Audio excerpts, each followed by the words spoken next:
Council chamber. Before we begin, I will go over the emergency response plan for this room. In an emergency, everyone must evacuate through the nearest safe exit. Those seated in the gallery take direction from security to evacuate. Council takes direction from myself. After evacuating the room, please proceed to a stairwell, take the stairs to ground level, and evacuate the building through the doors marked emergency exit to go to the muster point. Do not take an elevator or walk through the city room. Anyone with limited mobility should identify themselves to security or myself during an evacuation. And finally, please speak with security or myself if you require first aid. Thank you. Well, good morning, everyone. Good morning for us beautiful Monday morning. Well, we should be outside instead of inside, yeah. But I know, we should have a open auditorium. I don't know if you can open that thing up, right? But the sun is coming in, sunlight is coming in. So nice to see everyone here today. I would like to call this meeting to order.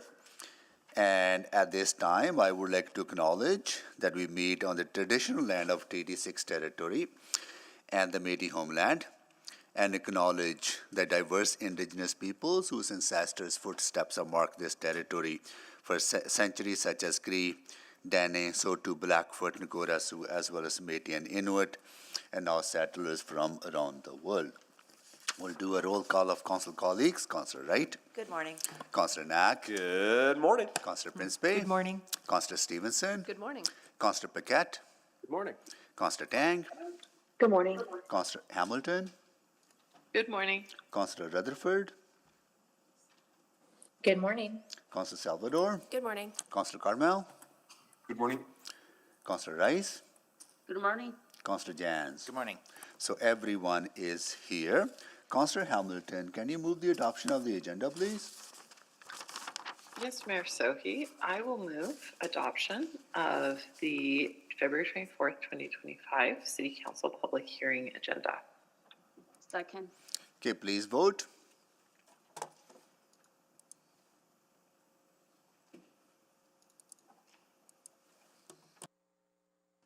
Yes, for me. Thank you, Councillor Rutherford. Sorry, that was Councillor Tang. Oh, thank you, Councillor Tang. We have all the votes. Councillor Rutherford too, yeah. Display the votes, please. That is carried. Any protocol items? Not for today. What do we have for tomorrow? Okay. So there are no protocol items. All right. Explanation of public hearing. All right. So before we begin our discussion, I want to share my expectations for the conduct of everyone participating to ensure a safe and inclusive environment and workplace. These expectations apply equally to both in-person and virtual attendees, and they apply to all of us. Hearing from the public is an important part of Council's process to ensure we hear the full diversity of opinions that exists in our community. As meeting chair, I have a responsibility to ensure the safety of all participants in today's meeting. As part of that responsibility, inappropriate comments or gestures will not be tolerated. If they occur, I will direct the clerk to immediately remove anyone engaging in such behavior. The type of behavior that will result in the removal from the meeting includes making disrespectful comments directed at individual staff members or other public speakers, or using profane language. Responsive behaviors to show support or dissent, such as shouting, cheering, clapping, or using the chat or emotion response features in the Google Meet are also not permitted. I will not provide any additional warnings, and once removed, the person will not be permitted to rejoin the meeting. This meeting is being live streamed, and everyone is welcome to view the live stream online. Again, my role as chair is not to moderate the nature of the content being discussed, but to ensure chamber behaviors are maintained to support safe, respectful, and neutral space for my colleagues, city employees, and the public. I thank everyone in advance for your respectful participation in today's discussion. Now on to the explanation of the public hearing process. The clerk will call out the bylaws, and I will call out the names of the people registered to speak. Council will then select the bylaws they wish to discuss and vote on any bylaws that have not been selected for discussion. Council will then deal with each of the bylaws that were selected for discussion and debate. For each item, administration will first provide a presentation. Members of the public who registered to speak will then be invited to make their presentations in panels. The first panel will be those in favor, followed by a panel of those opposed, continuing in that order until everyone has been heard. Each person will have 5 minutes to make comments. The clerk will run the official timer in council chamber. The timer lights on the podiums will be green for the first 4 minutes, turn yellow when there's 1 minute remaining, and flash red when the 5 minutes are up. If you're participating virtually, there's a virtual timer in the Google Meet, or you may wish to use a timer of your own. When everyone in your panel has made a presentation, members of council may ask questions of you or other panel members. After hearing from the public, council may ask questions of administration. And after all questions of administration have concluded, I will ask council if they wish to ask any further questions of those who presented in response to new information that may have arisen during the public hearing. Thereafter, council may close the public hearing and debate the bylaw. If participating virtually, please remember to mute your microphone when you are not speaking. If experiencing any technical difficulties, please reach out to the office of the city clerk using the contact information provided in your confirmation of registration or at city.clerk@edmonton.ca. If you're here with us in person, city staff will guide you to your seat when it is time to hear from your panel. So with that, clerk, may you please call the bylaws. Thank you, Mayor Sohi. Is there anyone here to speak to item 3.1, Bylaw 21052, to allow for light industrial and small commercial businesses, Girard Industrial? There is no one in favor and no one in opposition. Thank you, Mayor Sohi. Is there anyone here to speak to item 3.2, Bylaw 21051, to allow for agricultural and rural uses that do not prevent future urban use, Kinglet Gardens? In favor, we have Dave Onishenko from Clarity Development in person. There you are, Dave. And in opposition, we have Sally Turner. Sally, you there? Thank you so much for joining us. Thank you, Mayor Sohi. Is there anyone here to speak to item 3.3, Bylaw 21047, to close a portion of 114 Avenue Northwest and Alley, Edmonton Northlands? In favor, we have Neil Ozaduk, City of Edmonton in person, and Janice Lee to answer questions. Both are to answer questions only, City of Edmonton in person. Both are here. Thank you for joining us, and no one is in opposition. Thank you, Mayor Sohi. Is there anyone here to speak to item 3.4, Bylaw 21049, to close portions of road north of 112 Avenue Northwest and east of 79th Street Northwest, Cromdale, Edmonton Northlands, Virginia Park? We have Neil Ozaduk to City of Edmonton in person, as well as Janice Lee, both to answer questions only, and no one is in opposition. Thank you, Mayor Sohi. Is there anyone here to speak to item 3.5, Bylaw 21046, to allow for smaller scale parks and amenities downtown? In favor, we have Trent Portugal to answer questions only from City of Edmonton, as well as Neil Ozaduk and Janice Lee. They're all here. Is Trent here? Oh, there you are. And no one is in opposition. Thank you, Mayor Sohi. Is there anyone here to speak to item 3.6, Bylaw 21045, to allow for a range of small to medium-scale housing, Crestwood? In favor, Jeff Booth, Situate Inc. in person. There you go, Jeff. And no one is in opposition.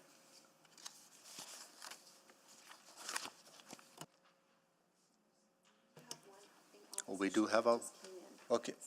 So that is for Richie? Oh, for Crestwood, okay. We have Kim Wagner in opposition. Kim, are you there?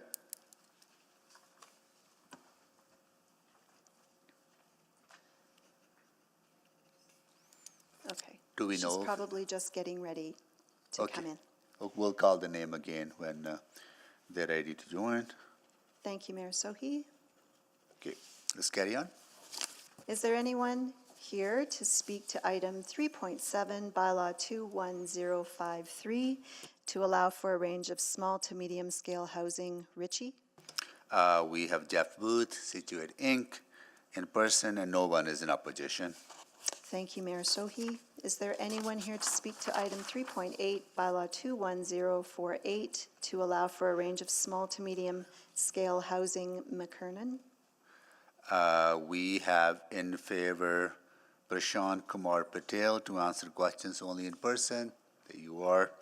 And Dakshabin Patel to answer questions only, as well as Rajesh Shah to answer questions only.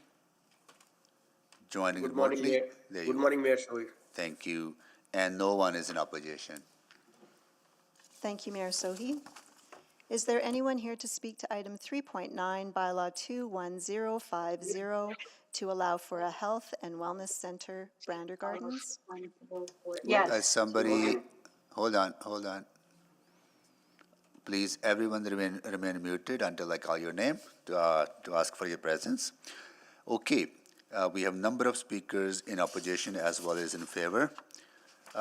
In favor, we have James Banky in person. There you are. Malcolm Bruce. There you are, Malcolm. Melissa Radu from Explore Edmonton. Thank you. Vincent Demphouse. There you are. Thank you. Yolanda Liu, Standek. Thank you. Holly Mickelson, Standek.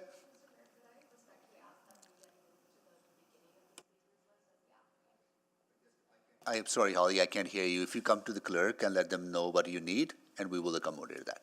Okay, thank you. Steve Arsenault, thank you. Stavros Carlos, Tourism Industry Association of Alberta. There you are. And in opposition, Kaylee Avaduti, Confederacy of Treaty 6 First Nations, joining remotely. Kaylee, you there? Okay, we'll call back. Miranda Jimmy, Confederacy of Treaty 6 First Nations. Miranda, you're here in person. Thank you for joining us. Dolly Kipeta Montefiore, joining remotely.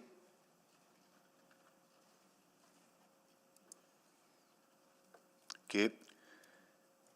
Raquel Firo, joining remotely. Present. Thank you. Dean Stein Hasanoff.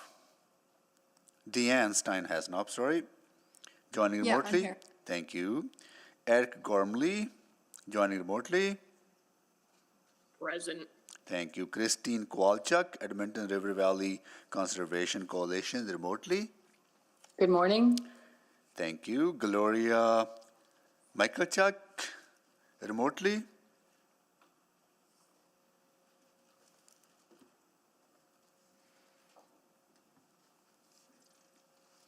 Okay. Laura Musquera, remotely. Okay. All right. Thank you, Mayor Sohi.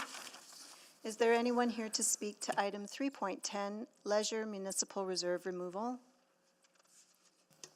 We have Trent Portigal from City of Edmonton, Corey Churchill to answer questions only. Corey Churchill from City of Edmonton. Good morning. There you are, remote, okay. And Neil and Janice are already here. They're all here to answer questions only, and no one is in opposition. Thank you, Mayor Sohi.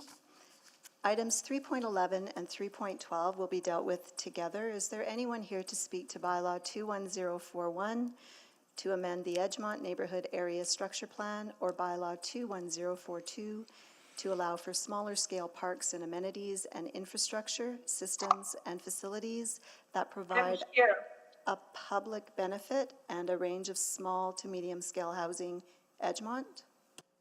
Okay, in favor, Christine Lee to answer questions only from Qualico Communities. Good morning. Thank you. And Rod Heinrichs to answer questions only from Stantec. Good morning, Mr. Mayor. Thank you. And no one is in opposition.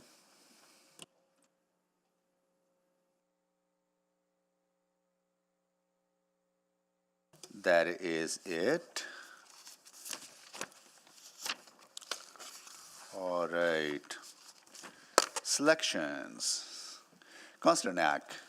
Thank you, Mayor Sohi. I'll select items 3.2 and 3.6. 3.2, 3.6.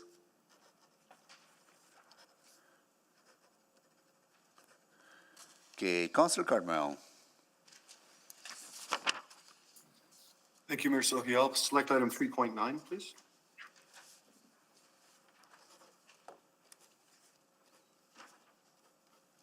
Thank you, Councillor Salvador. 3.4, please. 3.4, right? 3.4.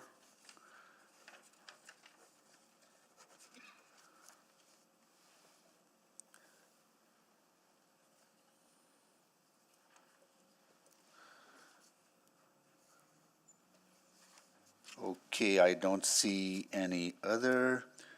So 3.2 is selected, 3.4 is selected, 3.6 is selected, and 3.9 is selected. We'll go to move on the balance. Councillor Cardmell. Thank you, Mayor Sohi. I'll move closure of the public hearing on items 3.1, 3.3, 3.5, 3.7, 3.8, 3.10, 3.11, and 3.12. Second. Please vote.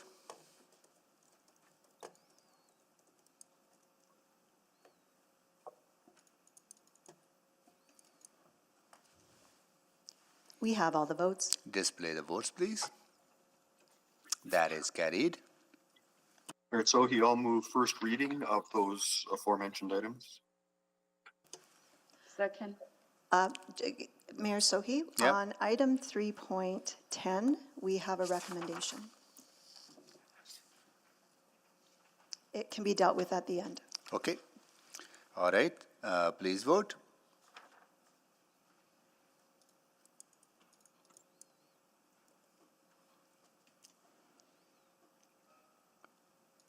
We have all the votes. Display the votes, please. That is carried. Mayor Sohi, I'll move second reading of the aforementioned items. Second. Please vote.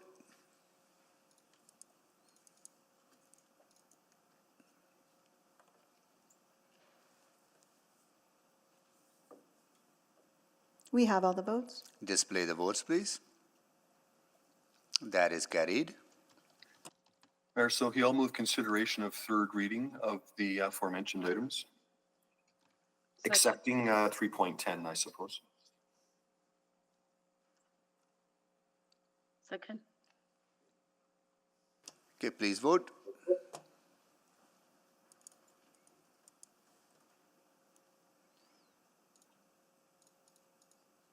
We have all the votes. Display the votes, please. That is carried. Mayor Sohi, I'll move third and final reading of Bylaw 21052, Bylaw 21047, Bylaw 21046, Bylaw 21053, Bylaw 21048, Bylaw 21041, and Bylaw 21042. Second. Please vote.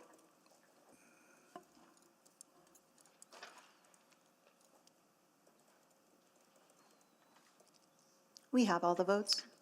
Display the votes, please. That is carried. Mayor Sohi, I'll move the recommendation in item 3.10. I can read it in if necessary. Is it required to be read into the record, clerk? It's not required. Okay, that's fine. Need a seconder? Second. Okay, please vote.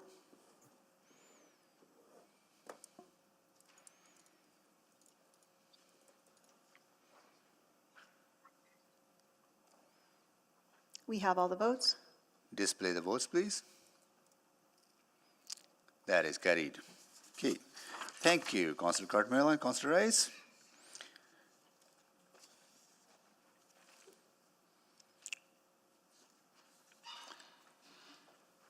Okay, so we are going to go into our first item selected, which is Bylaw 21051 to allow for agriculture and rural use that do not prevent future urban use. Kinglet Gardens. Okay, we'll go to administration to make a presentation. Thank you. Good morning. This application proposes to rezone a 3.75 hectare site in Kinglet Gardens neighborhood from the rural residential, or RR zone, to the future urban development, or FD zone. The application was submitted by Clarity Development Advisory on behalf of the landowner. Next slide, please. The rezoning site is located in the southwestern edge of the Kinglet Garden neighborhood. It is surrounded by rural residential and medium industrial uses. To the west is a business employment, or BE zone. To the north and east are the rural residential lots, and to the south is 118A Avenue, which acts as a service road to Highway 16 and the Yellowhead Transportation Utility Corridor. Next slide, please. RR and FD zones are both rural uses. The FD zone allows for limited discretionary uses that include temporary outdoor storage and commercial uses. Next slide, please. Administration reached out to the public with mailed notice, site signage, information on the city's webpage, and we've heard from 22 individuals, with 20 expressing opposition to the rezoning proposal. Concerns included development of an outdoor storage facility, loss of the rural residential character, increased traffic, and other potential presence of sea cans. Others also had questions about the FD zone and the applicant's intent for the property. Next slide, please. The site is located in the developing area of the city. Rezoning to the FD zone will allow for temporary use of the land until the appropriate planning and services are in place for urban development. In terms of future development prospects, both the City Plan and Big Lake Area Structure Plan identifies the site for low-density residential development. However, the Kinglet Gardens NSP identifies the site for rural residential uses. This means that urban residential development cannot commence until the required amenities and infrastructure are upgraded to the urban standard. Any changes to an urban land use would require the Kinglet Gardens NSP to also be amended. Next slide, please. Administration recommends supporting the application because it allows for additional development rights that are likely temporary, maintains the rural character in the area, and provides transition between the residential uses to the north and the industrial uses to the south. It also does not preclude future urban development. Thank you.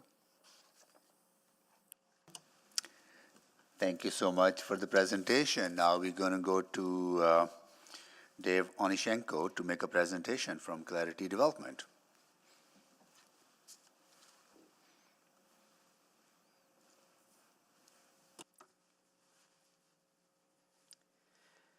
Thank you, Mayor and Council. My name is Dave Onishenko. I'm the principal at Clarity Development Advisory. And as described, we're here to represent the landowner. We've put in the application for this rezoning from rural residential to FD, future development in the Kinglet Gardens neighborhood. Next slide, please. So as described, this site finds itself in the southwest corner of the Kinglet Gardens neighborhood. This existing residential, as the NSP deems it, is a rural residential subdivision that is part of the developing neighborhood of Kinglet Gardens. To the west, as described, there's a business industrial site, or a BE, I should say, business employment, and to the south is medium industrial. As we've seen in these types of rural residential subdivisions in the past, that as the city has grown, there have been problems as these areas have developed. And so the Kinglet Gardens NSP specifically outlines that before development with permitted infrastructure, foundations, and things of that nature are to happen, then there needs to be an amendment to the NSP. So we've seen this in Wernerville, we've seen other examples throughout the city. So that planning exercise needs to take place first. Our client looked at a couple different zones.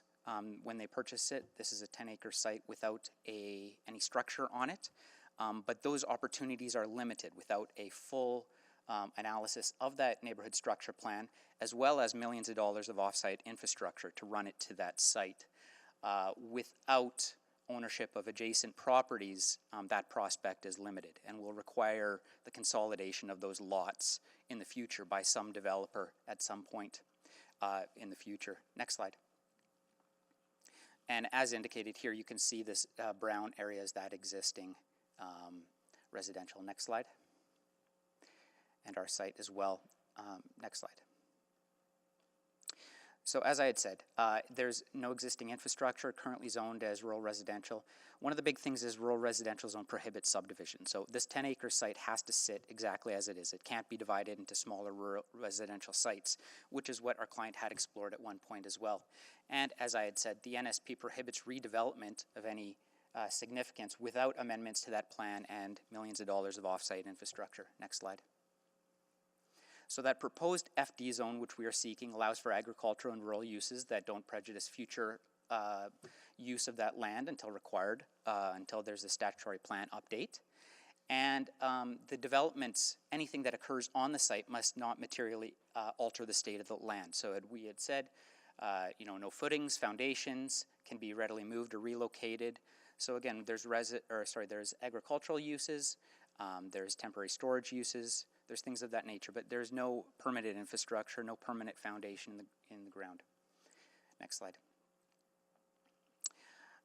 And that is everything. It's fairly quite simple. The intent is for temporary uses, as the zone indicates, and allow for that future transition as that neighborhood continues to adapt over time and as the NSP adapts.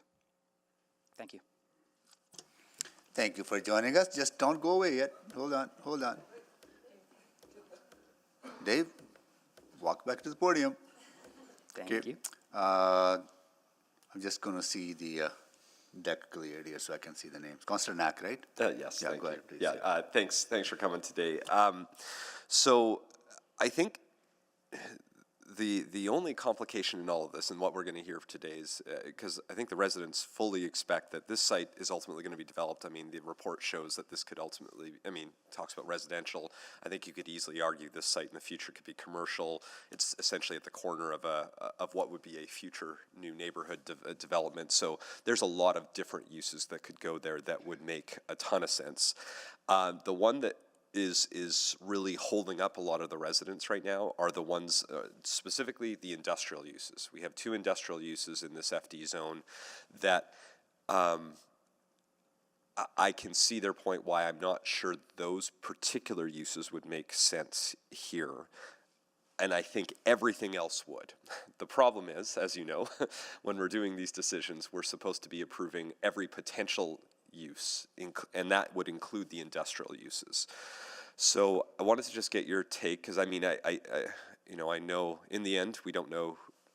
Anyone could own it. This could be rezoned, and then somebody else could say so. But I even heard in your presentation that potentially the temporary storage would be a use you would be considering, or the property owner would be considering. Is that fair?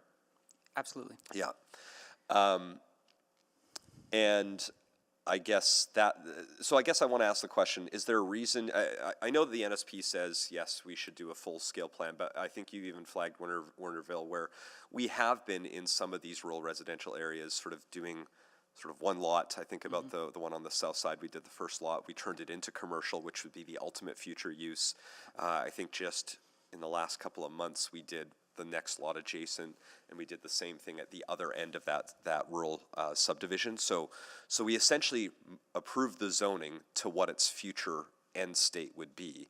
And I guess I wanted to better explore maybe why that option wasn't examined. Because if that is the ultimate goal for the property owner, to get it to a use that would be more long-term, why not maybe examine that idea first? Sure. Let me speak to your first question about kind of the use. So the industrial uses on there, again, limited to that temporary storage as a discretionary use. So anything that happens, and for any residents as well, has to go through that development permit stage. And especially as a discretionary use, there's that extra level of vetting and justification. So to answer that second part of that question, though, is the reality is cost. And so for an individual landowner who is the furthest parcel away from where urban services exist and for the natural state of development to exist, it is millions of dollars. To amend the plan as well requires the complete, effort and participation of landowners as well. And so as we've seen with Warnerville and others, for example, it's hard to do that when everyone isn't on board. And because we're the furthest parcel away to make that amendment, and as the NSP might imagine, we're talking about collector roads and servicing going right through the middle of a number of existing properties of owners who intend to continue to own their properties as is. The reality is the consolidation and the replanning of some of these areas takes time. And in some cases, like if there is someone who would actually consolidate, because that's really what it's going to require, is that consolidation. Absolutely. We're probably looking 25 years out plus. That's my guess as well. Yeah. So as we explored this, we looked at a couple different options, from commercial to residential. We looked at a kind of a multi-unit residential opportunity, but all those required millions upon millions of dollars of infrastructure to be run, up to 800 kilometer away in some cases. So it's kind of chicken and egg for both of those things. But the reality is it requires this collective buy-in. And for one owner on the furthest possible part of that subdivision, it's an impossible task. It is better suited for, say, a Rohit or someone who owns lands existing in the neighborhood to be buying from the northeast and working its way down and then amending the plan accordingly. Exactly. Yeah, that's the idea. Okay. I'm close to enough to have a time, but thank you. Councillor Principe, go ahead, please. Thank you, Mr. Mayor. I heard a concern from we heard concern from residents about the design, like the appearance of it. If it will be temporary storage, will there be any design elements to help, make it more appeasing? Yeah, so right now, if you look at the site and some of the photos, you can see kind of a berm that has been built around it currently, kind of shielding that in, right? The access right now as it operates is to the south. Transportation did indicate with future long-term redevelopment, so we're talking like full neighborhood redevelopment and stuff, access would be internal as that southern road would be closed. The city did just pave that road this last year, so that is where the access will be. But absolutely, as the client goes through that process of, should they choose to do temporary outdoor storage, appropriate landscaping and screening is part of that and would be considered.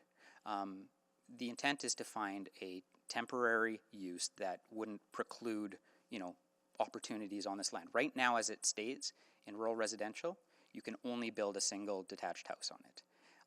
And that isn't a wise investment for a lot that, in a certain period of time will become something else. So finding ways to have opportunities to use that in a sensitive manner that is temporary, that can be relocated as necessary is, I think, important both for the city and for our client. Great, thank you. That's it for me. Thank you, Councillor Principe. Thank you so much for joining us. Now we'll go to Sally Turner. Please come down to the podium.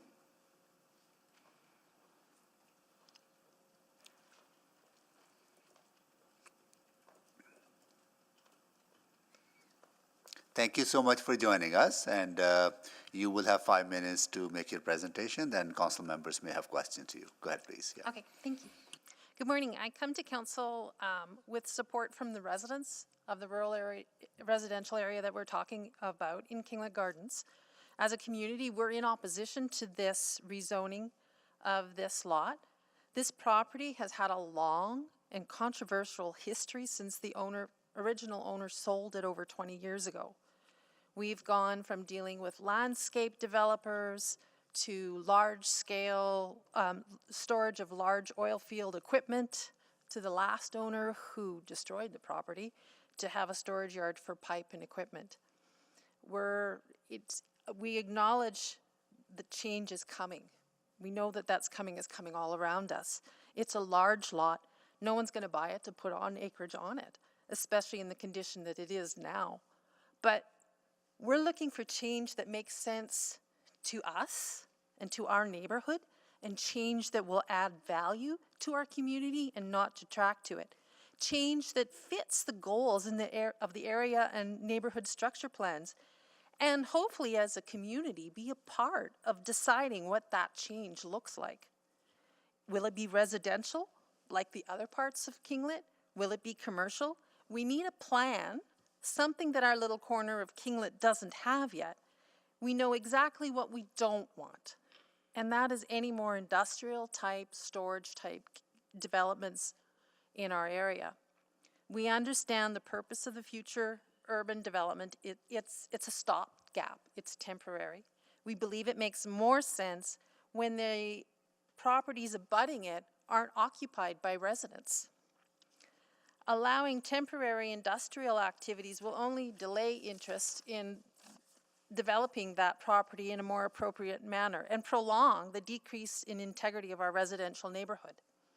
We're not necessarily against rezoning, but we are worried that the future urban development allows more discretionary uses that lean towards the industrial type activities than the current rural residential zoning. There are no services on the lot. I'm not even sure any of the original well or septic remain intact after the previous owner. That means there probably isn't a lot of other things than industrial storage that would make sense to this owner at this present time.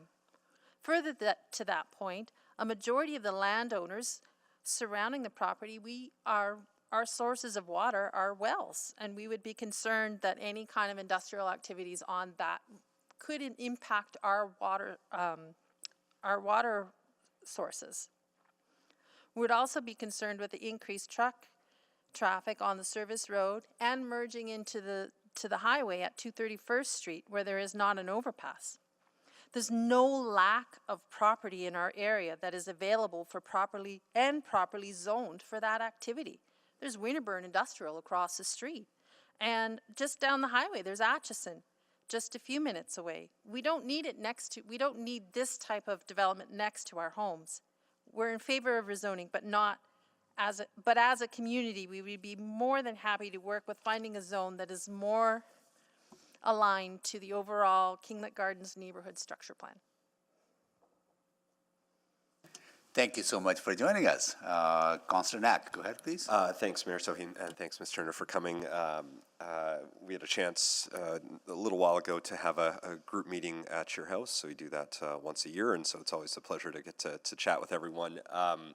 I think I heard it in your presentation. I sort of want to ask it out loud, but I'm also appreciating the feedback I heard from the applicant.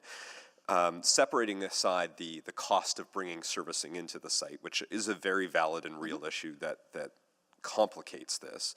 I think what I heard from you today, but also from sort of the group of 20 or so folks that were out at that meeting, is a recognition and understanding that there's like Kinglet Gardens is developing and will ultimately become a, urban mixed use. There will be residential, there will be commercial. That site where it's located is likely situated to be something that could be even higher form of density, an apartment building. It could be a commercial space being it's adjacent to a highway. So I think I heard at that meeting, and I want to just confirm with you that there's a pretty good understanding that the residents aren't looking to stop development from occurring in the area because it's coming. It's just a matter of you want something that would fit with the ultimate vision of the whole area versus the industrial use. And that the industrial use continues to be the sort of only major issue within that zone, right? Yeah.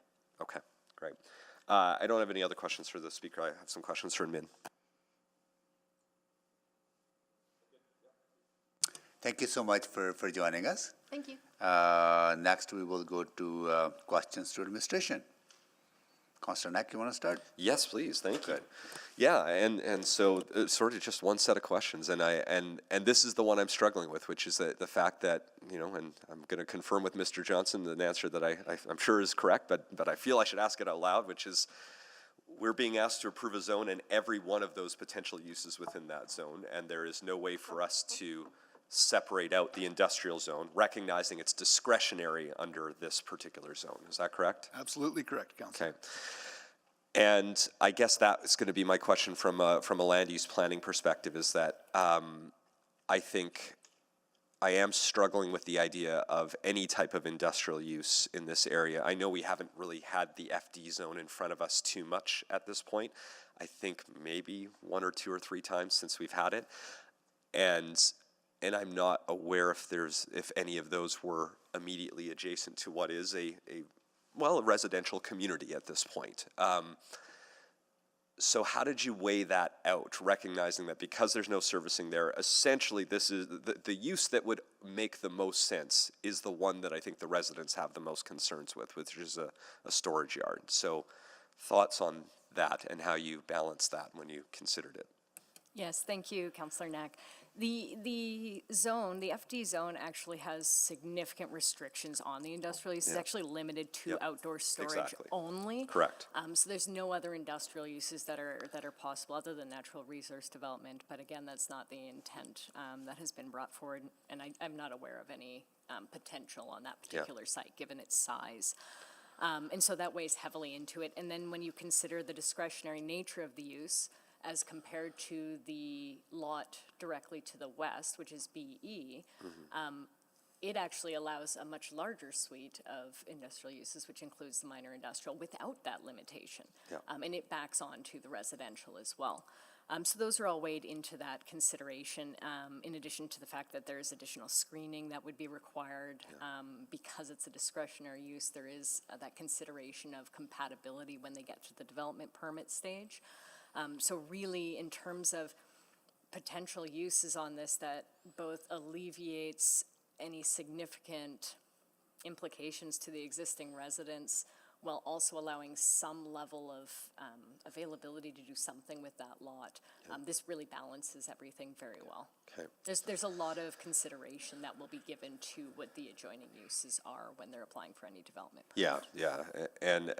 And I guess that's the pieces that I'm still, I don't know, I think about all the storage yards that we have literally on the other side of the highway. I mean, I represent Winterburn Industrial Area, and there's a lot of storage yards there, and they're, you know, they exist. They're not the most beautiful things in the world, but they serve a purpose in a space. And so do we have examples of where we have, like, storage yards working within a residential area? Like, I'm sure there's spots that are relatively adjacent. I'm just, and maybe there are, I'm struggling to think about examples. Even in Lewis Farms Industrial, I know we've had, I don't really think there's storage yards there. We approved a commercial development, and that was a good example of a one-off that we found a way forward on that. So in terms of compatibility and where there are existing, I can show where there's some existing FD zones that are adjacent to residential. But typically, again, they don't necessarily gravitate towards the storage yard component. But we do have examples where there's FD both next to medium density as well as low density. But maybe not operating this use. So and again, there are restrictions in terms of additional screening that would be required when it's adjacent to anything there. Do we have any insight? I used the Lewis Farms Industrial example on purpose because I remember we went through a long exercise in that to finally get to a point where we got a commercial development to come forward as part of that which is now a very busy gas station, Tim Hortons, daycare, something that I think this parcel of land would likely be in a future developed site. So is it just, I imagine we've suggested that, but again, it comes back to the servicing question, is that there is a massive cost to bring the servicing over to this area, even though that would make far more sense as a land use.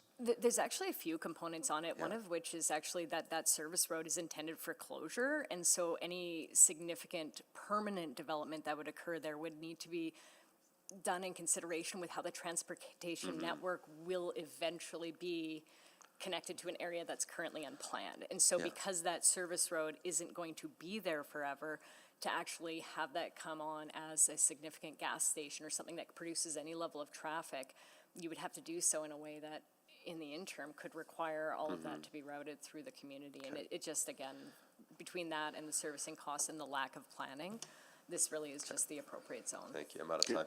Thank you, Councillor Knack. Councillor Stevenson? Yeah, thank you. I think you actually touched on the main questions I had, just in terms of the requirement for screening. So the there do seem to be some requirements in the FD zone. It talks about having storage behind buildings, but if there are no buildings on site, that the screening would still be required. Is that correct? That's correct. The screening would be from any streets as well as abutting sites, and then it says the maximum height of the screening would be 3.7 meters, except for, of course, trees and shrubs, which have a variety of heights. Great. And then I think I also heard, well, yeah, I was wondering about the access, and I think the explanation you just gave is a really good one, that no other form of development is going to be feasible until the rest of the neighborhood is planned with the road network, right? Because if I'm understanding correctly, and I think this is where I was confused, but the planned closures would remove all existing access to that parcel. Is that correct? There is an existing access, and I'll let Faisal actually speak to that. That's correct, Councillor, that this is more of an interim measure to provide access which is existing today. And subsequent to the comprehensive planning and redevelopment, then access will be internal and through the collector identified in the NSP. Okay. Okay, so that's also a really limiting factor that's beyond the property owner's control at this point. Is that fair? That's fair. Okay. Okay, thank you. No further questions. I'll move a second round. I have questions. I will just be patient then. No worries. Councillor Salvador, can you take the chair, Yes, please? I have the chair. Thank you. So in the usages that are identified, it says temporary outdoor storage, but also says outdoor sales and service. What would that potentially be? Again, those are discretionary uses, so there are some limited access where you might have something where you're having a small above-ground, non-foundation building there that acts as the sales service center, where people would come to access, purchase outdoor goods. I'm thinking something like a limited garden center. Again, temporary in nature because it's a discretionary What could the scale of that operation be? You said temporary, limited, small, Yeah, like a plant nursery or something like that would fit within that realm. Okay, like it couldn't be a major landscaping. That would, No. because one That of the would go concerns we into heard a from larger industrial. the truck traffic, for example, right? Correct. That's an issue that neighbor has identified. I mean, it doesn't mean that there can't be any trucks accessing. Yeah, but this, not a huge amount of traffic, right? Okay, got it.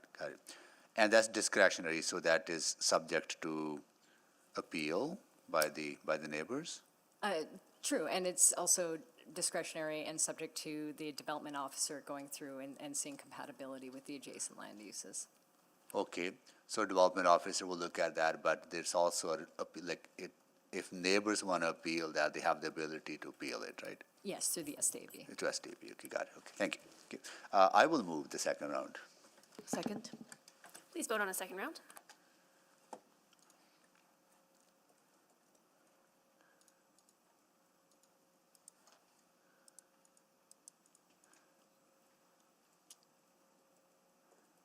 We have all the votes. Display the vote. That's carried, and I'll return the chair. Okay, I'll take the chair back, and Councillor Knack. Thanks, Mayor Sohi. I don't want to dwell so much on the past, but does anyone here at the table have the history of all of the appeals and enforcement action that has been taken in this area? I do not, but those also aren't necessarily the land use considerations when we consider the behavior of a particular Yeah, the individual. reason I think it's potentially relevant is the suggestion of the neighborhood's ability to appeal and what that might or might not look like and how they've had challenges over the last 2-3 decades with, massive 18-wheelers on their local roads, people running businesses that weren't supposed to, years of work to try to get there. And so I guess part of the challenge and the tension, and I'm somewhat making sure I'm keeping an eye on Mr. Johnson, is that the worry is that the appeals have not seemingly been the most successful tool for those residents to achieve operations of those sites that are in line with what has been approved for most of the time. I think part of the answer to that is we do have that mechanism, and Yeah. I think we do our best to enforce the laws as they are. But I think the second part of that is, again, just selecting a land use where there are some allowable legal options will help to alleviate some of that. I mean, it can be difficult for landowners, and there's no excuse for not following the regulations. Yeah. However, I think that having a legal avenue to do so that is compatible, that makes sense in the short term as a temporary measure is a good way towards compliance. I appreciate, and I should be clear, I'm not speaking about the current landowner at all. This is all related to past history on this site and a number of other sites throughout. The one question I do have is, we did just repave the service road. Is that road designed for industrial traffic, or is that designed as sort of a residential service road? I don't know to what standard we built it to. Councillor, I don't have the details, but it is a rural cross-section that got paved, but we can look into. Yeah, I guess I ask because I know, in Winterburn Industrial, those roads are designed for heavy vehicle traffic. They're designed to support the storage and transporting of sea cans, which I imagine would be part of what you would see in a temporary outdoor storage. That's what we see there already. Did we build the network that exists there to support that type of use? Again, and I'm sorry to focus exclusively on this, but that is really the only thing that's causing me hesitation in this, is that if that use wasn't there, I don't think we would have seen anyone in opposition. I don't think we'd even have it. I think it would have been passed as part of an omnibus. And so if this wasn't designed, we just spent quite a bit of money. I imagine that road's going to be there. The intent is to have that road there for at least another 30 years now, because I don't think we're going to see a lot of change there anytime soon. But if the road wasn't built to support that type of development, how does that influence us? And maybe that goes into what a development officer would consider if they're looking at a discretionary use in the first place. It would be something that we would consider in the discretionary use. Okay. I think I've probably asked, I'm trying to think if I can ask that question. Probably not. So I think I'll just stop myself from there. Thanks. Yeah. Those are all my questions. Thank you. Councillor Salvador, can you take the chair? Just, I think one question's popped up to my after Councillor Knack's questions, right? If that road is now repaved and there's a use approved that will do quite a bit of damage to that road, who is responsible for the maintenance and upgrades or repairs that would be caused by that damage, say for heavy vehicle damage? So it's a public road right of way, it's city's assets, city will be responsible for it. Right. And would that, so my understanding is that would go into consideration for discretionary usages if they're approved?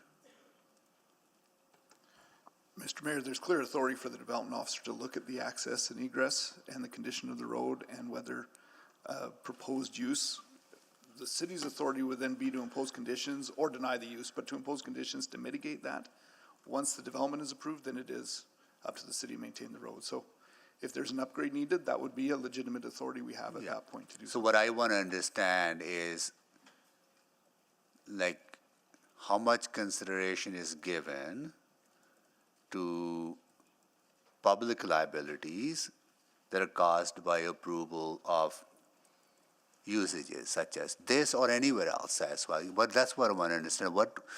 How much consideration, how much weight a development officer will give if it's going to cause $100,000 of maintenance every year for the city, and the revenue generated might be maybe another $10,000 to $15,000, right? So that's what I want to understand. Are we not increasing liabilities for the city? Mr. Mayor, sorry, as Mr. Johnson stated, that through the development application process, the development permit process, the access and the road condition are considered. But once that development permit is granted, it's in the public inventory and we're responsible. Yes, but I think what I want to understand is that how much weight a development officer will give to that public liability of maintaining public infrastructure. So, Mr. Mayor, it's Travis up here. Sorry, we're far away today. Just in terms of development officer and what they weigh, what that development review process looks at is if the road is at a condition and is suitable for those intended uses that are applied for, if any upgrades are needed. So if the road needs to be upgraded, it will be upgraded. If it doesn't, it won't. There isn't a calculation of, well, the road may increase wear and tear, which adds liability to the city. It is around that technical specification if the road is to the appropriate standard for the development being approved. Okay. But I'll think about it, because I think this raises a bigger question about things that I've been raising as well, right? And not related to this application, but how private developers don't sometimes fully pay the cost of public infrastructure that they use, right? Mayor, if I can add, so as part of the development permit application, there is a review done to see the type of traffic that is intended to use the site. What that means is also the type of access available. So if the current access is, say, 7 meters and it does not allow a truck to go in and out, then the trigger point for any upgrades is to widen that access to accommodate larger trucks. So it then gets into the details. And that's the applicant's responsibility. Absolutely. Got it. Okay. Thank you. All right. So I will take the chair back. Okay. Thank you. So that concludes the questions to administration. And we have some visitors here at City Hall. I would like to acknowledge them. We have students from Al Mustafa Academy joining us, grade 5 class, and they are here with their teacher, Mrs. Zaberia. You get it right? And Ward Meti. Councillor Salvador is your ward councillor. Nice to see you. Are you guys having fun at City Hall? How much fun are you having? That doesn't seem like a lot of fun. You got to express it in a way. Is it this much fun or this much fun? This much fun. Some of you are having this much fun. Some of you are having this much fun. Okay. Have you done your mock council? Are you doing one? You are? Okay. Have you selected your class mayor? You have. Who's your class mayor? So your worship, you want to come down to the podium? Or two, you got 2 mayors? One for day mayor, one for night mayor, right? Okay, want to come down? Can we come down to the podium? Both of you, come on. Or you only have one? Okay, you only one mayor, okay. All right, okay. Well, tell us your name. My name is Imran Yusuf. Yusuf, so what are you going to be talking about at your mock city council? So basically we're going to be talking about should Al Mustafa Academy have a school uniform or not. A school uniform. Okay. Well, that's going to be controversial.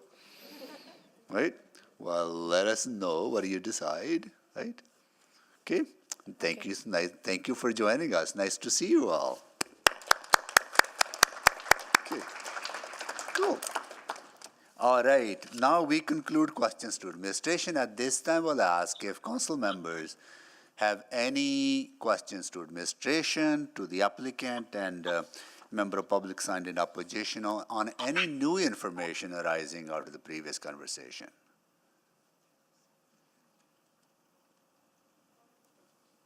Mayor Sohi, I'm this is sorry, Kim who's- Wagner. If I may be able to speak, No, I'm you so had sorry, called out- Kim, you're not signed for this item. You are signed for 3.6, and we will Yes. come back to you for that item. We are not at this time talking about that item. Okay. All right, now, Councillor Wright, go ahead, please.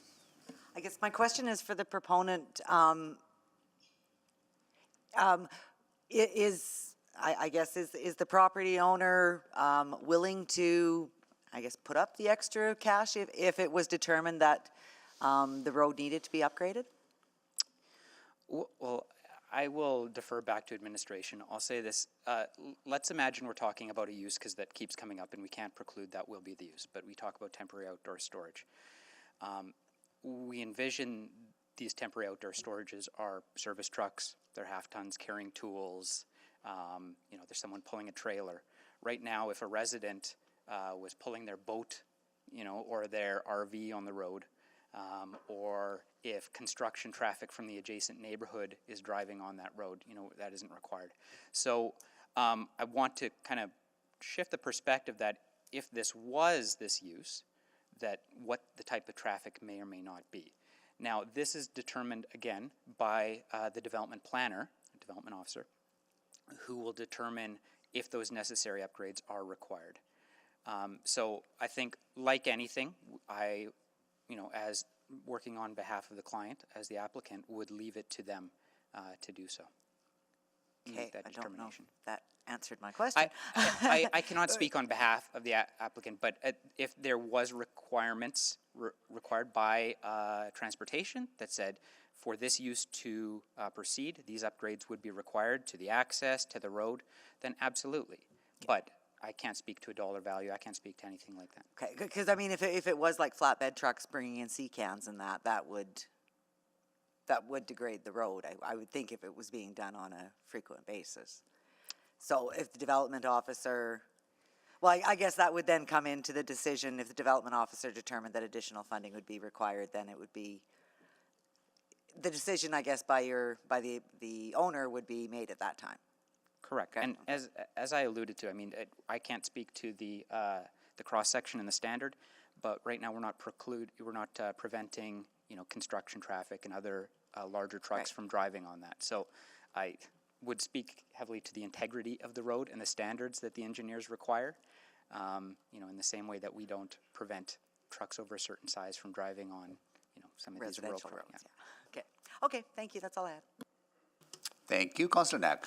Yeah, sorry, I just wanted to ask one question then, because if you're talking about like storage of service vehicles or things like that, that would be allowed under the current zoning to a degree, right? You can store vehicles on a site like this of some extent. You wouldn't be able to do like a large vehicle, but I mean, there's currently, I think, a lot of those sites that have work trucks, things like that.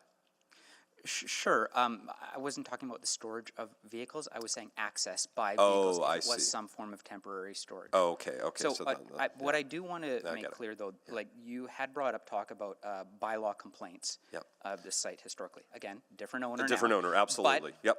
But what we're talking about is non-compliance with the zone that doesn't quite fit with what previous owners have wanted to do. Mm-hmm. So right now, as I described, because no one's building a house on there, the site is sterilized until we do something. So it does require a rezoning. Correct. And I would argue that this is the best path forward because there's nothing permanent being proposed here. It is a placeholder.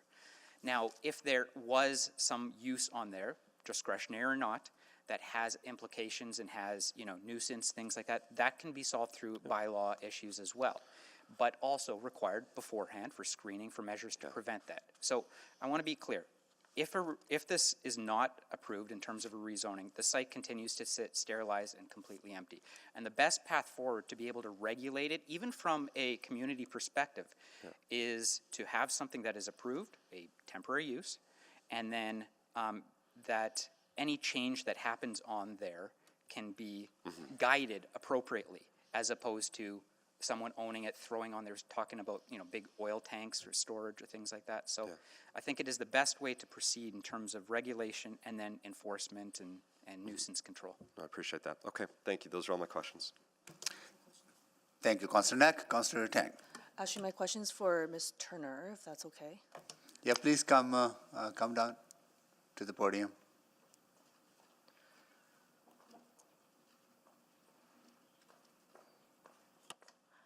Thank you so much for spending the time representing or sharing the concerns on behalf of your neighbors. I guess, I have a lot similar to this in my ward as well. I know the challenge in terms of developing it into kind of sort of the complete communities that people want to see. It takes a very long time for all the reason that was shared today. If this gets approved, there's a temporary use.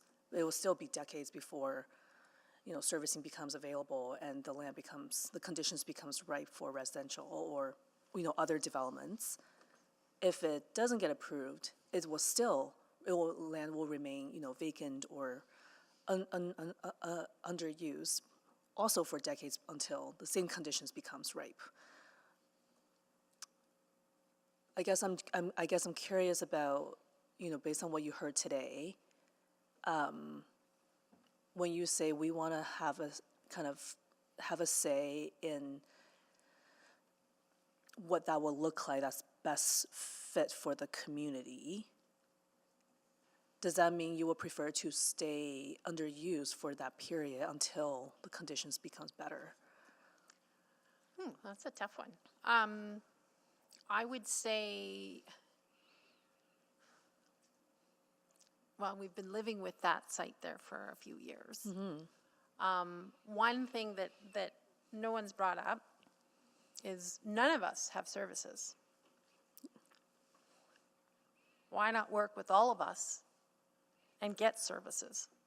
Would that not speed up that process where it's no longer one developer trying to get services, but the whole community? Yeah, and certainly based on the experience I have with the land in my ward, that kind of was referenced earlier. There's requirements from landowners for everyone agreeing to consolidate. We're familiar. We've talked about it. We've talked about it as a community. Yeah, and so you're saying that wasn't an option that was explored at all for the last however many years?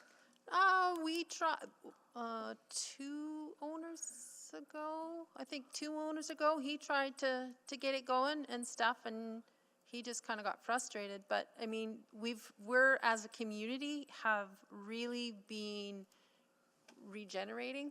We have when I moved in 24 years ago, I had the little kids.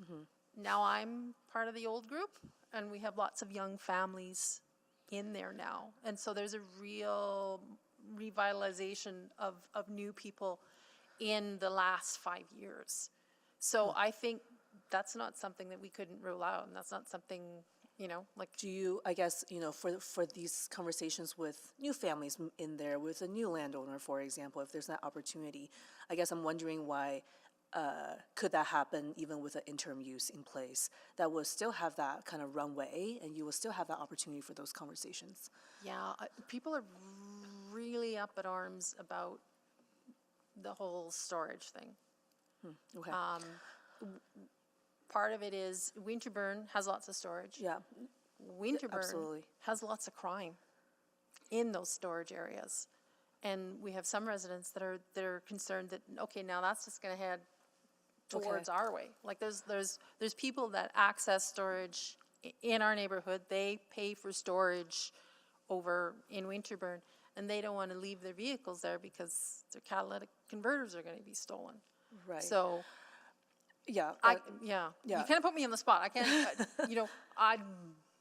do I want to live with that for 25 years? No, I would like to come up with something, but I would like to come up with something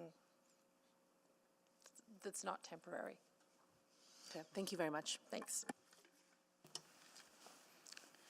Thank you, Councillor Tang. So that concludes the questions on new information. We are ready to close the public hearing. I'm happy to move closure of the public hearing on item 3.2. Okay, need a seconder. Second. That's right. All right. So please vote to close the public hearing.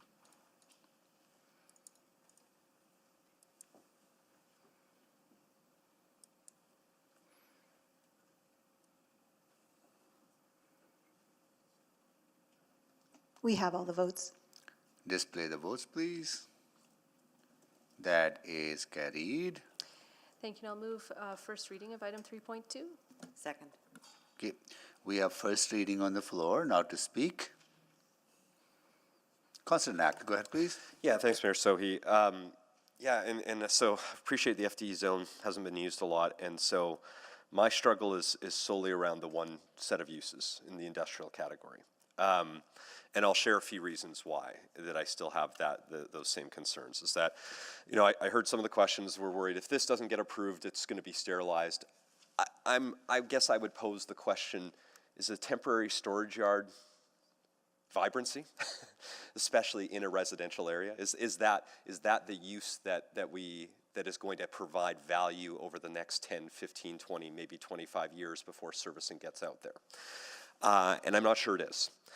And so if it was any of those other things, it'd be great. Would it be great to be a plant sale space or a greenhouse? Yeah, but there's no servicing there. You're not going to be able to, there's just no other use that would be able to work based off where this site is.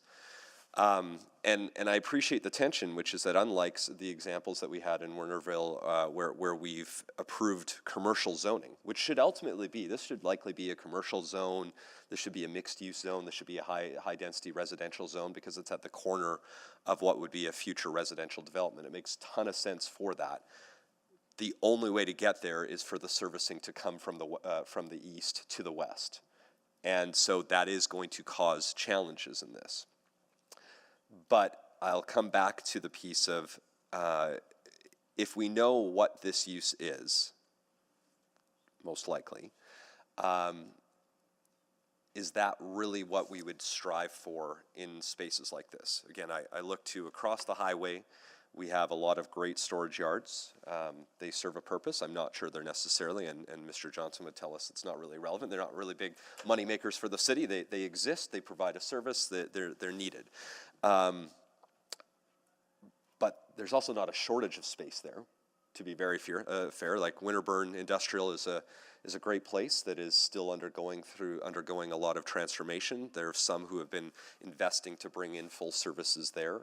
But because there's not full services in Winterburn Industrial either, that's actually why a lot of storage yards exist there, because it's not easy to get access to water, access to those other things that we would need to have sort of a high-end industrial zoned area.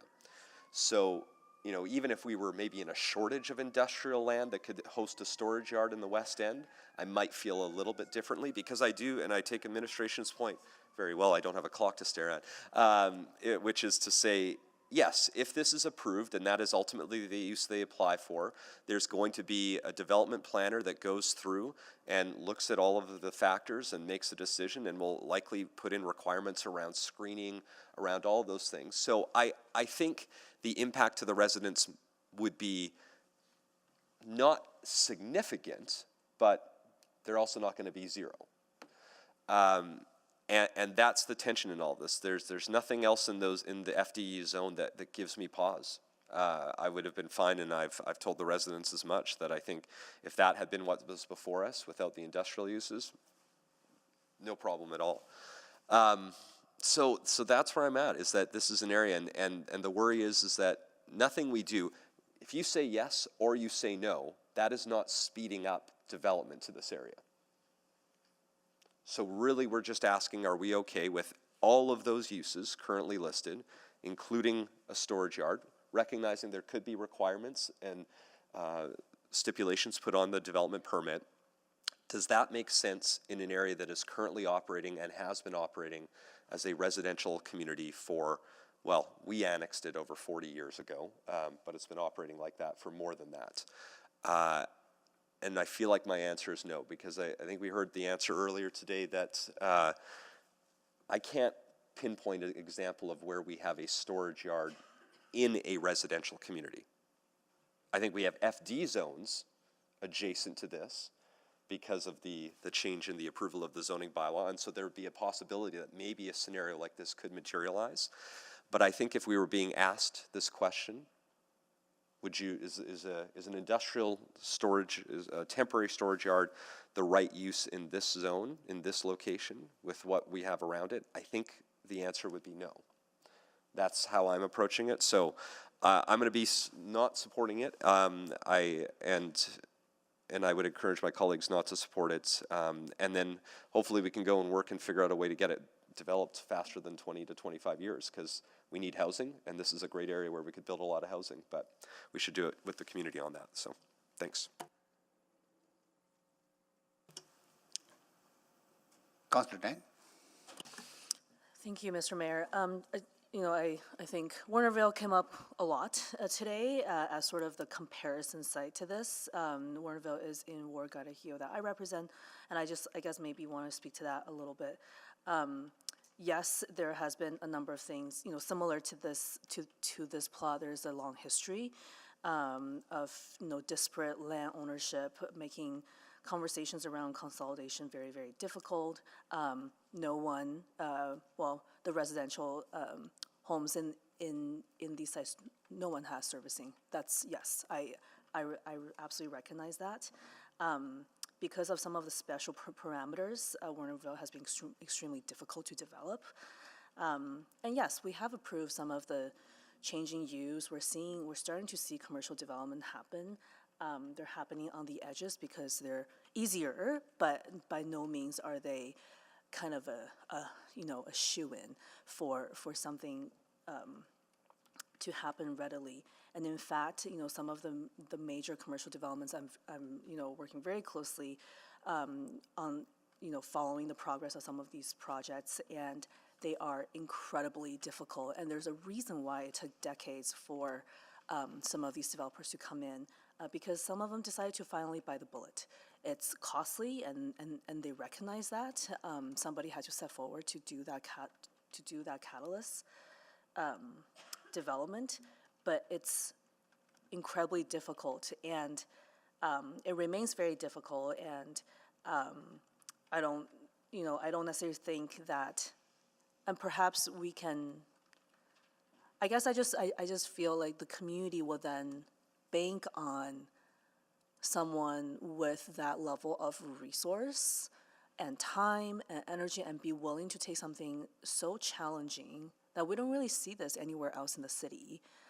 For that kind of challenge, that could take you years as well. Either scenario, you're gonna be waiting, and in the meantime, I'm not.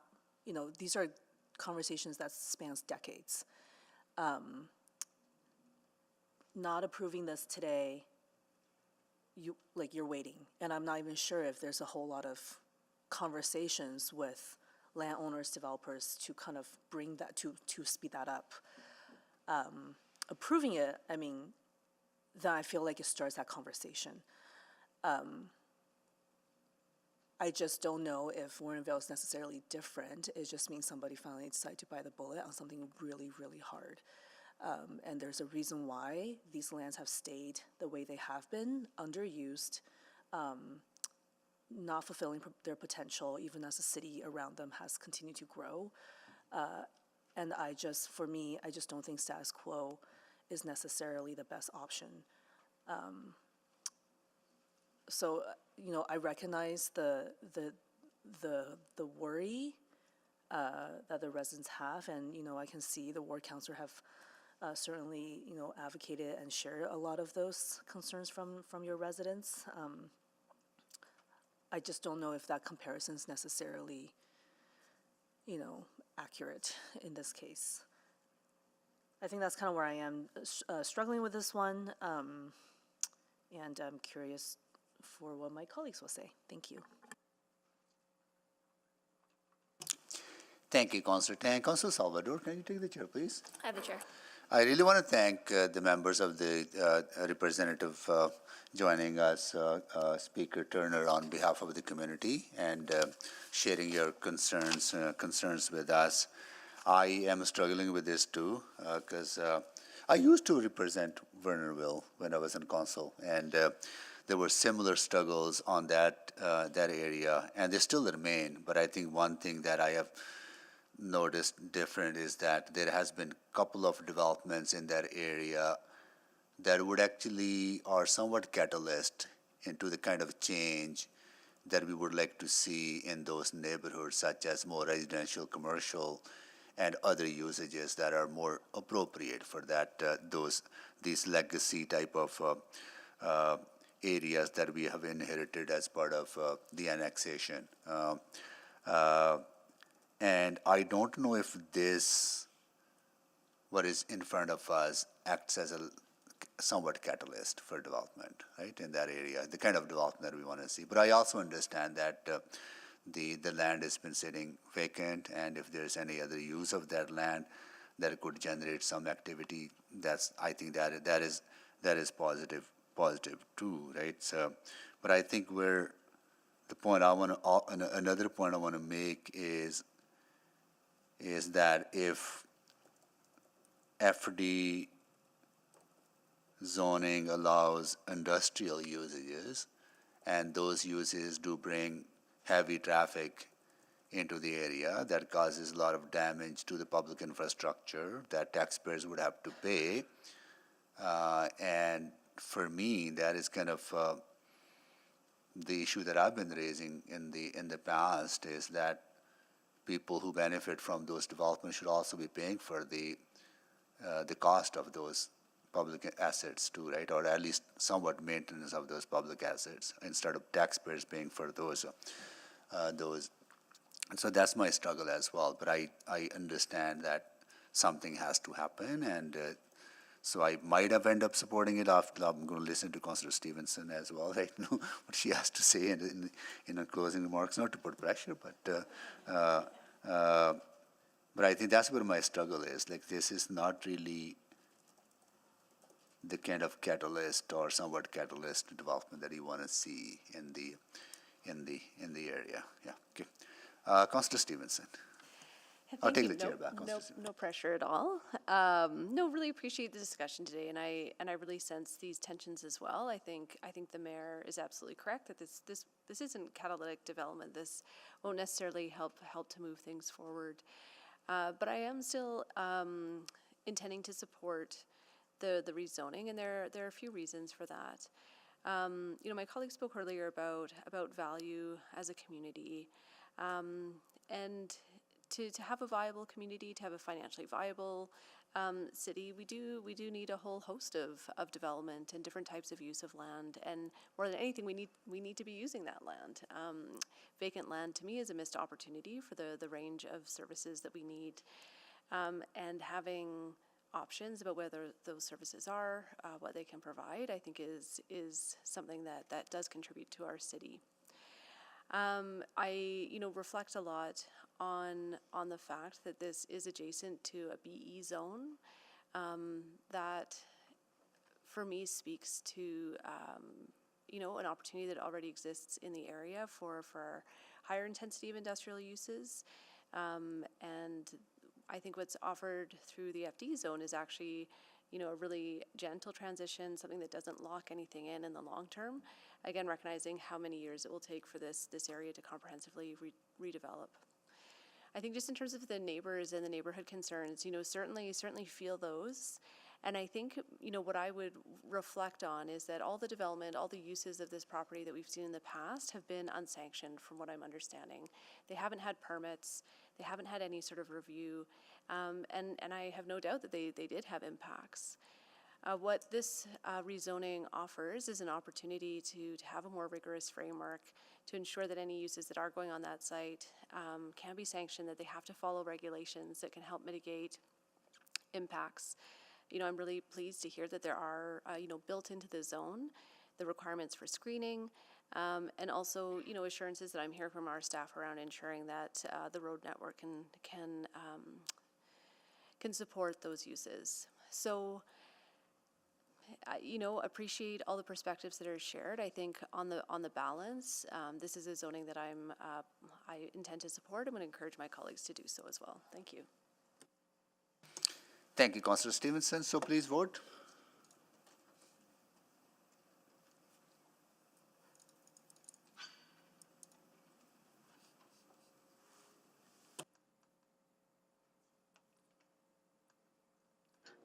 I'm yes. Thank you, Councillor Rice. We have all the votes. Display the votes, please. Okay, that is carried. I'll move second reading of item 3.2. Okay, Second. please vote for the second reading.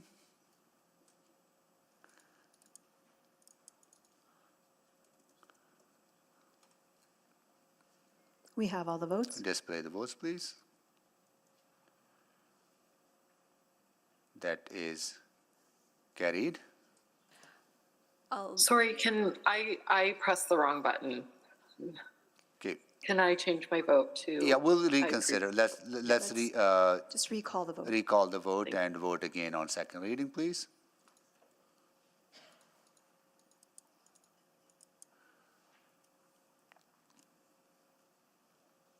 We have all the votes. Display the votes, please.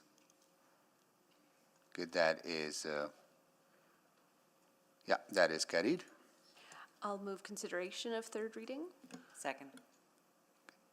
Okay, please vote for consideration.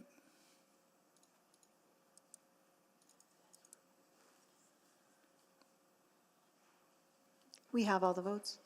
Display the votes, please. That is carried. Thank you. And I'll move third and final reading of Bylaw 21051. Second. Please vote.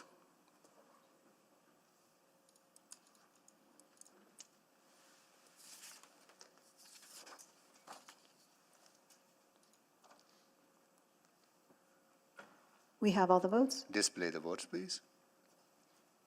That is carried. Okay, we are going to carry on to item 3.4, Bylaw 21049, to close portion of the road north of 112 Avenue Northwest and east of 79th Street Northwest, Cromdale, Edmonton Northlands, Virginia Park.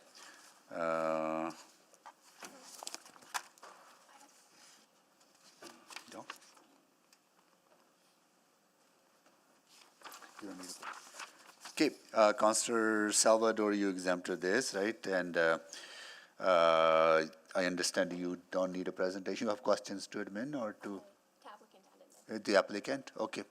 Questions to applicant. So if Neil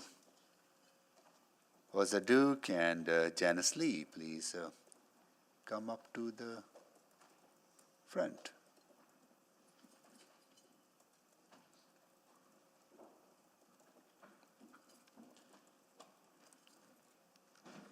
Okay, Councilor Salvador, go ahead, please. Thank you so much.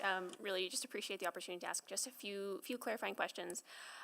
So just in terms of timing, at what point would we expect access to change to the parking lot on this side of Borden? So you can ask that again. I know you were, yeah, just wondering when we would expect access to change for folks as it relates to the parking lot on this side of Borden Park. We're thinking probably in the summer, so July, I would expect. Okay, and just looking at the map, would it be sort of complete access would be closed off on this side? From 79th Street, for sure. Okay, great. And then wondering the parcel adjacent, and I know these are separate items, but I'm just wondering about access for the urban farmers to support their transition to the eventual new site. This won't affect access for the urban farm in and of itself, will it?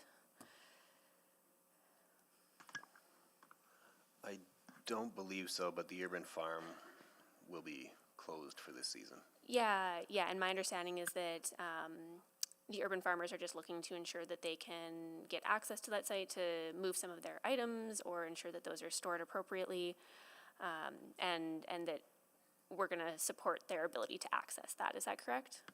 Yes. Okay, perfect. Those were my primary questions. I know there were just some questions from the urban farmers and wanted to make sure that that was clarified. I do have one question for administration as well. If I could swap over. Great. Just hold on. Any other questions to the applicant? Seeing none, and no one is in opposition, so we'll go to questions to admin. Great. So my primary question is just around seeking some clarity for community members who are seeing a number of signs up in this area on this site. My understanding is that there is another application that is also under review right now for the adjacent parcels. Is that correct? That's correct. There's actually two. Can you just elaborate on that a little bit and just explain that is my understanding is separate from the conversation today. This is just the road closure, but then there will be a future conversation about the parcels? There will, and there'll be future opportunity for engagement on those as well. So the first application is a rezoning plus a plan amendment that affects the broader area. And the second application is for rezoning that would follow pending the outcome of the plan amendment. Okay, excellent.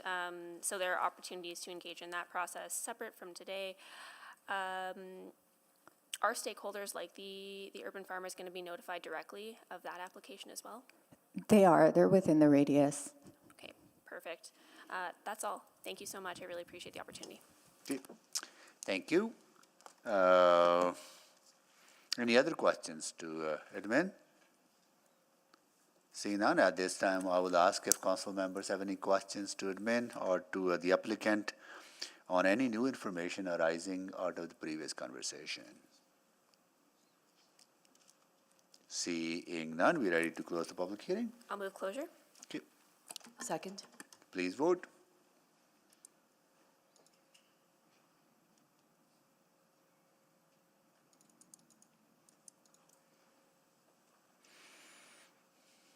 We have all the votes. Display the votes, please.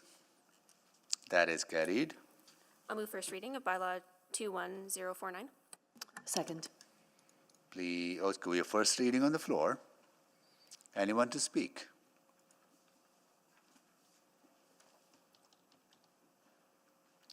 Councillor Salvador to close.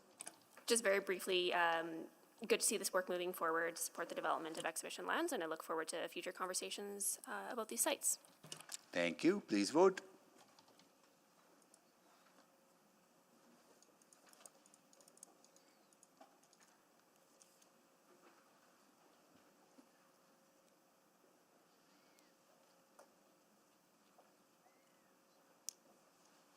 We have all the votes. Display the votes, please. That is carried. I'll move second reading of Bylaw 21049. Second. Please vote.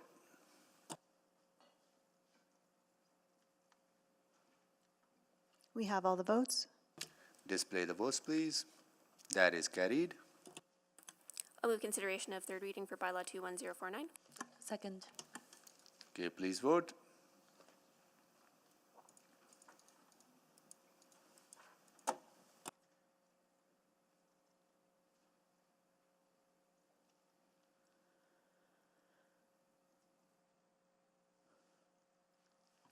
We have all the votes. Display the votes, please. That is carried. I'll move third and final reading of Bylaw 21049. Second. Please vote.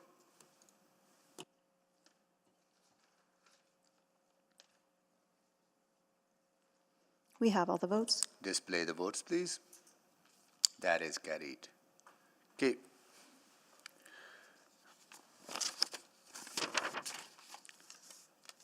That dealt with 3.4. Next one is 3.6, Bylaw 210452, to allow for a range of small to medium-scale housing, Crestwood, exempted by Councillor Knack. And Jeff Booth is here, and Kim Wagner, you're still with us, right? Okay, there you are. Yes, I am. I'll come to you. I'll come to you in a bit. I'll go to administration to make a presentation. Good morning. This application proposes to rezone a site in the Crestwood neighborhood from the small-scale residential zone to the small to medium-scale transition residential zone, RSM H12.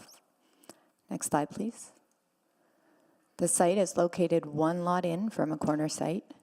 It fronts a service road along 142nd Street and is accessed from an alley to the east. 142nd Street offers transit service and a district connector bike route. The site is located in close proximity to commercial and open space. The service road has no sidewalk and has an approximately 3-meter boulevard. Next slide, please. The major differences between the zones are that the proposed RSM H12 allows for a height increase from 10.5 to 12 meters, an increase in maximum site coverage from 45 to 60%, a reduced rear setback from 10 meters to 5.5. Additionally, single, semi-detached, and duplex housing are restricted under the RSM H12 zone. Next slide, please. The site is identified as urban mix within the 142nd Street secondary corridor in the Jasper Place District Plan. District policy supports increased height and intensity within secondary corridors. The proposed rezoning contributes to the big city move to be a rebuildable city. Next slide, please. One response was received at the city's outreach to the community regarding this application. Next slide, please. Administration recommends City Council approve this bylaw. It contributes to the city plan Big City Move to be a rebuildable city by adding more infill units in the redeveloping area. It aligns with the district plan policy for increased height and intensity along a secondary corridor, and it is compatible with the surrounding development. Thank you. Thank you so much for the presentation. We'll go to Jeff Booth. I'm to your left. Oh, there you are. I'm looking through. What can I say? Hi. Hi. Go ahead, please. All right. Hello, Mr. Mayor and members of council. My name is Jeff Booth from Situate, and I'm here on behalf of my client to request approval for a rezoning application at 9623 142nd Street. The request is to rezone the property from RS Small Scale Residential to RSM H12 Small Medium Scale Transition Residential to allow for a 3-story multi-unit residential building. This is a straightforward application that aligns with city policies, contributes to housing diversity, and makes better use of a well-located but currently vacant site. Next slide, please.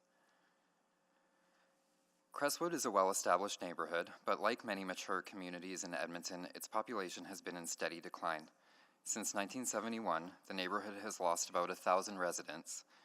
This loss has an impact not just on local businesses and schools, but on the long-term sustainability of the community. Next slide. At the same time, Crestwood has limited housing options beyond single-detached homes. Currently, 85% of the housing stock is single-detached, making it difficult for those looking for smaller, more affordable housing options to live in the area. This rezoning is an opportunity to introduce more diversity into the housing mix while providing a gentle increase in density. Next slide. This site is exactly where multi-unit housing should go. 142nd Street is an arterial road and a designated secondary corridor, meaning the city's policies already support more housing here. The Jasper Place District Plan identifies this area as appropriate for mid-rise development of up to 8 stories, but given the site size, a 3-story building is a more practical and context-sensitive approach. The site's within walking distance of parks, schools, and local businesses, and is well served by transit, including the future Grosvenor 142nd Street LRT station. It's also near bike routes and active transportation infrastructure, further supporting the city's goal of reducing car dependence. Next slide. As with all our projects, we took a proactive approach to informing the community. In October, we mailed postcards to 17 nearby homes with project details and contact information. We set up a project webpage to answer common questions and we reached out to the Crestwood Community League to introduce the proposal. We did not receive any concerns or objections. Next slide. This project is not a high-rise, nor is it a radical change for the area. It's a 3-story building on an arterial road, a reasonable step towards addressing Edmonton's housing needs while maintaining a respectful transition to the surrounding homes. Our client is looking to build a small-scale apartment building rather than townhouses. This means there will not be individual unit entrances facing the property next door. Design work for the project hasn't started yet, but the image on this slide shows a concept of what the building could look like. The intention is to create a well-integrated, high-quality development that fits within the context of the neighborhood. Next slide. This application is not just about one project, it's about following through on the city's own plans for growth and housing. It supports the city plan's vision of adding more homes in well-connected locations. It aligns with the Jasper Place District Plan, which encourages more housing along corridors like 142nd Street, and it contributes to housing diversity in a neighborhood where options are limited. For all these reasons, I respectfully ask for your support in approving this rezoning application. Thank you, and I'm happy to answer any questions. Thank you. We'll see. Questions for Speaker Booth?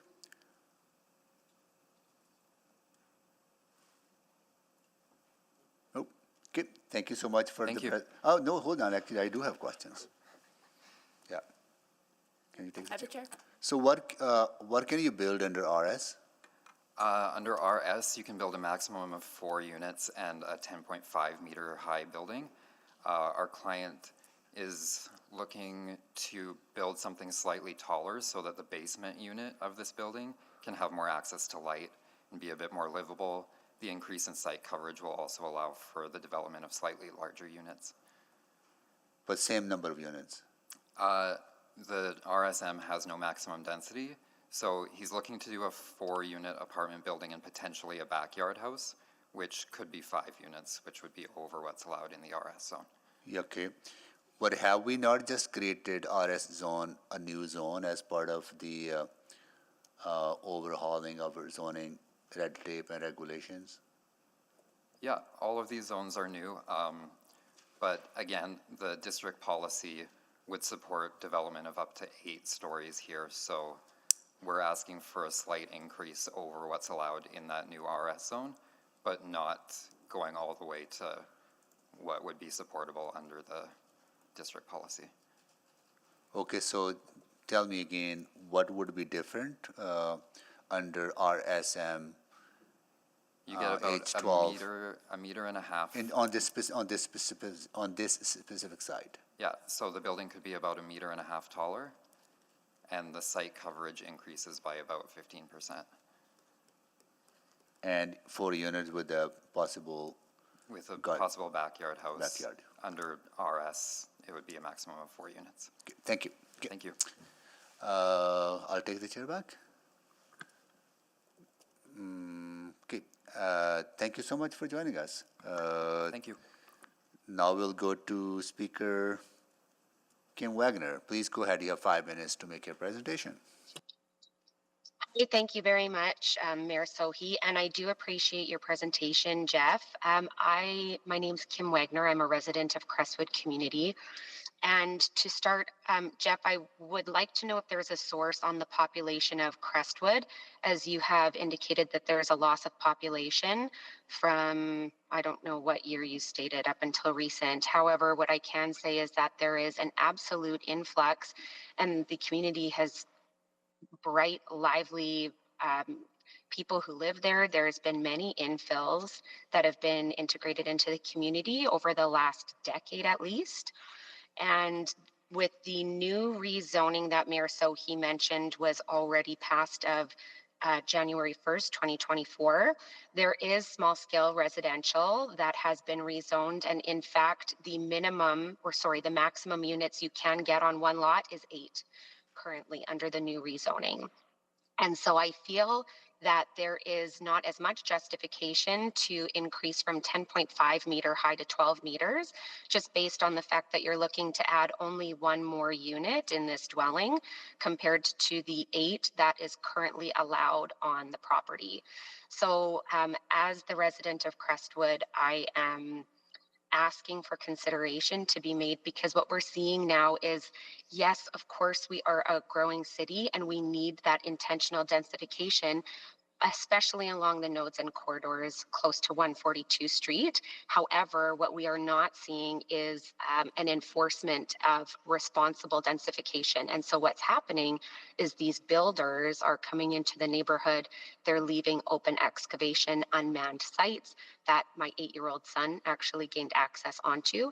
And so what we're seeing is not just responsible development or lack thereof, but also there is no enforcement on that, the development side. And so when we see larger projects like this going in, there needs to be a consideration about, have the risk assessments been done appropriately? What does the fire protection plan look like? Has there been a sweep analysis done to ensure that appropriate safety rescue vehicles are able to access the site? And also the big consideration is waste management. And so with that, I would respectfully say that there is not enough reason to rezone the entire build in this case, just for the purpose of adding one more unit, which, Jeff, it sounds like your builder would like to go from 8 units to 9 units and just a little bit higher so that there's more light in a basement unit.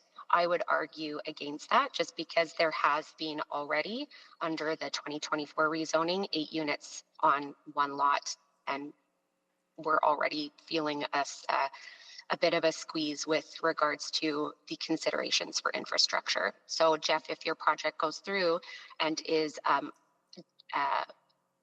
approved for rezoning, now that puts the additional strain on the rest of the neighborhood for other potentials for other builders to go up to 12 meters plus, and the entire neighborhood has already been rezoned as such that now we have 16 units going in where one singular dwelling used to exist.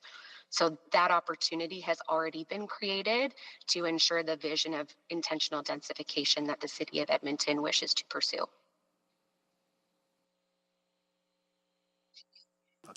That's all. Thank you.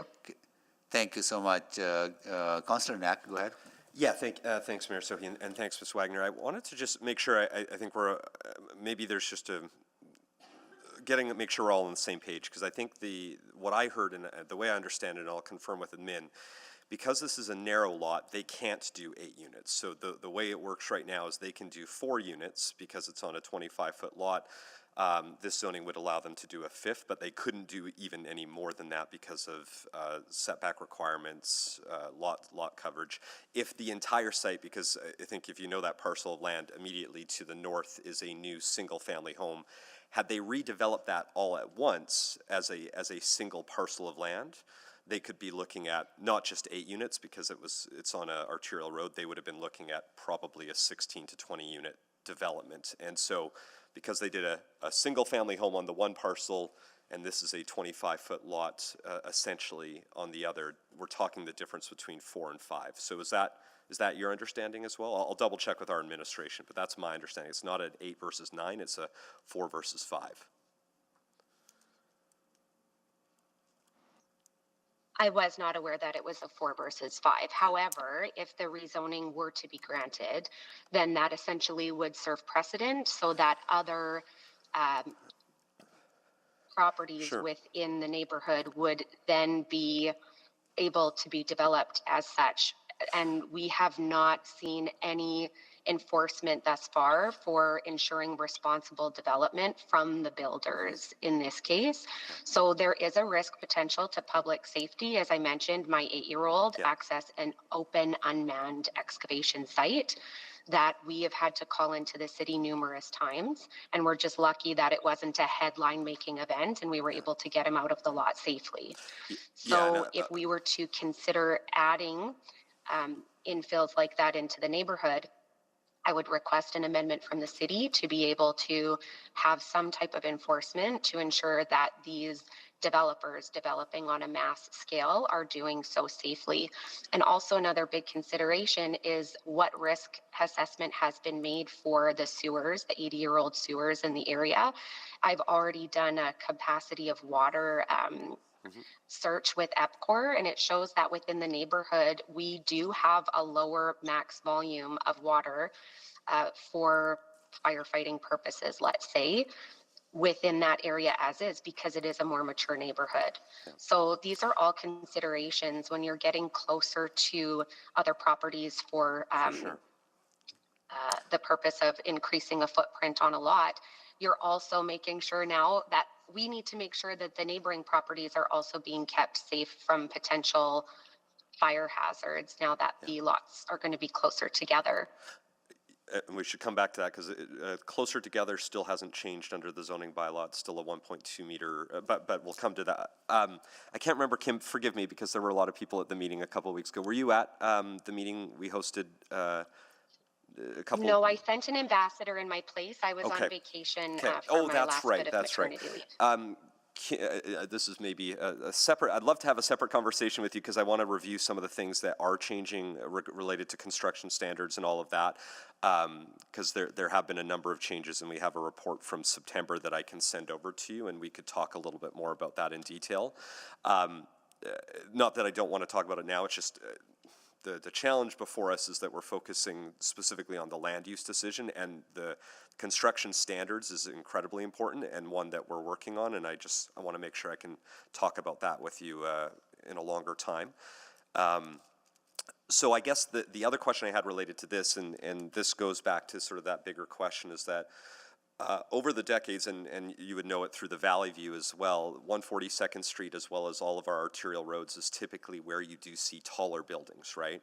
I mentioned if that lot as a whole had been developed, it very likely would have come forward as a 4 to 6 story building, because that's typically where when we ask people about density, people say put the density sort of on the main roads. And so my worry, hearing some of your concerns, is that if the suggestion is to say no today, if they consolidated one lot to the south, they could be asking for a much larger scale development that is very much in line with how the city has grown over the last 50 to 60 years. And so to me, I sort of look at this and say, if the concern is overbuilding, I'm out of time. I'll come back and finish my question. Sorry, I'm out of time. Great, thanks, Councillor Knack. Someone move a second round? So moved. Second. Please vote.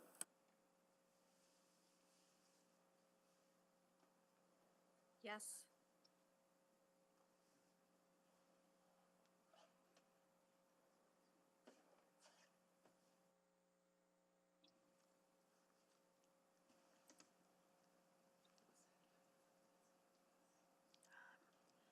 Councillor Rutherford, I'm sorry, did you vote?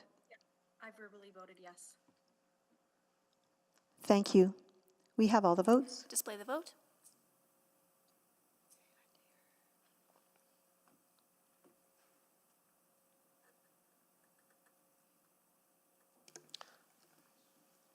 I don't see it, but I assume that's carried. That carried. Great, thank you. Go ahead, Councillor Knack. Yeah, thank you. So I guess just wrapping up that question, I think the thing I wanted to ask you is if your concern is being sort of overbuilt or setting precedent. I think the Valley View, which has been in place now for 30-ish years, like that's already what is allowed on a spot like 142nd Street, and so this is typically a much smaller amount of density than what has been permitted on a road like that for a long time, and so I just wouldn't mind getting your thoughts on that. In terms of a smaller, I'm not sure I understand your question. I guess what I'm saying is that Councillor. if let's say council said no to change from an extra 1.5 meters and to go from 4 units to 5, there would be nothing stopping any property owner from acquiring multiple lots on 142nd Street and coming forward for a rezoning proposal that would be more in line with like the Valley View, because that has been there for a while, and that's typically where larger buildings have been situated on a main road.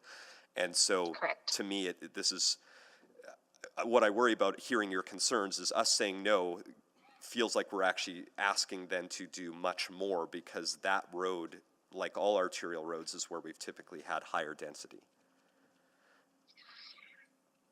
I hear you. I hear what you're saying. Although my concern, I guess, in return to that would be overall, regardless of we're looking for an extra 1.5 meters in this instance on a 25-foot lot, regardless of if you're increasing the density, what considerations from the city or the city development officer have been made regarding the infrastructure in these neighborhoods? We're talking about mature neighborhoods where now we are dramatically increasing the population, the density. Of course, I know it's warranted, it's needed, it's a great spot. You have transportation close by, LRT, bus, and tons of amenities, so that's great. But in terms of the neighborhood infrastructure, being the sewage, being the water, what assurances do the neighbors have? And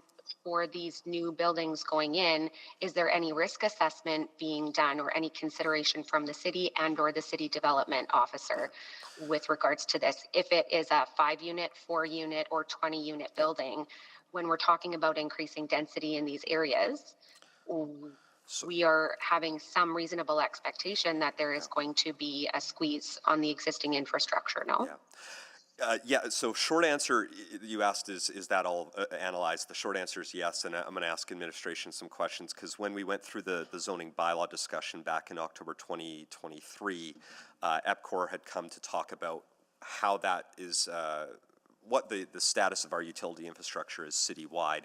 And again, you and I might need to set a longer conversation where we can sit down and I can review a lot of that with you, because I feel like I'm supposed to technically ask questions, which is the pain of a public hearing process.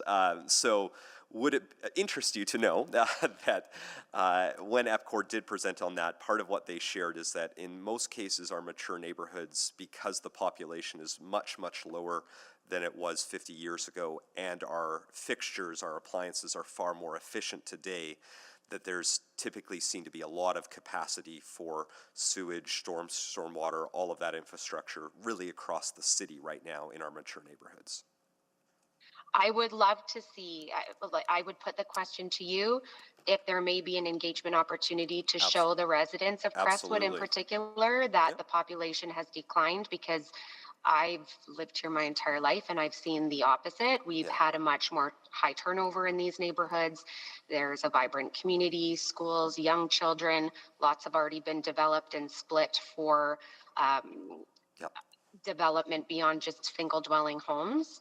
So, and also to point to something that you had said earlier regarding another section of something discussed earlier, Councillor Knack, you were saying if we say yes, we are saying yes to everything within this zoning bylaw, which means commercial, which means agricultural in this case, which means community buildings. And so if we were to say yes to that in this mature neighborhood, what are the implications for the infrastructure? No, it's a great question, and I'll ask administration some follow-up questions to try to give you some more answers, and then you and I can follow up separately from this and chat a little bit more detail about everything that's sort of going on in the area. Thank you. Thank you. Thank you, Councillor Knack. So that concludes questions to Speaker Wagner. And at this time, I'll ask if, we'll go to questions to admin. Councillor Knack? Yeah, thanks, Mayor Sohi. So wanted to just ask a few of the questions. I think we'll start just on the population side. My understanding is, again, we use the federal census data. I think, I don't want to speak for Mr. Booth, but my records of the federal census data show that Crestwood had about 3,400 people back in 1971, and the latest federal census in 2021 shows about 2,415 people. Is that your understanding as well? That's correct. Okay. That census data is also publicly available. Yes, yeah, and it's something I think it's great for everyone to have, because it is surprising though, because a lot of neighborhoods, Crestwood in particular, has seen a lot of lot subdivision, but there's a lot of older homes with folks that have much smaller family sizes. And so is that sort of why, even though you see a lot of new development, you're not necessarily seeing the population shift in the same way that I think a lot of us would think? Yes, exactly. So you've got one or two people, the families have grown up and younger generations have moved out, and people are, have still getting older and aging in place, but then, yeah, they're moving too. So then you're seeing this influx of families. So great that there's that sense in the community. Okay. I wanted to ask about the drainage side of things. Again, I know that's sort of there's a bigger question that I'll have a conversation with Ms. Wagner about, but I mean, in terms of this specific development, can you talk a little bit about what analysis happens, how that work occurs to ensure that there is sufficient capacity for something like this? Councillor, this particular lot has sanitary servicing both at the front, availability of sanitary servicing both at the front as well as in the lane to the east. So our requirement would be to tie into the lane. This is the second lot in that service pipe that it will be connecting to. So it's at the top end of the system. There is adequate capacity. The pipe is larger than what we would normally see in a residential development. For the storm servicing, this lot does not have a service connection as of now, but our requirement is to either put in a LID feature over there with adequate storage, or tie into the services which exist within 142 Street. And so whether or not this rezoning is approved, this would be the work that would have to happen with any development. So if they were doing a development under the RS zone, this would be circulated before, as part of the building permit process. You would be able to verify that and put conditions on that if you needed something like, in this case, the LID. You have a process to ensure that is dealt with before they start building. Yes, correct. It will be done at the development permit stage. And then with the way the rules have changed, and I know this has been in place for a while, but essentially we follow up after the fact to make sure they've complied, right? There's a required check-in, with the lot grading plans, those types of work. We need to verify that it's been dealt with. For the house to exist, they need service connections, so it is insured at that point in time. Yeah, so there's ways to ensure that we're getting that support there for it. I wanted to ask a little bit about, let's see here. So one thing I did notice in the report, and again, just to confirm here, is that because the site is more narrow, they actually wouldn't be, as of right, would not be allowed to build to the maximum lot size of 60% because it's a more narrow lot. They would need to, if they wanted to try, they could ask for a variance. I'm not necessarily hearing that there was a variance that is going to be requested, but they would only be able to build to about 50% of the lot coverage. That's correct. Which, when compared to the standard RS zone, is 45%. So we're talking about a 5% site coverage difference. That's right. And because this is on an arterial road where typically we do support higher density built forms, larger apartment buildings, which would cover the lot in a greater amount, I guess I'm sort of making an assumption that 5% isn't seen as a significant change, considering what you probably could build on that site if you had one or two more lots. Exactly. If we find it compatible, it not only is it an arterial road, it's a secondary corridor where you can see it and ranging in size and intensity from 4 to 8 stories. Okay. 30 seconds. I'll probably stop, see if any questions get answered. Thank you. Thank you, Councillor Nack. Councillor Stevenson? Yeah, I wanted to pick on some similar themes as well, but maybe just going back, taking a step back, just in terms of separating out the new zoning bylaw from sort of ongoing rezoning processes. So, my understanding, yes, we passed the new zoning bylaw that created a new baseline, and that was really a like-for-like replacement. Is that correct? Essentially, like for like. Great. And the intent there wasn't that we rezoned everything to the future vision or even in alignment with our long-term plans. Is that correct? That's correct. Not at all, right? We couldn't ever rezone an entire city with the development right uplift that's required for, say, meeting rebuildable city. So one of the targets under rebuildable city, I think as everyone knows, is welcoming 600,000 more people into the redeveloping area alone. Yeah. So RS zoning is not going to do that, right? So then we see through our regular process, statutory planning, and public hearing process, development rights being asked for that align with or maybe don't align with policy, but that's what the policy is there for. Great, and that's really, so these type of rezonings, they are an expected and important and necessary part of achieving our longer term plans. They're essential if we're going to welcome 600,000 more people into the redeveloping area. And I think that question of precedent is really interesting. And I hear the fear that, this one site gets rezoned to this higher zoning. Am I correct that, if another property in the neighborhood applied for a similar rezoning, it would have to be assessed against the district plan? So if it wasn't along a main corridor, if it wasn't a node, if it wasn't meeting some of those other criteria, it would likely not receive administrative support? I mean, we could only judge what's in front of us here today, but yes, of course, every application is treated individually and analyzed and evaluated on an individual basis against the policy. Great. So having this, again, it doesn't set any sort of precedent for other properties. The sort of precedent, I guess, is the policy framework, are the plans that we've come up with. Absolutely. Okay. Those are also publicly available. Great. Well, and wanted to dig in a bit further too, just around enforcement, because I know that that's an issue that comes up in the areas that I represent as well, and obviously a major concern and disruption. If I recall, I think last year we made some changes to how compliance resources, infill compliance resources are funded. Is that correct? We're looking at it being part of the business model for development services? I'd look to the larger team to speak to that. I mean, I know we are making some proactive programs in terms of not even getting to the stage of compliance, right? So we've got our project implementation plan, construction accountability plan. Those are happening at the building permit stage. So there's some proactive pieces. If there's a difference in the funding model, I'm unsure. Well, happy to, if Mr. Pollock wanted to speak to PIP and CAP, because I think those are really, really great evolutions in our compliance work, and they are brand new, so maybe just helping to raise some of the awareness around that. So both the PIP and the CAP, they're on staggered timelines of implementation. Right now, the project implementation plan, or the PIP, is being required for all new building permits, which looks at construction standards and how the applicant or the developer is going to work within the community.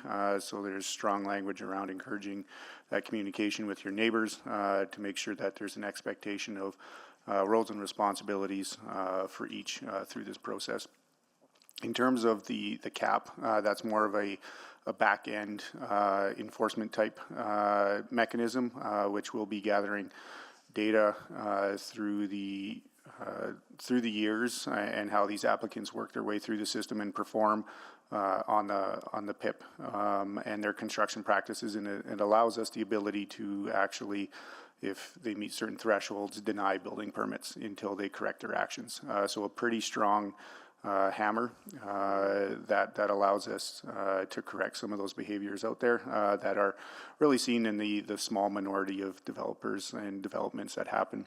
In terms of the change of funding and setting up a coordinated office that deals with construction complaints, council made that decision in fall of last year to move forward with some of those positions that would be funding out of the Planning Development Business Reserve that looks at those compliance measures and acts as that single source of collecting data, but as well as sending out the appropriate officers, whether it's compliance officers, community standards officers in the case of construction and noise complaints, and then all building safety officers afterwards. Great. I'm out of time, but thank you very much. Thank you, Councillor Stevenson. So that any other questions to admin? Okay, no. May I I'm May sorry. I speak? Just I am one so last question. sorry, Speaker Wagner. The way the process works is that if council members have additional questions to you out of the new information that has arisen out of this conversation, they'll be able to ask you those questions later on. So please, we just have to follow that process. So this concludes questions to administration. And at this time, I will ask if council members have any questions to administration, to the proponent, or members of the public signed in opposition on any new information arising out of previous conversation. And Councilor Knack, go ahead, please. Sure, thanks, Mayor. So, Ms. Wagner, I wanted to check in with you. It sounds like you had something to add, and I know there were some questions that hopefully covered some of what you'd asked about, but did you have something you wanted to flag for us? Thank you very much. Yes, the one consideration of the PIP and the CAP, which is two documents that I've become very aware of, and I'm very grateful that they are being implemented. However, maybe not with regards to this case, but just a consideration for builders who have put in their development permits prior to the PIP being legally implemented, and what the compliance is going to look like when bylaw doesn't actually say anything other than strongly encouraging communication with neighbors, what enforcement is possible if a builder doesn't. Yeah, it's a great question. One that I think, for the sake of this particular land use in front of us, obviously it's going to take effect for anything that could be developed here, and then you and I can follow up and talk about the specific development that I know has been a particular challenge in the area. Which I know isn't tied to today's discussion, but you and I can follow up on that, and we can sit down and talk about that in more detail and make sure we have a clear plan of action to how that's going to be enforced. So. Thanks. Thank you for your consideration. Absolutely. Thank you. Those are all my questions, Mayor. Thank you, Councilor Knack. So that concludes questions on new information. Any other questions, colleagues? I am seeing none. We are ready to close the public hearing on this. Yeah, Mayor Sohi, I'll move closure of the public hearing on item 3.6. Second. Okay, please vote.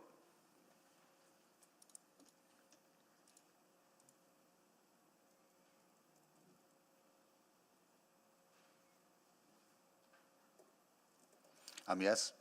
Thank you, Mayor Sohi.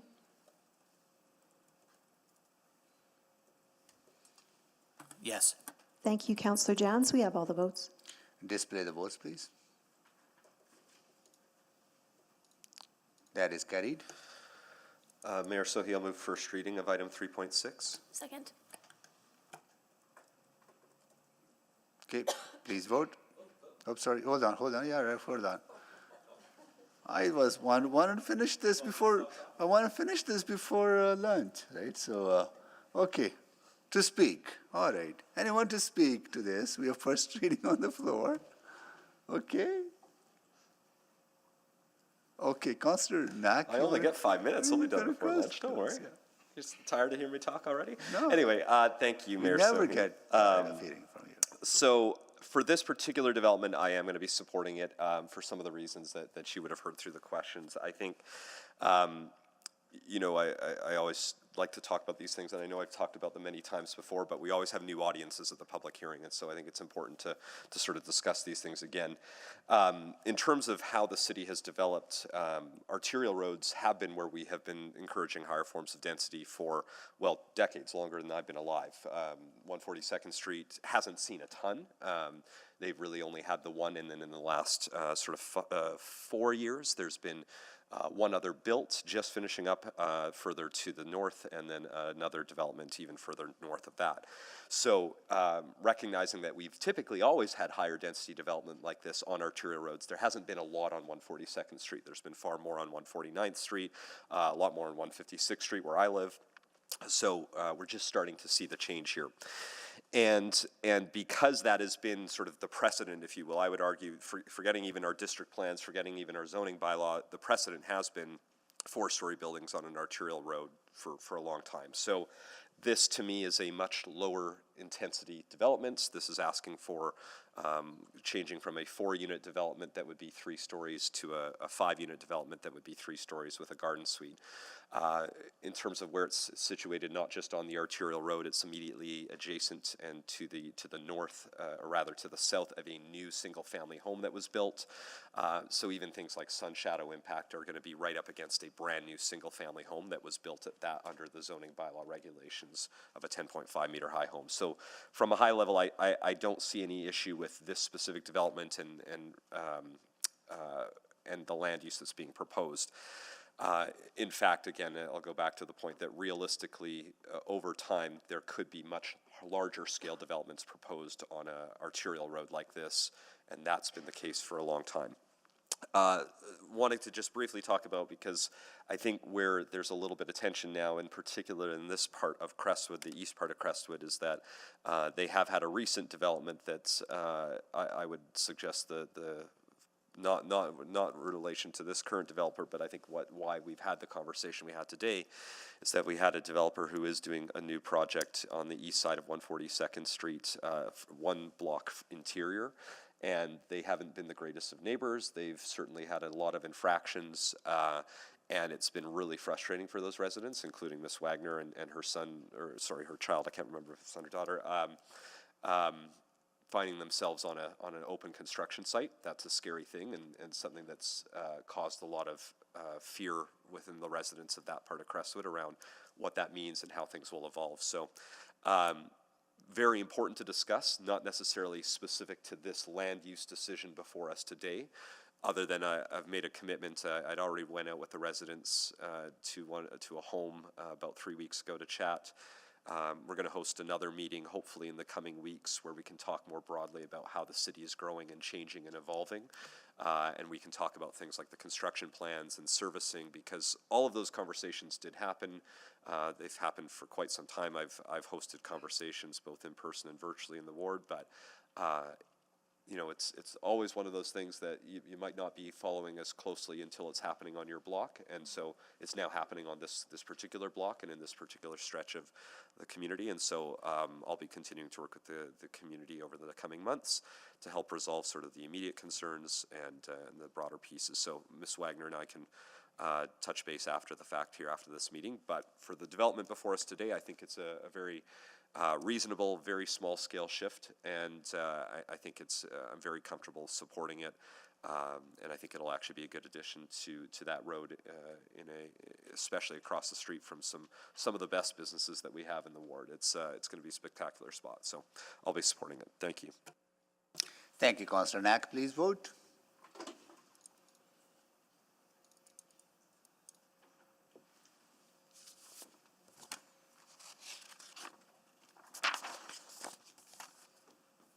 We have all the votes. Display the votes, please. That is carried. Mayor Sohi will move second reading of item 3.6. Second. Please vote.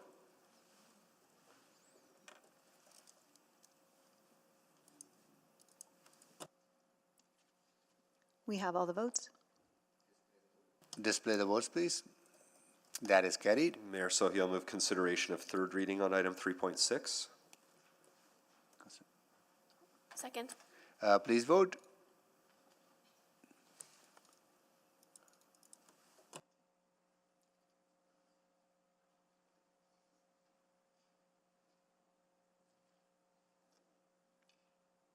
We have all the votes.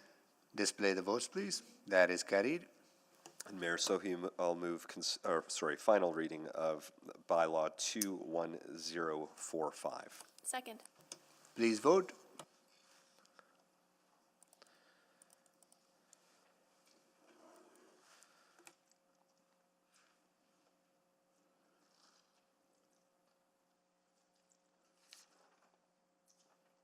We have all the votes.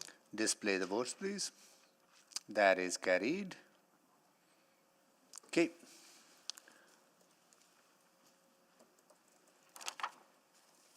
Yeah. Okay. Now we are on to Bylaw 21050 to allow for a health and wellness center. Kinglet Gardens will go to administration for our presentation. This was exempted by Councillor Cartwell. Yep.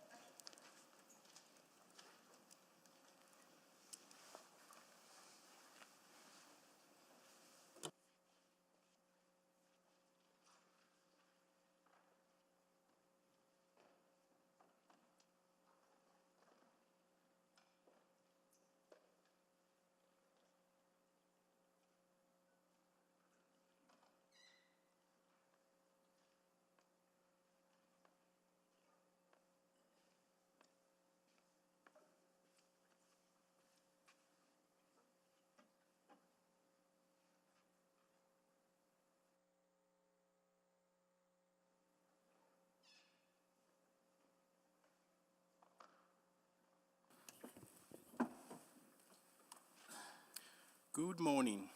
This application proposes to rezone approximately 4 hectares of land in the Kinglet Gardens neighborhood. The current zone is the rural residential zone, and the proposed zone is a direct control zone that is intended to accommodate a health and wellness center. This application also includes an amendment to the boundary of the North Saskatchewan River Valley and Ravine System Protection Overlay. Next slide, please. The site is currently undeveloped, but was previously the location of Soaring House, also known as the McTaggart property. The land is adjacent to the North Saskatchewan River Valley, with the majority of the site being located above the top of bank line. The site contains mature trees throughout and is surrounded by residential houses to the north, south, and east. There is an existing agreement between the city and the current landowner to purchase a 10-meter wide strip of land along the north property line that would connect Whitemount Road to existing public lands below the top of bank, providing public access. Next slide, please. Administration used an expanded engagement approach, which included a pre-application letter, a mailed notice, information on the city's web page, an Engage Edmonton web page, an in-person open house, and one-on-one communication with city staff. To address the city's duty to consult under the Memorandum of Cooperation and Dialogue with Treaty 6 nations, the Confederacy was engaged at various milestones throughout the process.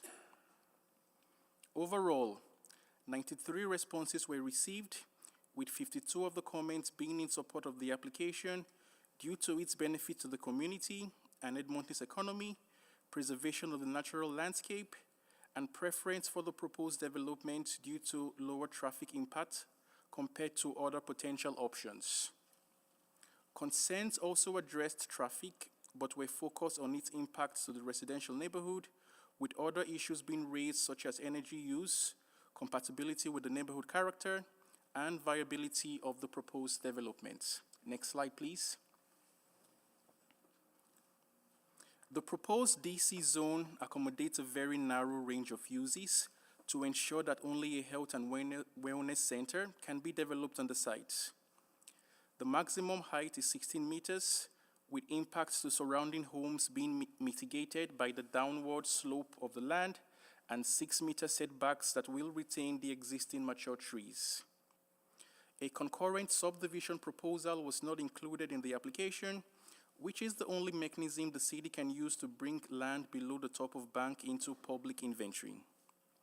In lieu of subdivision, the DC prohibits buildings and pools below the structure development line, which is even more restrictive than the A zoning, which is typically applied to subdivided lands below the top of bank. Through this requirement, the DC prohibits development in the river valley and ensures that development on the upland portion of the site aligns with the approved geotechnical study. Next slide, please.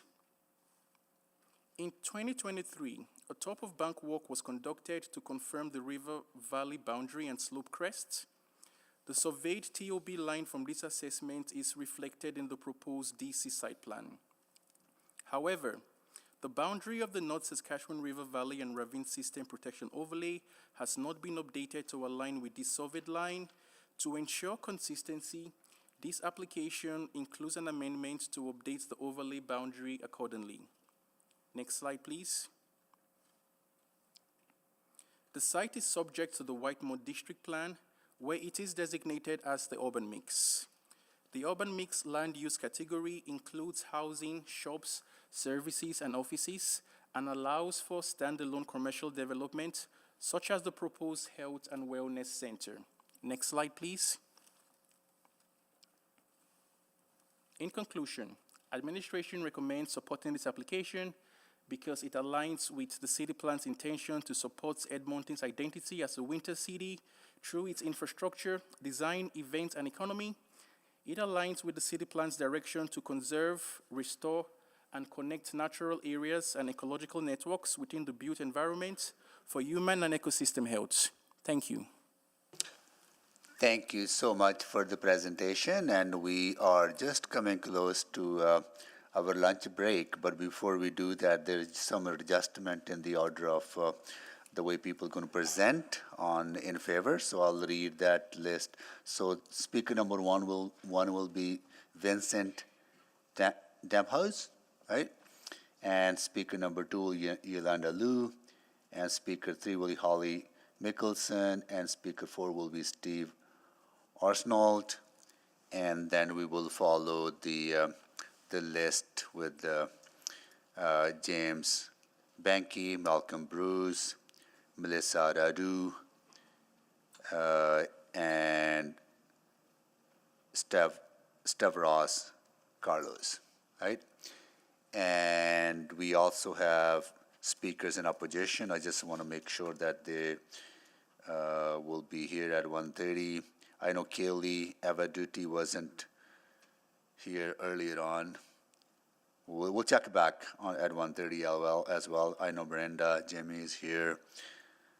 Is Dolly Kipera Montefiore joining us? Rocky Firo? Or maybe they know. Okay. Thank you. And Deanne Stein Hasnoff? Yes. Eric Gormley? Yes. Christine Kowalchuk? Yes. Gloria Michalchuk? And Laura Musquera. Okay. So we will start with the folks in favor at 1:30, then questions to them, then we'll go to folks in opposition after that. Cool. All right. We'll be back at 1:30. Until then, we are on the recess.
All right, good afternoon, everyone. I'd like to call this meeting back to order and begin with a roll call.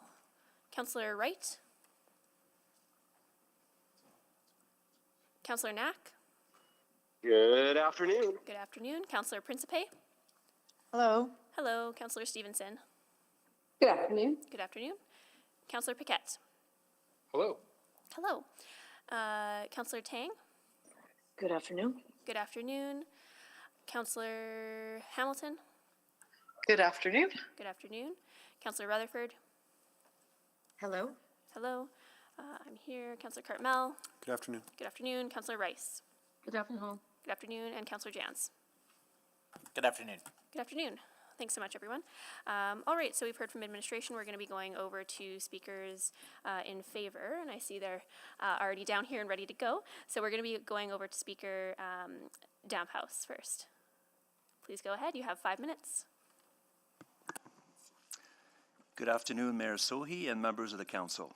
Thank you for your time and for the opportunity to speak with you today. My name is Vincent Damphouse. I am the co-founder, majority owner, and executive chairman of the board at Scandinav Group. I'm joined today by our planning consultants, Yola Liu, Holly Mickelson from Stantec, as well as Steve Arsenault, CEO for Scandinav Group. Each of us will give a brief presentation, and we will be happy to answer any questions you may have. I once was a resident of Edmonton when I had the privilege of wearing the Oilers jersey for a short period of time in 1991-1992. Playing alongside Stanley Cup champions like Kevin Lowe, Craig Simpson, Craig McTavish, and Kelly Buckberger taught me how to be a good teammate, a professional, and eventually a winner myself in 1993, but unfortunately not with the Oilers, but with the Montreal Canadiens. But I never forgot the lessons I've learned from being around those incredible players and leaders, or the pride I felt representing this franchise, this city, and the people of Edmonton. 4 years ago, when I decided to explore the possibilities in the Edmonton market, I reached out to my captain, Kevin Lowe, for some guidance. True to form, he didn't let me down. Within 3 hours, he put me in contact with a partner at Cushman and Wakefield, and in the summer of 2022, the search for an iconic Edmonton location was underway. It would be an honor for my team and I to bring the first and ever Nordic Spa to the city of Edmonton, and it would be a privilege to blend the future Scandinav Spa on the storied property that once belonged to Sandy and Cecil McTaggart. Very important Edmonton philanthropist. Next slide, please. In 1998, my co-founders and I united with a shared vision to create an authentic and inspiring leisure facility. Our goal was to introduce the ancient tradition of Scandinavian baths to the serene and natural setting of Mont-Tremblant in the province of Quebec and complement the region's established tourist activities. Open on December 11, 1999, Scandinav Spa quickly became one of the area's most popular attractions. Next slide, please. Our expansion began in 2006 with the opening of our Blue Mountain, Ontario location, followed by our only indoor spa in Old Montreal in 2009, and concluding with the launch of Scandinav Spa Whistler in 2010. Next slide, please. As pioneers, we have accumulated over 25 years of experience in the Nordic Spa design, construction, and management nationwide. Seamlessly integrated in the natural environment, each of our locations are nestled in nature, honoring and respecting the environment. Nordic spas have proven benefits from reducing stress to improving circulation and have exponentially grown in popularity across Canada. But finding and securing breathtaking site locations while having to navigate zoning requirement is a complex, time-consuming, and costly process. With your support, we can successfully bring Edmonton its first ever spa attraction to this kind and our first new location since 2010. Scandinav Spa Edmonton would be more than just a place to unwind. It would be an immersive retreat where the healing power of nature meets time-honored hydrotherapy. Set in a stunning natural landscape, guests would move through the experience feeling rejuvenated, while their body and mind find deep relaxation and peace. Our spa locations have all encouraged tourism, brought in substantial revenues, created jobs, and boosted the local economy to nearby restaurants, hotels, shops, and other businesses. Scandinav Spa Edmonton, I'm convinced, would have the same impact. Next slide, please. Beyond economic benefits, our arrival would contribute to the city's growing focus on wellness and quality of life. It would provide Edmontonian a peaceful space to unplug and reconnect while offering year-round appeal from cozy winter escapes to serene summer getaways. I encourage Council to approve the proposed rezoning, allowing Edmonton to welcome its first Nordic spa location while setting a new standard for urban wellness tourism in Alberta. Thank you. Thank you. We'll now go to our second speaker, Yolanda Liu.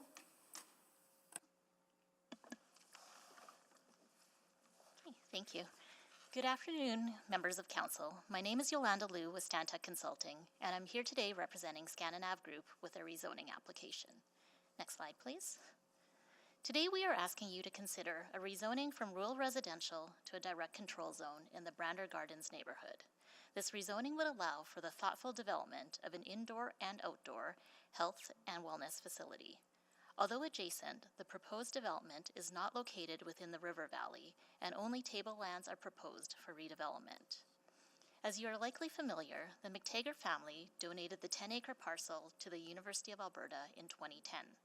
Because the land was not essential to academic purposes, the ownership was transferred to the University of Alberta Properties Trust for development or sale.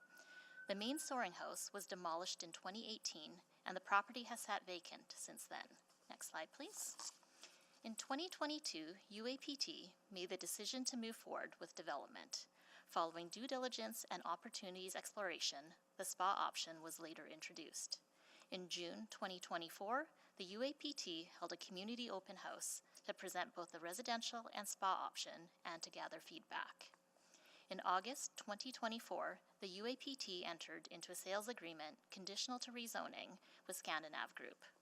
Should rezoning not be achieved, UAPT would move forward with an application for residential development, likely resulting in higher site coverage and paving, as well as the removal of far more trees and vegetation than with the development of a spa. Next slide, please. The site is well connected through multiple modes of transportation, from the private vehicle to trails, which will bring people by foot, bike, and other modes from all directions, including across the Terwilliger Footbridge from the west. Transit service is located along Riverbend Road, less than 300 meters from the subject site, with sidewalks and shared use paths connecting the stops to the future spa. Next slide, please. Climate resiliency is top of mind for Scandinav Group. Scandinav Group incorporates many sustainability initiatives within their current locations. One of the larger positive benefits of Scandinav Spa is the preservation of the natural vegetation, along with additional planting that occurs on-site, both at ground level as well as with green roofs where possible. They also include energy-efficient mechanical systems, water recirculation, energy transfer technology, as well as heat-saving pool covers. Scandinav Group continues to work with their climate consultants to monitor their energy consumption and undertake initiatives to reduce their carbon footprint. Next slide, please. In support of the rezoning application, a number of technical studies were reviewed and approved by City Administration. 2 geotechnical reports, 2 geotechnical memos, a servicing study, an environmental site assessment, and wetland overview were completed. All concluded that the site was suitable and serviceable for the intended development. Although a traffic study was not required by City Administration, Scandinav Group commissioned a study based on public feedback. The study compared the spa development to possible residential development of 40 homes, 80 homes, and a multi-family site. The study concluded that the traffic generated by the health and wellness development would be less than any of the residential scenarios. Thank you for the opportunity to share this exciting project with you today. This concludes my presentation. My colleague Holly Mickelson will now provide you with more details on the DC zone. Great, thank you so much. We'll go now to Holly Mickelson. You have 5 minutes. Good afternoon, members of council.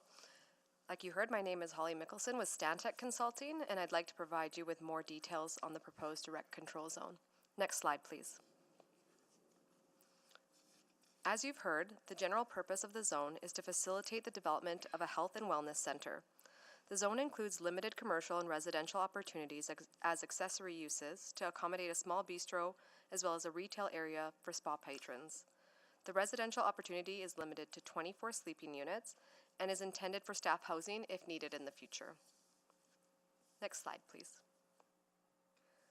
The maximum building height is 16 meters, and we have proposed a low maximum floor area ratio of 0.37. This means that much of the land would remain without buildings. In comparison, commercial and medium-density residential zones within the Edmonton zoning bylaw include maximum floor area ratios ranging from 2 to 3.5, and low-density residential zones permit site coverage ranging from 45 to 60%. To encourage tree retention, the DC2 includes regulations limiting overall tree removal in consideration of the natural setting, as well as prohibiting it within setback areas to maintain a natural view from the street. Tree removal is permitted for access, building, and utility placement, and to maintain the health of the site vegetation and safety of visitors, staff, and infrastructure. Next slide, please. Given the site's location, extensive geotechnical investigation was part of the project scope. The DC2 incorporates the Top of Bank line, urban development line, and structure development line based on city policy and geotechnical findings, ensuring slope stability. Further, the DC2 restricts development west of the structure development line, prohibits vegetation removal beyond the Top of Bank line, and mature tree removal beyond the urban development line, except for safety and maintenance. A Top of Bank restrictive covenant will be registered on title to ensure compliance with the referenced geotechnical reports and memos at the development permit stage. Next slide, please. The city is able to provide access to the river valley via a 10-meter strip of land along the northern boundary of the site. An option to purchase this strip was negotiated by the UAPT and City of Edmonton, and the city has stated their intent to exercise this option agreement. The City of Edmonton currently owns land to the west, between the property and the river, and land to the south and north as shown on the graphic in front of you. Next slide, please. In advance of submitting a rezoning application, we delivered over 1,100 pre-application notices to surrounding property owners. The majority of the responses were in support of the proposal. Since submitting the application in September 2024, we have worked with City Administration to produce a DC2 that balances the development of the site with the protection of lands adjacent to the river valley. While the application was being reviewed, we met with the Edmonton River Valley Conservation Coalition and the Edmonton and Area Land Trust. We provided context to the application and answered questions and explained a restrictive direct control zone could achieve their goals. Around the same time, we connected with Ms. Miranda Jimmy from the Confederacy of Treaty 6 First Nations and extended an offer to meet. My colleague had a conversation with Ms. Jimmy at the open house, where the application, subdivision process, and the private nature of this parcel were explained. We proposed another meeting, but unfortunately it did not occur. From November 2024 to January 2025, we continued working with administration to refine the DC2 regulations and the Top of Bank restrictive covenant. Next slide, please. This development represents a unique opportunity to transform a long vacant site into a world-class Canadian-owned health and wellness destination, while preserving and respecting its natural character. The project is based in thoughtful environmental stewardship, ensuring significant open space retention, minimal site coverage, and tree preservation. With careful planning and collaboration and adherence to stringent geotechnical and environmental safeguards, this development is an ideal fit for the site. Thank you for your time, and I'd like to invite Steve Arsenault to conclude our presentation. Great, thank you so much. We'll now go to Steve Arsenault. Please go ahead. Dear Mr. Mayor and Councilors. And you'll just need to turn your mic on. Sorry. Dear Mr. Mayor and Councilors, thank you for the opportunity to speak before you today. My name is Steve Arsenault. I'm President and CEO of Scandinav Group. It's a real honor to present such an exciting opportunity for both the City of Edmonton and its residents. All of the world's major cities now have a wellness strategy integrated into their urban development plans, and I am pleased to see that the City of Edmonton is no exception. Next slide, please. Demand for our services has been growing steadily for more than 25 years now. The COVID-19 pandemic, meanwhile, has reinforced the importance of taking care of one's physical and mental health. Our project is the perfect response to this growing need for maintaining an exceptionally healthy lifestyle, as it will provide Edmontonians with a first-class wellness facility to enjoy year-round. Supported by a seasoned management team, Scandinav Spa has built a reputation for providing an exceptional experience rooted in timeless Scandinavian tradition of wellness. Our concept is simple yet transformative. A hot, cold, and relaxation cycle in combination with nature, water, and tranquility. Guests immerse themselves in a serene environment, surrounded by nature, where they can unplug, unwind, and revitalize their senses.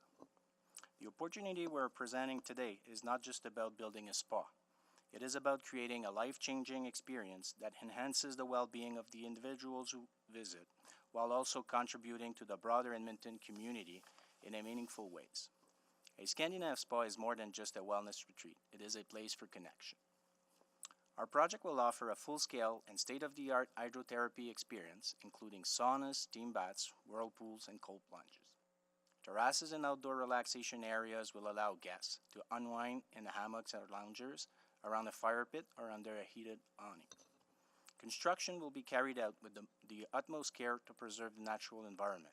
The spa design will be inspired by existing Scandinav spa sites, and have a significant attention will be given to the landscaping to maintain the natural beauty and enhance its existing vegetation. Next slide, please. The creation of a Scandinav Spa in Edmonton will not only enhance the city's reputation as a wellness destination, but also have a lasting and positive impact on its economy. Our project represents an estimated $37.5 million investment. Through this project, we are committed to hiring locally. Our spas have a proven track record of creating high-quality jobs in the communities where we operate, and will bring hundreds of new jobs to the city. Our project would also diversify and strengthen Edmonton's economic network, as Scandinav Spa is committed in sourcing from and partnering with local businesses. Next slide, please. Additionally, as a popular destination, a Scandinav Spa would generate significant tourism revenue, attracting visitors from surrounding regions and beyond. We know that people are increasingly seeking relaxation-focused getaways. Edmonton, with its proximity to natural attraction like the Canadian Rockies, is uniquely positioned to tap into this growing market, in summer and winter alike. Next slide, please. Across Canada, it is Edmonton we have chosen to be the next iconic Scandinav Spa location. We are eager to start working alongside this city to bring this vision to life. Thank you. Thank you. Our next speaker is James Banky. James, go ahead. Or, please come down to one of the seats.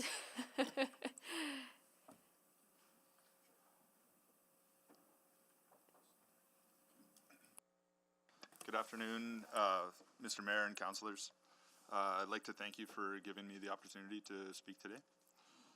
I'm here on behalf of myself, a local resident, within a 5-minute drive, 10-minute bike ride to where the spa would be located, as well as a taxpayer, and on behalf of my family.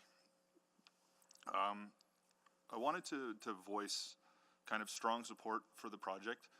One, I'd gone down to the open house when it was there, and I was surprised at some of the feedback. There was a lot of support, but there was also some people kind of that were naysayers, and I felt that it was important to come and kind of speak in person with support for the project. What I wanted to highlight was 5 points mostly that I think are quite relevant. The one is the incredible opportunity for investment and this new world-class facility in our city. As a Edmontonian and a homeowner, this stuff's really important. You know, it's funny, you kind of talk to family and friends that don't live here, and they're like, why would you come to Edmonton? This is the kind of thing that people want to come and do. The $37.5 million investment is incredible, but really what it does is it creates jobs, and it adds, you know, new dimensions to what our city can offer. outside of, West Edmonton Mall. It's something different that really kind of will support wellness and maybe the new generation of people that come to the city. Second, this one's really close to my heart, but it helps with the tax base. This is a site that hasn't been developed and has been sitting there. I think I could speak for everybody in Edmonton when I say that I'm sick of my taxes going up year after year, and these kinds of things help. Third, it's an incredible showcase of our river valley.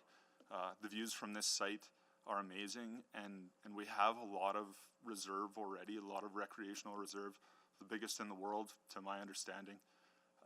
But we don't have a lot of access from a commercial or standpoint that this spa would offer.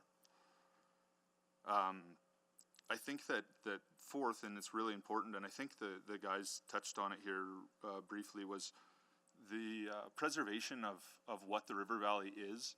I think a lot of times people come in and they see developers and they're like, well, they're going to make it, a concrete jungle and all these things. I think the proof is in the pudding when you see what they've done in Quebec, but in Whistler, which I've been to the spa in Whistler. It's incredible. You feel like you're in part of nature, and we can have that here, which is incredible. People go to Whistler or Banff or Jasper for these types of experiences, and we can have that here. And then finally, if it's not obvious already, it's quite personal. Like, this is an opportunity that doesn't come around often, that somebody wants to come in and spend this kind of money to give something back to our community. Thank you. Thank you. Our next speaker is Malcolm Bruce. You have 5 minutes. Please go ahead. Thank you. I won't be speaking to the issue. I'm just here to answer any questions. Apologies. Yeah, just answer questions. Then we'll move on to Melissa Radu. Good afternoon, members of council. My name is Melissa Radu, and I'm the Executive Director of Destination Stewardship with Explore Edmonton. I want to thank you for the opportunity to speak today in support of the proposed Scandinav Spa development. At Explore Edmonton, we often highlight how the visitor economy celebrates our unique sense of place while also driving economic opportunity and growth, priorities that align with this proposed project. By enhancing our city with high-quality, well-loved amenities, we strengthen our appeal as a destination of choice. Market indicators tell us that the demand for wellness-focused spaces is growing.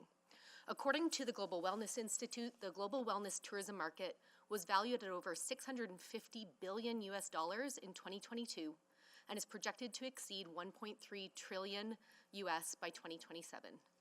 It is one of the fastest growing segments in the global travel industry, and by clearing the way for investment in high quality wellness experiences, Edmonton has an opportunity to build onto this momentum, tap into this market, and attract those high spending visitors and encourage longer stays. The opportunity goes beyond just a single attraction, though. When wellness travelers visit our city, they also stay in our hotels, they dine in our restaurants, they visit local shops, and experience Edmonton's other tourism offerings.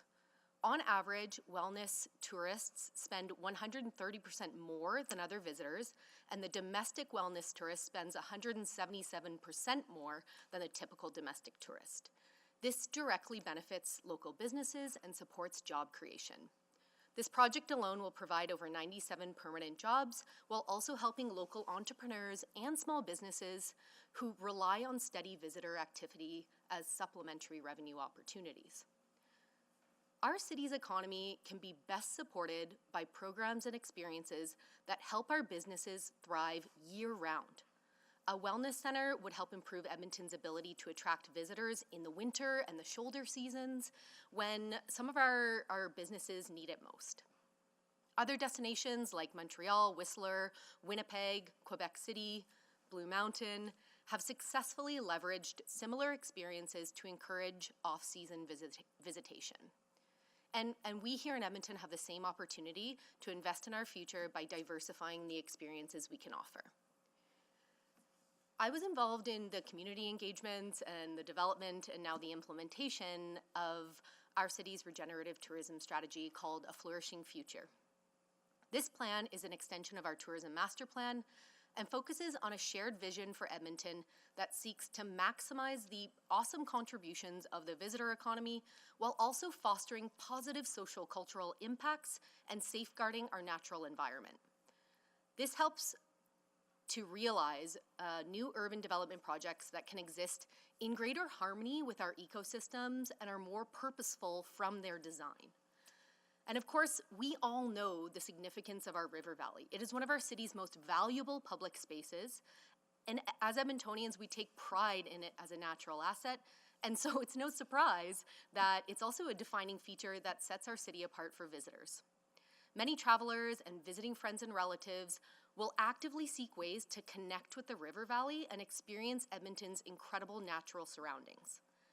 While we are supportive of this proposed project, I also want to say that it is essential that such a development be thoughtfully designed, respecting the surrounding environment, while also providing visitors and residents with a new way to connect and appreciate with our city's landscapes. We're likely to hear some of the trade-offs described here today, but I don't necessarily see it in that way. I think striking the right balance is possible when we work together and for the benefit of our city.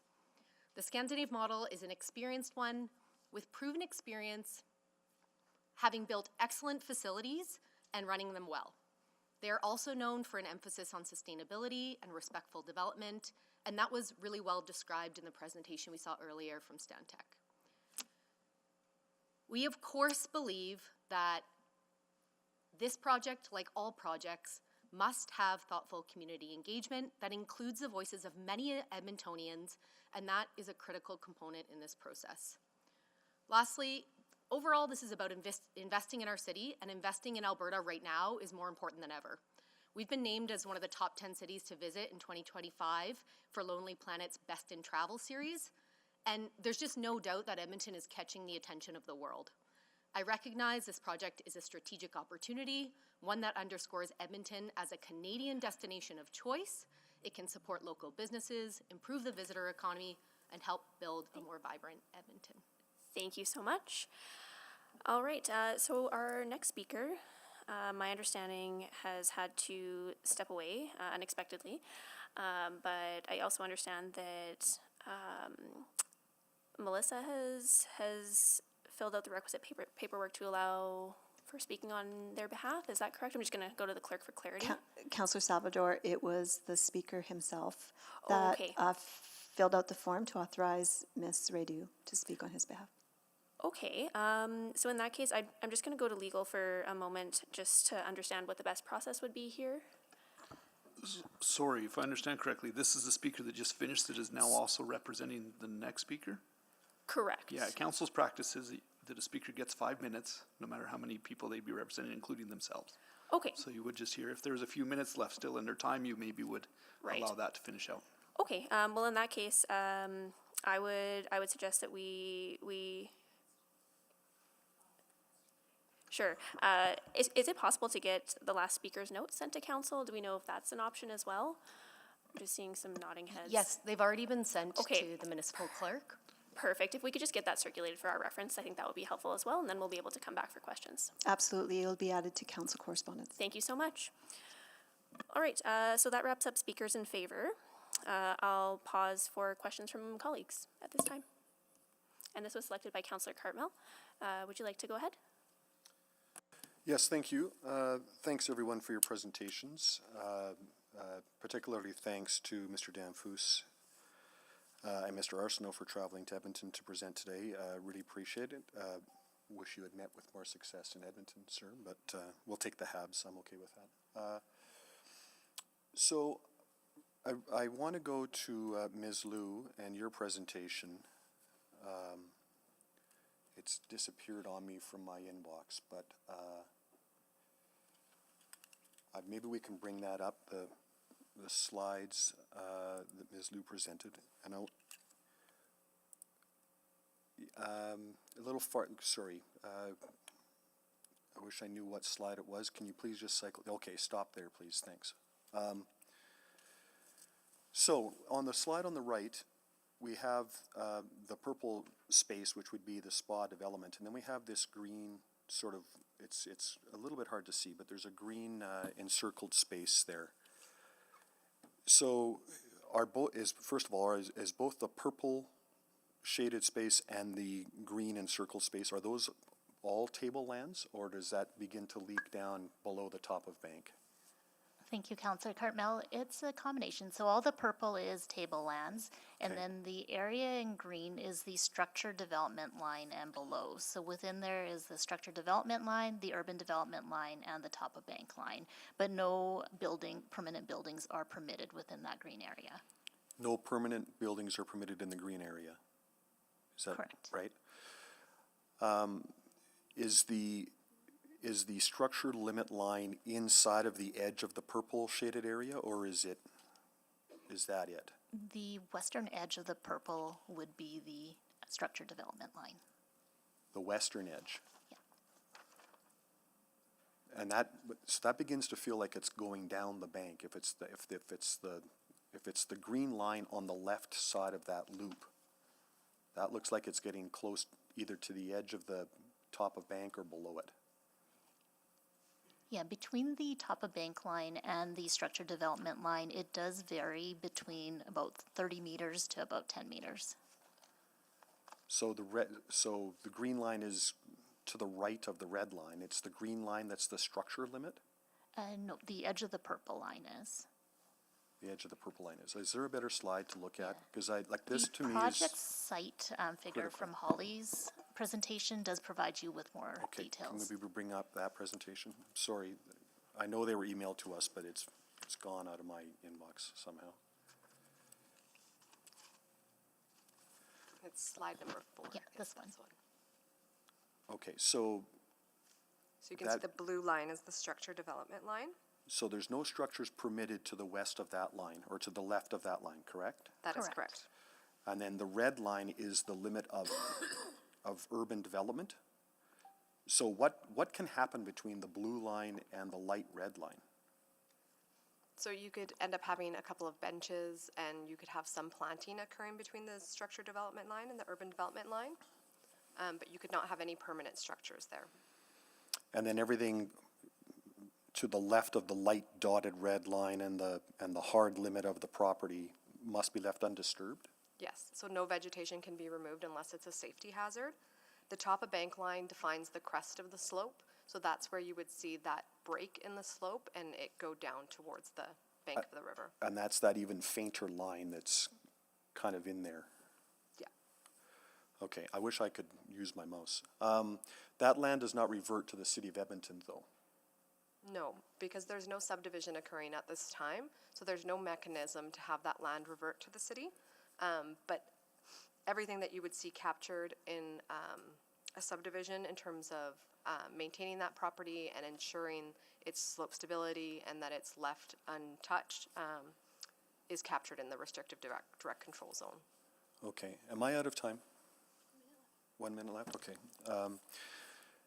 So the space between the urban development limit and the structure limit, that sounds like it's limited to landscaping improvements and that kind of a thing. Would that be publicly accessible? Would that be, like a path you would see at the top of the riverbank in other parts of the city?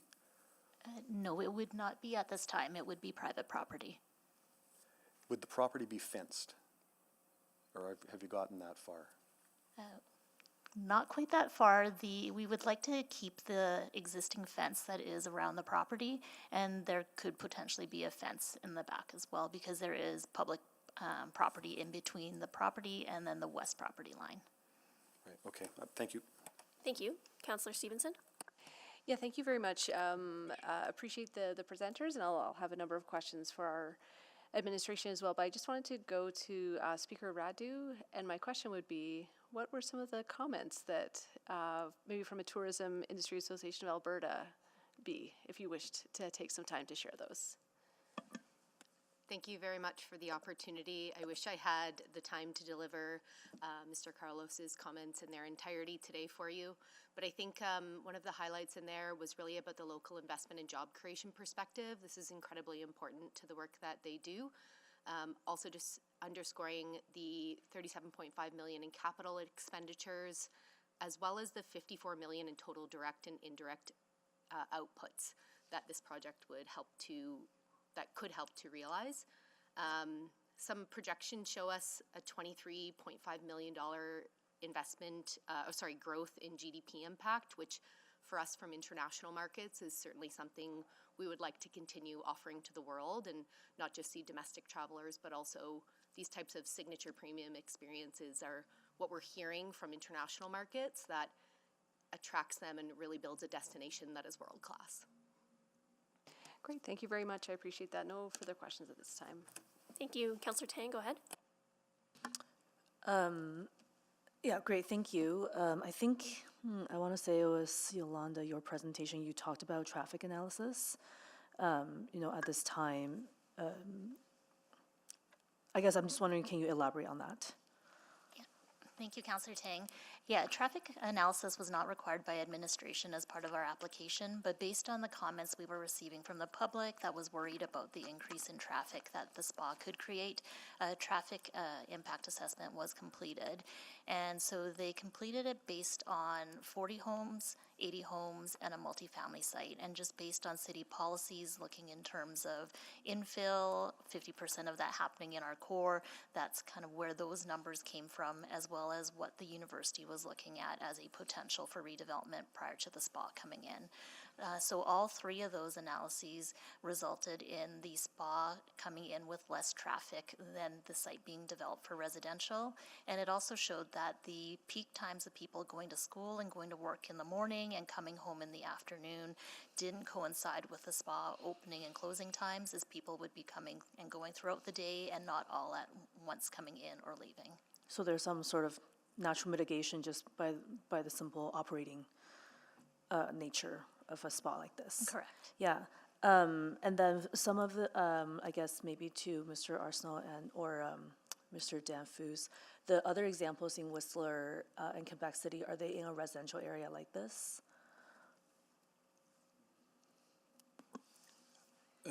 They're at proximity with Whistler resident, and same in Tremblant, so about 5-minute walk in Whistler from some residents, and a bit longer in Tremblant.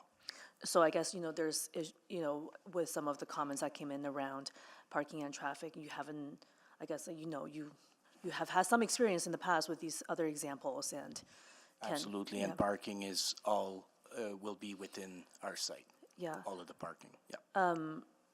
Maybe I'll go to Mr. Bruce, since you're here all morning. I feel like get you to say something. Why are you supportive of this application? What is your perspective?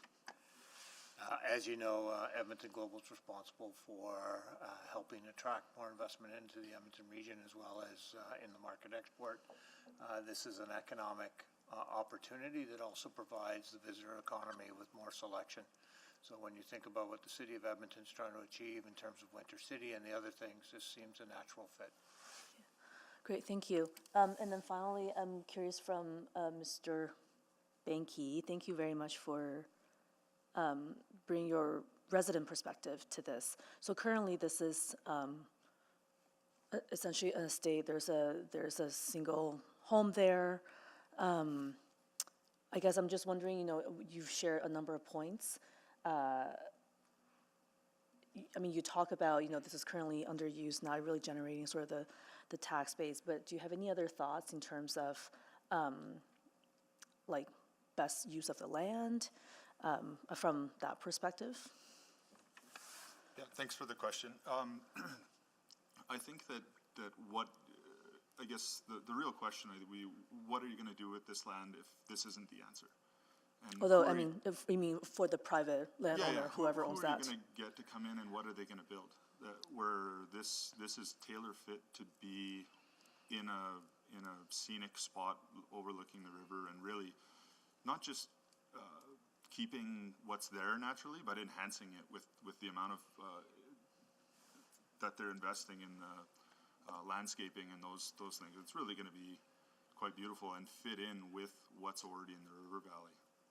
Because that was a choice pretty early on in the engagement. Do people want to see more residential, or do they want to see something like this, right? Yeah, and I think I brought it up at least briefly, was we have a lot of parks already and a lot of options for that in the city of Edmonton already. And I have small kids. We don't have enough, pools and all these things, not for the kids, but for, the adults. And people coming in and having more options for things to do on the weekend or a Monday night or a Tuesday night or whatever to unwind after work is a big thing. Okay, great, thank you. Yeah, maybe I'll stop here. I'll have questions for administration. Great, thanks. Councillor Chance. Thank you. If I may go to guest Lou. So I just want to be really clear here. Does this project, or does the rezoning today contemplate an incursion or a reach or I don't know the word, but over our top of bank policy? No, it does not. All the development is proposed on the tablelands, and both the direct control zone as well, there's a restrictive covenant to be registered on title, protects all that land below top of bank. So why do we have the confusing graphic? Is that because it's still your property? It's just below top of bank, but there's going to be no incursion there? I'm sorry, I'm just trying to be very simple about this, so. Yeah, it is all private property, but as part of a geotechnical report and top of bank policy requirements, we do define the top of bank line, the urban development line, and then the structured development line. So there are lines that are through these studies that are defined. And are those defined by the applicant or defined by the city? So the top of bank line is defined both by surveyor and walked by the City of Edmonton administrative staff. The urban development line and the structured development line are through the geotechnical reports that are submitted to the city for review. So in your position is that there is no violation of, I don't know if violation is the word, but there's no amendment or a variance needed to a top of bank policy of the city, is that correct? Correct. Okay. And just getting into the energy intensity here, and I realize I might get a look from our lawyer because we can only focus on the land use, but I'm just interested in and I'm going somewhere with this, geothermal and other options like that, is that a consideration in that site or this site, and does that come up later, or how would other energy initiatives work? They will come in later. Just right now, the sale of the property is contingent on zoning being approved. So our clients haven't gone into too much detail in terms of design or looking into some of these pieces. But they will explore these as they have looked into some of these for their other sites and seeing what they can incorporate here and what other new initiatives they could introduce. And in terms of traffic mitigation, have you looked at it or explored something like a shuttle from either airport or downtown or other destinations in order to minimize or mitigate some of the vehicle traffic? Has not been explored yet, but definitely something that could be. Okay. I think I'll go to administration next. Thank you. Great, thank you. So not seeing anyone else on for questions, we'll now go to those speakers who are in opposition. So I'm just going to run through the names that we have. If you are in person, please feel free to come down and the clerk will guide you to your seat when you're called. And if you're remote, please just let us know that you are present. So Kaylee Ava Duty. Yep, I'm here online. Thank you. Miranda Jimmy, please come down. Dolly Sapita Montefiore. Dolly. Oh, we'll loop back. Raquel Farrow. Online, thanks. Thank you. Councillor Salvador.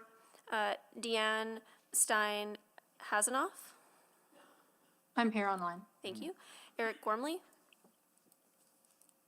I'm here online. Thank you. Nathan Binema on behalf of Christine Kowalchuk.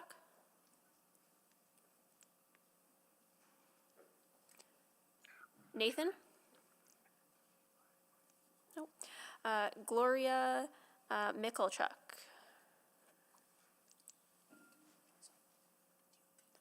Gloria? Nope. Gloria is online. I think she's having difficulty with her microphone. Sure. We'll loop back to Gloria once we go through the remainder of the list here. So Laura Mosquera. Hi, yeah, here online. Thank you. Okay. Excellent. So we're going to go to our first speaker, Kaylee Afadudi. Please go ahead. You have 5 minutes. Great, thank you. Good afternoon, everyone, and apologies, my camera is not working, but my mic seems to be, so we'll go with that. For those of you who don't know, I'm Kaylee Avadudi. I'm the CEO of the Confederacy of Treaty 6 First Nations, and just grateful for the opportunity to speak to this important issue. I know that our letter of objection was provided in the package, but I am just going to read it into the public record on behalf of Grand Chief Greg Deschalais. So on behalf of the Confederacy of Treaty 6 First Nations, I'm writing to express our opposition to Bylaw 21050, recommended for approval by City of Edmonton administration. For the Treaty Number 6 Chiefs, this rezoning is not about the intended site use, but rather about the sale of River Valley land for private ownership and the lack of First Nations involvement in the decision-making process. The North Saskatchewan River is the heart of Treaty Number 6, flowing across our territory and connecting our sovereign First Nations to the land, all beings that sustain us and to each other. Protection and stewardship of the river and its surrounding valley is a responsibility that we take very seriously. The Memorandum of Cooperation and Dialogue between the Confederacy and the City is based on our shared connection to the North Saskatchewan River Valley area. As partners with the City of Edmonton, I hope the Edmonton City Council will also understand their responsibility to be good treaty partners in caring for these lands and waters as well. When this project was first brought to the attention of the Confederacy through public engagement notices by the City of Edmonton, our staff had reached out to City administration to inquire about the project. Several conversations between staff took place from October 2024 to February 2025 regarding this project. Confederacy staff also attended the public house in October 2024, hearing from residents, speaking with city staff, and meeting the applicant. Throughout all of these interactions, concerns were raised by the Confederacy about private sale of lands below the bank in the river valley. We believe this advocacy influenced negotiations and helped the city administration understand the opportunity that exists to stop the private sale of river valley lands. However, the advocacy did not fully change the recommendation before you today. The Treaty Number 6 Chiefs believe that the City of Edmonton has a duty to consult and accommodate when it contemplates conduct that might adversely impact treaty rights on our traditional territory. In the past, the city has aimed to adequately consult with First Nations on all city-led projects related to the River Valley. As demonstrated by this application, the City of Edmonton has not extended the duty to consult for privately led projects. The lack of attention to this requirement is a direct infringement on our inherent treaty rights. Beyond the duty to consult and accommodate, the Treaty Number 6 Chiefs believe that the City of Edmonton and all municipalities across our territory should be adhering to the Articles of the United Nations Declaration on the Rights of Indigenous Peoples, which requires free, prior, and informed consent. It is my hope that the City of Edmonton will begin to examine its legal and ethical obligations under UNDRIP and ensure First Nations are informed and consenting to decisions made to their lands. The Treaty Number 6 Chiefs are in opposition to Bylaw 21050 to allow for a health and wellness center, Brander Gardens. This application allows for the private sale of River Valley lands that the City of Edmonton could force subdivision and public protection of. The process that the City of Edmonton followed to consider this rezoning application did not meet the duty to consult and accommodate and did not provide First Nations free, prior, and informed consent. On behalf of the Treaty Number 6 Chiefs, I want to see the City of Edmonton and the Confederacy work together to conserve and protect the North Saskatchewan River Valley for generations to come. This means using legislative and administrative tools to ensure public access and protection of the natural environment for the benefit of all living relatives now and into the future. Through a decision today, Edmonton City Council can demonstrate its commitment to public protection of River Valley lands, enhance its own approaches to the duty to consult and accommodate, and begin to adhere to the Articles of UNDRIP. This is signed by Grand Chief Greg Deschalais. Thank you. Thank you. Our next speaker is Miranda Jimmy. Please go ahead. Hello, members of City Council and applicant and members of the public that are here today. My name is Miranda Jimmy. I'm a member of Thunderchild First Nation, which is on the Saskatchewan side of Treaty 6, and have made my home here in Edmonton for more than half my life. I work for the Confederacy of Treaty 6 First Nations as a Municipal Affairs Coordinator, and I just want to offer to Council that I was the staff lead in speaking with administration on this file, and so look forward to your questions. I also just want to clarify a statement that was made earlier by administration that the duty to consult and accommodate was met by meeting and speaking with me. I want to clarify that the Confederacy of Treaty 6 First Nations is not the rights holder. We are a political advocacy organization, and at no point did the City of Edmonton, the University of Alberta, the University of Alberta Properties Trust, Scandinave or Stantec reach out to the rights holders in the Confederacy, and nor did they meet the duty to consult. Thank you. Thank you. I'm now just going to check if Dolly Sapita Montefiore is online.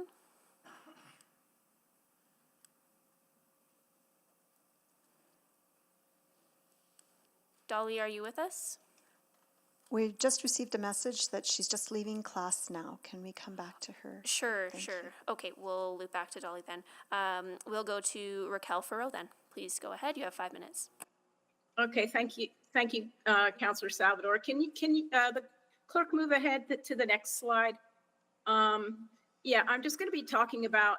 Oh dear, something happened to my yellow highlights. Okay, the yellow area of concern should show up for everything below the development line and down the bank. So let's see. I wish my pointer could show things up. Let's just pause here. Everything below that top of bank line, that the urban development line is key to what I'm talking about, because everything below that should be environmental reserve. I agree that they put a restrictive covenant on, but only should this land be developed by other than the spa. So very important to understand. I think there's been some mischaracterization. So the River Valley Bylaw and the top of bank policy are meant to be applied together. They're very important as they protect our city's greatest asset, and yet they have been waived for this development. For this reason, council should reject this proposal and ensure top of bank policy is applied to any subsequent proposal. The top of bank policy and the North Saskatchewan River Area Redevelopment Plan are designed to ensure the top of bank setbacks are identified during development or redevelopment, such as this spa proposal, to preserve the valley and ravine system for the public. The policy is designed to optimize public access to the upland portion along the edge of the river valley, preserving it for its significant visual, recreational, and natural amenity, and as a natural amenity for the citizens, all citizens of Edmonton. It's designed to prevent city development and private encroachment. These are words right in the document. To prevent city development and private encroachment in the river valley. I think it's really important to consider that more than a quarter of our river valley is still privately owned. So our River Valley Bylaw and top of bank policy provide critically needed protection. If we conform with policy, the public will have end destination access to a healthy section of the valley overlooking broad sweeps of the river and across to Jan Reimer Park. Failure to apply the policy puts access to healing nature beyond a paywall. Not following the policy and also allowing, as this zoning proposes, an exclusionary fence below the top of bank results in more tree removal. This proposal also allows removal of trees and destruction of native plant communities for the purpose of installation of fencing below top of bank. I've walked this land at least 3 times now, and there is no existing fence below top of bank. There's no existing fence really except what faces the street, and that's a brick wall. This is exactly the kind of private encroachment that the River Valley Bylaw and top of bank policy were designed to prevent. So what is before you says specifically that it's a condition of development permit for any activity other, and I underscore other than a health and wellness center, the owner must provide public access to the top of bank policy. So it explicitly seems that the spa proposal is exempted. It feels like we're signaling that if desired, exclusive access and exemptions to our democratically designed and publicly serving policy will be made. I trust council will insist top of bank policy be applied. Now's the time to be really clear on our top of bank protections for public access to the valley. So please reject this proposal or any proposal without clear application of top of bank policy, and consider going forward with better guardrails for tree preservation and reduction of light pollution, and considerations for the known frog habitat on site. I thank the councillor who notified me about this development proposal as well, and also ask administration to notify River Valley conservation groups when such projects are proposed that affect the whole River Valley. Despite lack of invitation, I did work with Stantec, but not representing ERVCC as an individual. I also worked with the city and the proponent and asked them to meet with EALT, but I wanted the project to go forward in a good way, and none of our suggestions about not privatizing the bank, top of bank, were listened to. So please reject this proposal. Thank you. Thank you. I understand that Dolly's in the meeting now. So we'll go to Speaker Dolly Sapita Montefiore. You have 5 minutes. Please go ahead. Okay. Hi, Mayor Sohi, City Councilors, and fellow Edmontonians. I am here on behalf of the Energy Transition and Climate Resilience Committee to strongly oppose Bylaw 21050, which proposes the rezoning of land for a wellness center. This development is fundamentally at odds with our city's commitments to climate action, conservation, energy transition, and energy justice. I will outline 4 major concerns that make this project unacceptable for Edmonton. Number 1, conservation and river valley stewardship. The North Saskatchewan River Valley is Edmonton's largest natural carbon sink. It's critical for climate change, biodiversity, and preventing erosion, yet this development will bring more foot traffic, artificial lighting, and commercial activity to a protected area. The Ribbon of Green strategy clearly calls for strengthening, not weakening, protections for the River Valley. The trees removed for this project will not simply grow back. Their loss will lead to increased stormwater runoff, habitat destruction, and long-term damage to the River Valley's health. Additionally, this proposed development sits on the former location of Soaring House, left to the University of Alberta by Sandy McTaggart. As someone who donated not only this estate, but $65 million, his family's collection of Chinese art valued at $37 million, and the McTaggart Sanctuary, a trail which I visit and enjoy on a weekly basis to the university, I hesitate to think he would have wanted his house to be used for anything outside of direct benefit for the University of Alberta. As Sandy McTaggart respected the wishes of William Straight, the original owner who wanted the land that is now the McTaggart Sanctuary to remain untouched, we should respect the sanctity of Soaring House. Number 2, energy and greenhouse gas emissions. If approved, this spot would be the most energy intensive project within city limits on day 1. With an energy use intensity of 1,150 kilowatt hours per meter squared, it would consume more than twice the energy of a hospital and 65% more than a recreational center. And that's just for the pools. In addition, this facility would burn over 4.4 million kilowatt hours of natural gas every year, locking Edmonton into decades of fossil fuel dependency at a time when we are fighting to reduce emissions.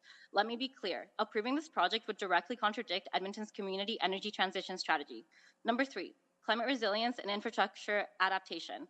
The city declared a climate emergency in 2019. Prioritizing energy efficient, sustainable, and resilient buildings is a central directive in the Climate Resilient Edmonton Adaptation Strategy. This project is none of those things. Instead, it adds large outdoor pools vulnerable to extreme weather events, increasing the strain on Edmonton's energy grid and water resources. While the city is investing in climate resilient infrastructure, approving this development moves us in the opposite direction overall. The city can't have a whole campaign titled Change for Climate while approving a project that is basically the antonym to the city's own climate action messaging. If we are serious about protecting our city from the worsening impacts of climate change, we cannot allow this kind of high carbon development to move forward. Additionally, while proponents argue that this spa will enhance the city, we must acknowledge that the Confederacy of Treaty 6 First Nations opposes this rezoning. In an open letter, the group stated that the rezoning application did not meet the duty to consult and accommodate and did not provide First Nations free, prior, and informed consent. Number 4, energy justice and equity of access. This project raises serious questions of fairness and equity. Who will the spa truly serve? The Scandinave Group's existing locations charge upwards of $100 per visit, with no discounted rates for seniors, students, or low-income residents. This means that in practice, it will only be accessible to a small, wealthy segment of the population. While this is private land, the old-growth trees, ecological networks, and air quality benefits it provides are a public good. The destruction of mature trees and the ecological impact of this development will not be confined to the property boundaries. It will affect affect all Edmontonians by degrading urban biodiversity, increasing stormwater runoff, and worsening climate resilience. This is a project with citywide environmental costs but benefits to only a privileged few. It is fundamentally unfair to approve a development that accelerates Edmonton's carbon emissions, weakens our natural climate defenses, and undermines sustainability targets while delivering its benefits to a select and affluent group. If we are serious about balancing economic development with environmental responsibility, we cannot allow projects that serve the few while making life harder for the many. In conclusion, Council, you have set ambitious goals for carbon reduction, climate adaptation, and equity. Approving Bylaw 21050 would actively work against all of those. On behalf of the Energy Transition Climate Resilience Committee, I urge you to reject this rezoning application and instead support land use that aligns with Edmonton's climate goals, public values, and vision for a sustainable future. Thank you. Thank you. Our next speaker is Deanne Stein-Hasanoff.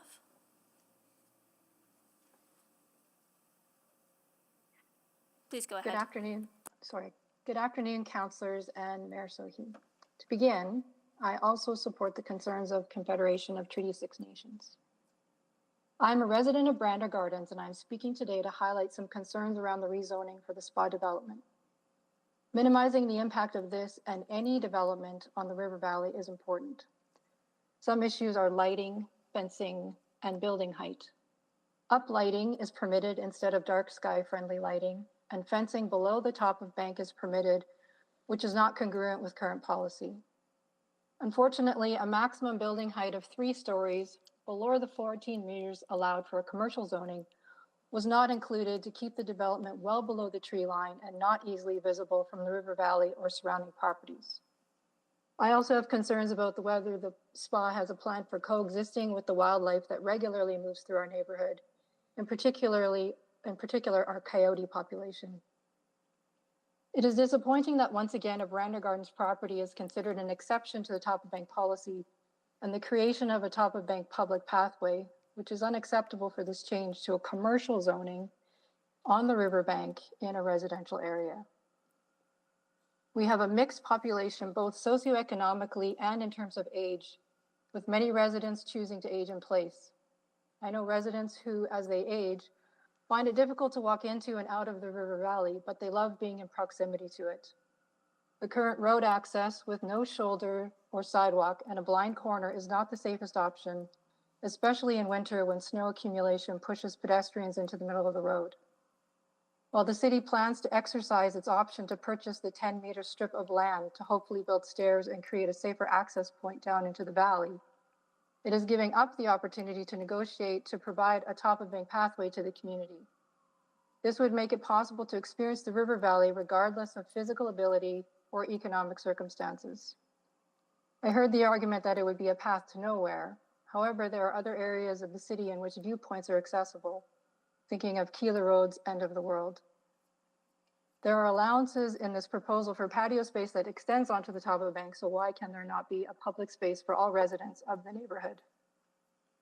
To give some personal context, the importance of the river valley. When my kids were in elementary school, our family dog died suddenly. The next day, one of my children stayed home with me, and we decided to walk down to the sandbar that is directly across the river from the Soaring property. We walked along the sand and skipped rocks and found a heart-shaped rock to take home in her memory. After a while, we returned home still feeling sad, but also feeling lighter after spending some time in the valley. To me, that is the importance of our river valley and green space for all Edmontonians. A space to recharge, to leave the world behind, if only for a little while, especially with the current state of affairs. Whether in the valley or looking down onto it, this is an opportunity to give this to all residents of the community, not just those who can afford to utilize the spa. Finally, every councillor's favorite topic, traffic. I have chaired the Brander Gardens Traffic Committee since its inception in 2020. With a private school of at least 400 students that does not provide busing, our area is well versed with the problem driver behaviors that accompany increased traffic. The additional traffic from the spa may go past a popular local park and playground or the schools in our area. My estimation of the spa taking bookings between 10 a.m. and 6:30 p.m. with a projected 400 guests per day on peak weekends means about 50 cars an hour. Outside of school hours, our neighborhood is quite quiet, so 50 cars an hour would be a noticeable increase particularly as White Mud Road is a busy pedestrian and bike corridor. When I look at this, I do not only think of the number of cars, but the increased likelihood of poor driver behavior and making our streets less safe. The traffic assessment relied heavily on the assumption of carpooling to reduce the number of vehicles entering the neighborhood. I think, yes, couples will drive together, but for others, carpooling as a primary option is unlikely, as is taking transit. I highlight this because, as with most communities, regardless of the type of development, traffic has an impact on our day-to-day functioning as well as quality of life, and this is felt in a more heightened way in our area. I hope Council will consider these issues when making their decision today. Thank you. Thank you. Our next speaker is Eric Gormley. Please go ahead. Hi, can you hear me? Yes, we can. Good afternoon, City Council. My name is Eric Gormley. Before you is an application to rezone a 10.5 acre piece of property that was a rural haven in a big city.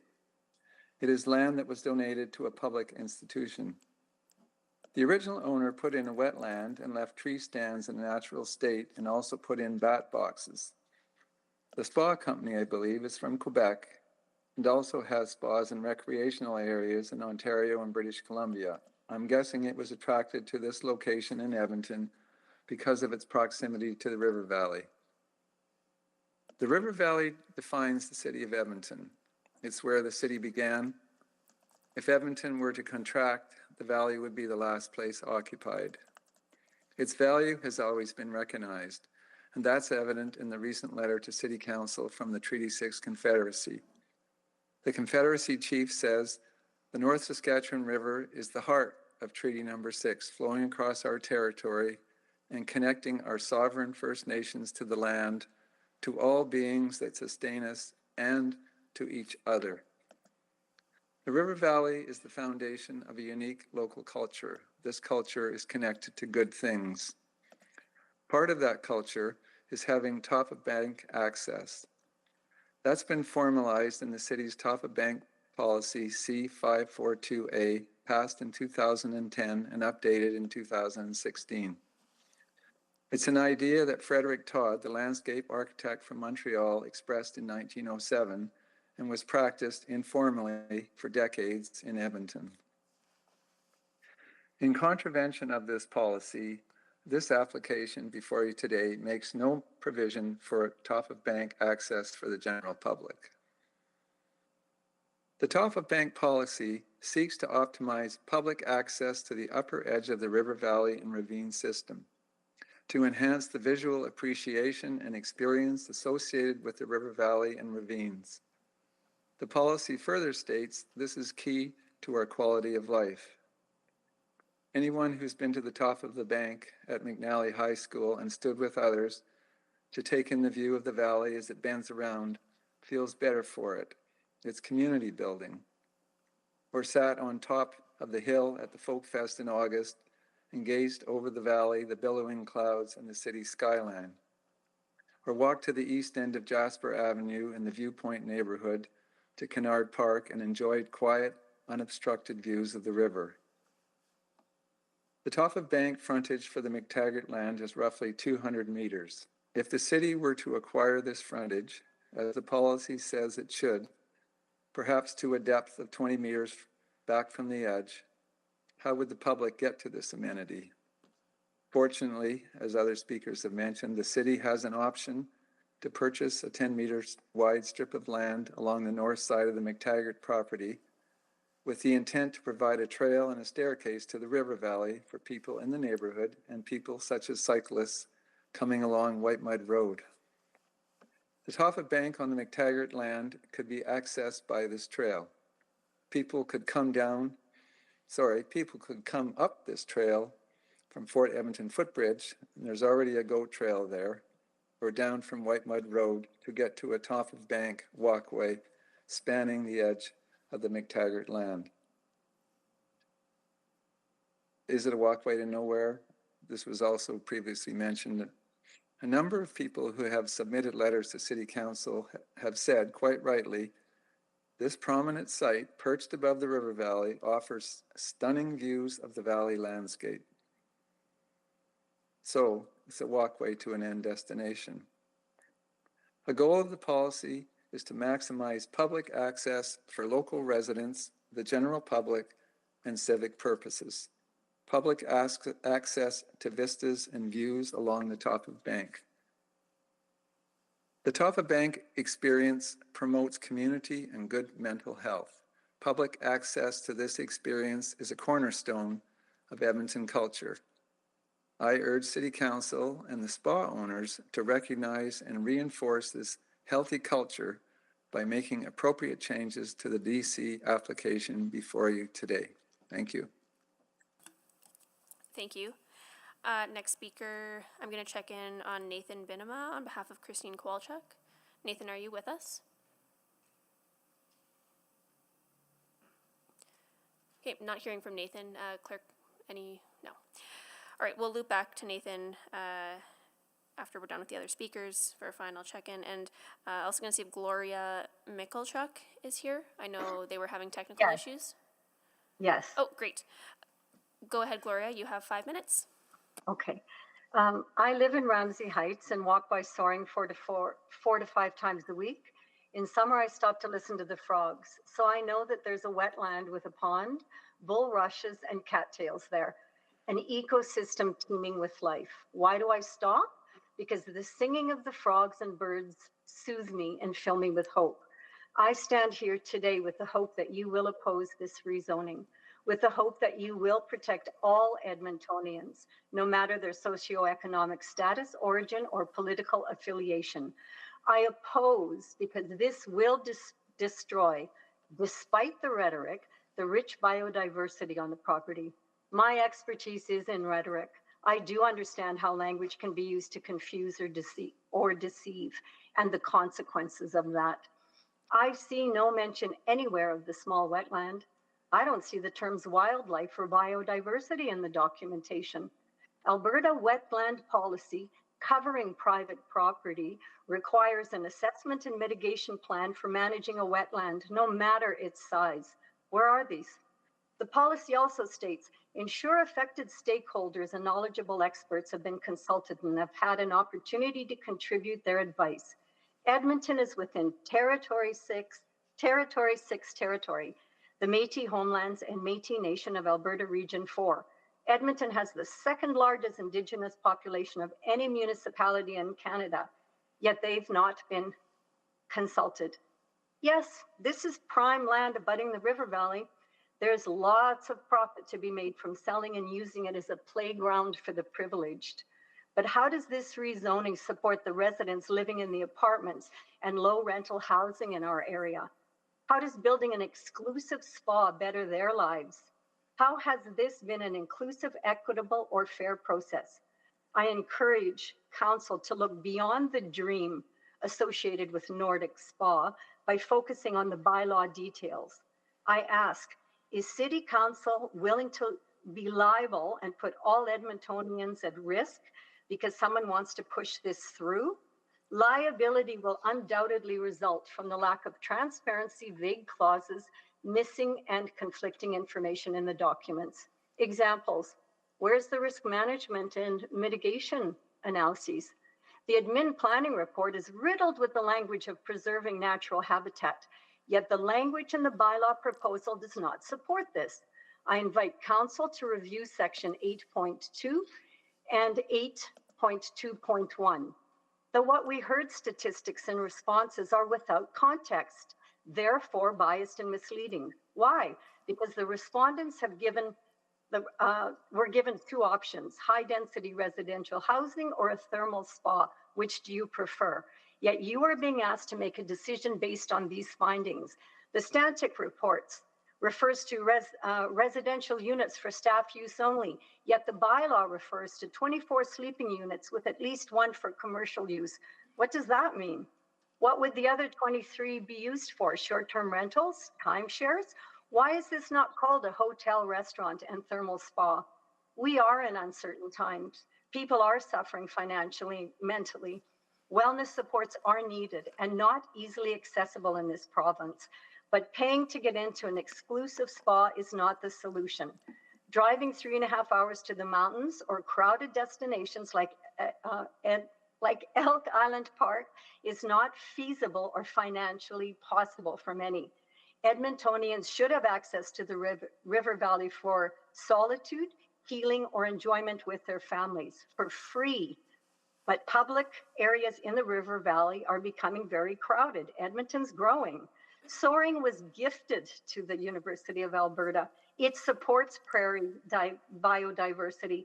If this is lost, it's gone forever. I ask council to think outside of the box. Be remembered for caring about the well-being of all Edmontonians, not just the rich, but the working, the poor, the aging, and the struggling. Imagine a nature park in a rapidly growing urban center. We need enough space for all Edmontonians to be able to enjoy this. Thank you. Thank you. I understand Christine Kowalchuk is online now. Yeah, thank you very much. Sorry, I've just stepped out of the classroom from teaching. Not a problem. Please go ahead. Good afternoon. The Edmonton River Valley Conservation Coalition urges you to not approve rezoning of the former Soaring Lands and Kinglet Gardens. ERVCC opposes this rezoning for a number of reasons. Firstly, we support the concerns of the Confederacy of Treaty 6 Nations that they were not consulted on this project. The city's Indigenous framework states that it commits to UNDRIP principles, and that includes ensuring 3 prior informed consent on decisions that impact the traditional lands of Indigenous peoples. ERVCC also opposes this rezoning because this land is in and adjacent to the river valley, and the river valley serves our city best as natural land. The city should be prioritizing acquisition of river valley land when it comes available like this, and have a budget to purchase it or to partner with other organizations to do so. If that is not possible at this point, the city should simply say no to all rezoning applications and maintain the land as rural residential, which no one would oppose, and wait until it has the necessary funding to purchase the land for natural park land. Currently, the city is spending billions of dollars on widening roads and building recreation centers. The money is there. It's the priorities that need to shift. There are 2 themes in the letters of support for the rezoning that indicate that our recommendation will be welcomed. Firstly, there is a theme of concern for conservation of this land's natural state. Many nearby homeowners mention their value of the trees and of the wildlife that use this land. These homeowners do not seem to understand that the development of this land for a spa could involve significant tree cutting. The proposal does not include preservation of the wetland. The proposal includes multiple multi-story buildings in a parking lot, and it includes a fence below the top of bank, as well as light shining up towards trees and signs. Furthermore, many of the letters make clear that the nearby homeowners see the proposed spa as simply less bad than the threatened alternatives. These homeowners seem anxious to support the spa only to avoid the land being rezoned into a multi-unit residential development. City Council should take note of this anxiety and hear that many neighborhoods across the city are not happy with the way densification is being approached, including through the lack of protection for trees and nature. Secondly, we see that various letters support the proposal as a tourism draw for Edmonton. City Council, administration, and organizations such as Explore Edmonton should understand that our city's greatest tourism draw is the river valley in its natural state. Many cities across Canada already have Nordic spas, but no other city anywhere has a natural river valley like Edmonton does. This river valley is the envy of cities around the world, and it is foolish to degrade it through development. Its tourism potential is greatest as a destination for nature-based activities like bird watching and dark sky viewing, because these activities are far more rare than Nordic spas, and they are growing in importance. In 2024, bird watching tourism in Canada generated $2.4 billion US, and it is forecast to reach $3.7 billion by 2030. The river valley is a major migratory bird corridor and would be perfect for bird watching tourism. Similarly, dark sky tourism, which is primarily a winter activity, is also increasing. In 2018, around 34,000 visitors to Yellowknife spent $57 million on dark sky tourism, and every year dark sky tourists spend $500 million visiting the Colorado Plateau. While Alberta has a few dark sky preserves, including in Elk Island National Park, we are missing the opportunity to make Edmonton's River Valley the first dark sky preserve in the middle of a major city. In order to take advantage of both of these tourism opportunities, as well as to improve Edmontonians' quality of life, we need to protect and conserve this land. We don't need a spa to relax in the river valley. We need trees and birds and the ability to see the stars. On that note, the river valley needs to be accessible. To simply enter the Scandinave Spa in Whistler costs between $103 and $183. Add a massage and one is looking at $258 to $413. These prices are out of reach for most people. Most Edmontonians are currently concerned about affording housing and groceries. The city claims to value accessibility in River Valley planning. This use would be anything but. For all of these reasons, we oppose the proposed rezoning and urge you to keep this land zoned rural residential until the city can purchase or co-purchase the land for environmentally sensitive public use. Thank you very much. Thank you. Our last speaker is Laura Mosquera. Laura, are you with us? Hi, sorry, just getting sorted. Hi, Mayor Sohi, city councilors, and fellow Edmontonians. Thank you so much for giving me an opportunity to speak today. I want to start with a simple question. What makes Edmonton special? I ask this because as someone who used to live in Montreal, I've seen firsthand how different cities define themselves. In Montreal, they have Old Port, the festivals, and vibrant urban culture. Edmonton is special in a different way. Edmonton has its river valley. It's the largest stretch of urban parkland in North America. It's the reason why so many of us choose to live here. It's a place where everyone, regardless of income, can go hike, bike, ski, or just take a moment to breathe. And this is exactly why I'm here to oppose the Bylaw 2-1050. This proposal to cut down trees and endanger the river valley for a private Nordic spa completely ignores what makes Edmonton unique. Wellness already exists in our rec centers. We already have spaces for wellness in the city. I've heard that people say the spa will help people relax and take care of their health, but we already have saunas, steam rooms, pools, and wellness programs. Our public recreational centers serve all Edmontonians, not just those who can afford luxury prices. My family personally goes 3 times a week to the rec center, and we enjoy the gym and sauna there while socializing with the community and our friends. If we want to promote wellness, we should be investing in our public spaces and programs and not approving an exclusive, high-cost facility that only serves a select few. There's also an environmental cost with this. Even if you don't visit the river valley often, it still benefits you. Trees act as a natural air filter for our city. The soil absorbs stormwater and prevents flooding and erosion. The entire ecosystem contributes to Edmonton's climate resilience. This development may be on private land, but the environmental consequences will be felt by all of us. We cannot get these trees back once they are cut down, and once we start stewarding commercial development by the river valley, where does it end? The Edmonton identity is at stake. I've lived in different cities, and I can tell you that what Edmonton has with its river valley is rare, unique, and beautiful. In Montreal, the waterfront areas are beautiful, but they're heavily developed. In Toronto, access to nature is fragmented.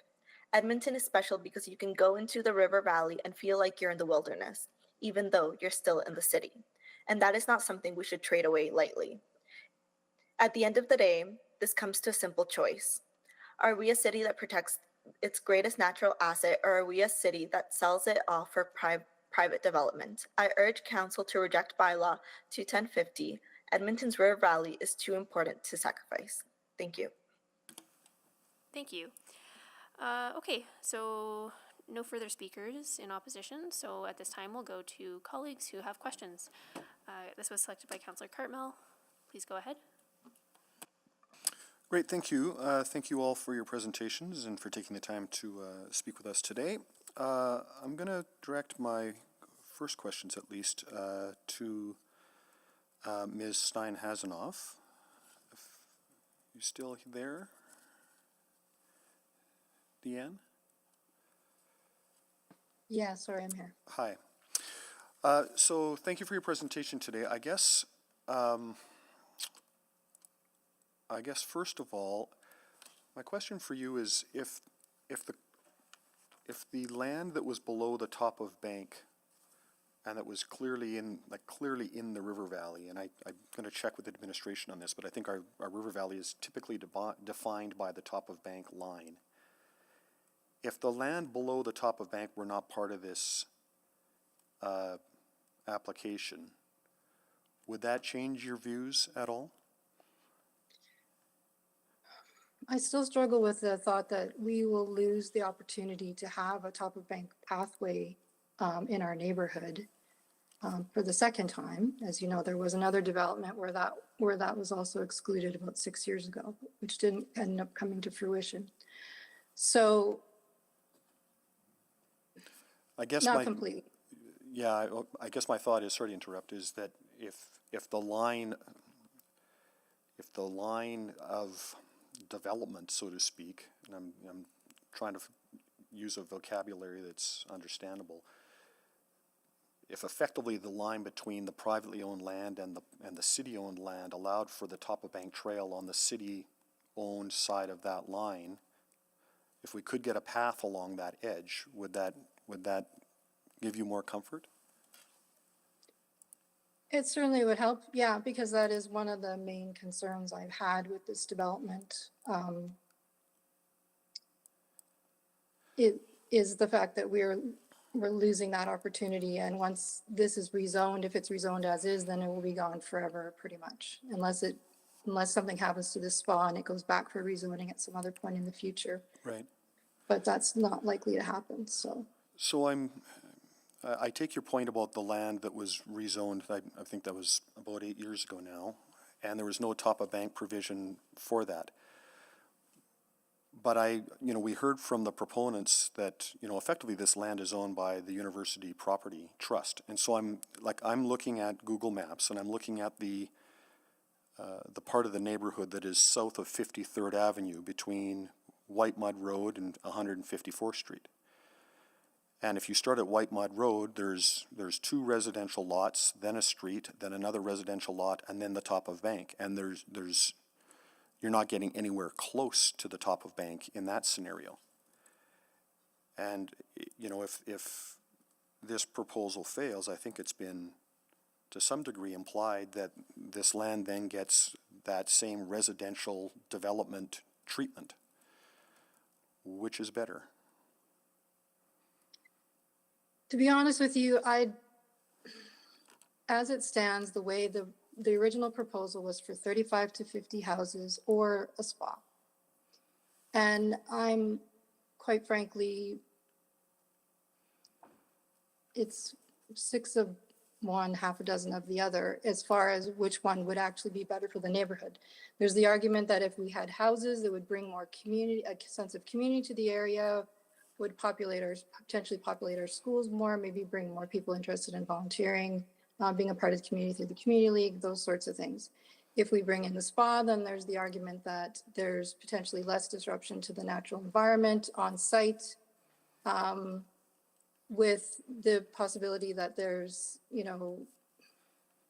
potentially less traffic, although when I looked at the numbers the city gave us, the 35 to 50 homes would actually generate fewer trips than the spa does. So it's really difficult to say, although for these to have the houses, my understanding is that the top of bank pathway would be a part of that, would be included in that particular scenario. Well, I don't think anything's guaranteed. I mean, and I know there's been some conceptual stuff put forward, so I'm going by what's there, what is already in the neighborhood south of 53rd Avenue. I'm also looking at the presentation, I think it was Ms. Liu's presentation, where the site plan of the first sort of cut at residential development shows, what I'm going to call a keyhole crescent, with lots that back onto the edge of the developable land. So I don't see provision for a trail on that scheme either. That was something that I had talked about with UAPT when I was during some of the different engagements. Do you want to just come back for a second round, Councillor Cartmel, and then you finish that answer to Speaker Hasanoff, and then we'll come back. Yeah, so it was something that I had talked about with UAPT representatives during different engagements. And my understanding is that the top of bank pathway would be part of a housing development. Now, it's not on their photo because they didn't have any firm decision about how they were going to actually subdivide that land. Great, thank you. Councillor Knack? Yeah, thanks, Councillor Salvador. I'm probably going to go to Dr. Fro, Mr. Gormley, one of you two, both of you. I'm feeling confused, so I need you to help me not be confused, because I feel like what I'm looking at, so I'm hearing concern, but what I'm worried about right now is we're facing a privately owned site that tomorrow, if they wanted to, they could go clear cut everything. They own property right now. They could sell it to a developer who wants to do residential development. We have residential development adjacent to this, and so I'm seeing, you know, that's a possible option that would be well within the legal right of a property owner that owns that site today. And here we have the opportunity to start to get some protection. I'm hearing, so what I saw in your presentation is I feel like, Dr. Fer, you were talking about that we're not going far enough in the space that the city owns, or just, yeah, walk me through it one more time, because I feel like I'm not understanding this. When any land is sold, redeveloped, or developed that includes land below top of bank, yeah, the top of bank policy should kick in, and that land below top of bank, for many reasons, should be environmental reserve. Correct, and the policy outlines private or not, right? Yep. So public access should be provided. That land should be ER, and there's many ways the city can work with the developer to achieve it as ER. So that was not done in this case. The SPA has gotten a pass on that. It's been exempted. So the restrictive covenant is only if this does not go forward as a SPA. So why the top of bank policy was not put in place, I think it's a question that should be asked of administration. The policy was just waived. So there's land below top of bank that should be saved for the public access, for the views, for the nature access. It should also be preserved to prevent a situation like White Mud where things are, yeah. So does that answer your question? Can I just jump in there for a second? Yeah, please go ahead, Mr. Gormley. Yeah. It's not just land below the top of bank. It's land at the top of bank. So a bit of tableland, like 20 meters back from the edge. So the top of bank policy, that C542A, says that the city should acquire that land some way, or actually try to get the owner to donate it, or use some other means of getting that land so that that land is available for public access. So anything below that property development line should be ER. And I see Gloria has her hand up, so she might be able to help you, Doctor. Yeah. Absolutely, we can jump over to Dr. If I could just speak to this for a minute, the Alberta wetland policy, there is a small wetland on that property. Okay. Alberta wetland policy is relevant to private land. So you cannot just clear cut that land if there's a wetland on it, whether it's in a municipality, whether even it's the top of public bank, you're land. saying. And I don't see anything about that anywhere. Now, there has to be an assessment because there is an evaluation of the value of that particular type of land. I hear the frogs. I grew up around ponds and marshland. So I know there's something there. I'm not sure of the size of it, but I know that it does support biodiversity. Therefore, there's an obligation, and I think a legal one personally, for the city and for whoever else is involved in this to assess that, to look at that policy. I don't see it anywhere in any of the documentation, any notation of that. Okay, all right. I'm close enough to out of time. I'm probably gonna, I'll end it there. Thanks very much. Thank you, Councillor Knack. Councillor Stevenson. Yeah, thank you very much, and thank you to all of our speakers for sharing today. I want to go to Speaker Avaduti just to follow up on the concerns from the Confederacy. So I just wanted to, so it's a unique situation. Normally when private land sales occur, the City of Edmonton doesn't have a role in that. We don't have a decision point in that. So am I understanding correctly that the consideration here is that there is a land sale that is contingent on this rezoning? Hi, sorry. Yes, and I do have Miranda with me as well, who can answer more of the technical pieces as well for more clarity. Sure, that would be helpful. Sorry, repeat the question. So the city normally doesn't have a decision point or any authority over private land sales. So is the main consideration that in this case there is a land sale that's contingent on the rezoning? Yes, so in the case right now, with the university owning the property, it falls under provincial zoning, and the city actually has no say on the land currently. And because they're making a private sale, that's when the city steps in with the zoning opportunity.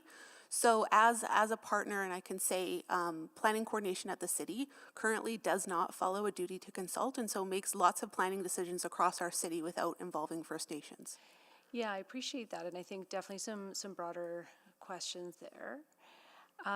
So again, I'll get some clarity from administration on that, because my understanding was that it was zoned, I didn't think it was alternative jurisdiction, but I can get some clarity.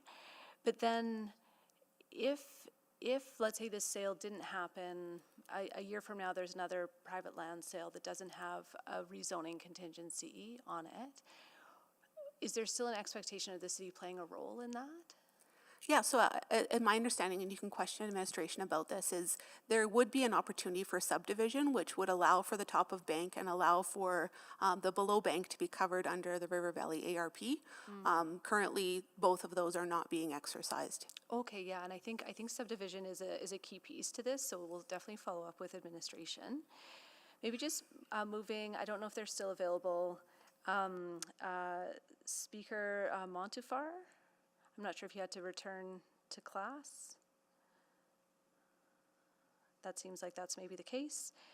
Okay,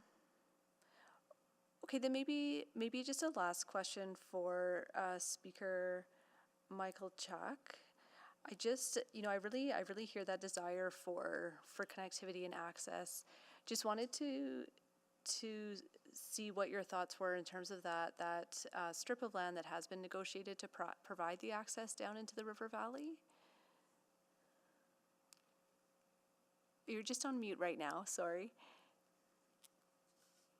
My apologies. I don't really have expertise in that area. I defer to the other speakers who I think can better speak to that. For me personally, as a resident here, I would like to see a coalition or a group of individuals steward that land and turn it into a public nature park for tourists, for whatever, for educational purposes. That's what I would like to see. I think that that's possible, although that, there are challenges with that. But I do think that that is possible. So that's where I stand.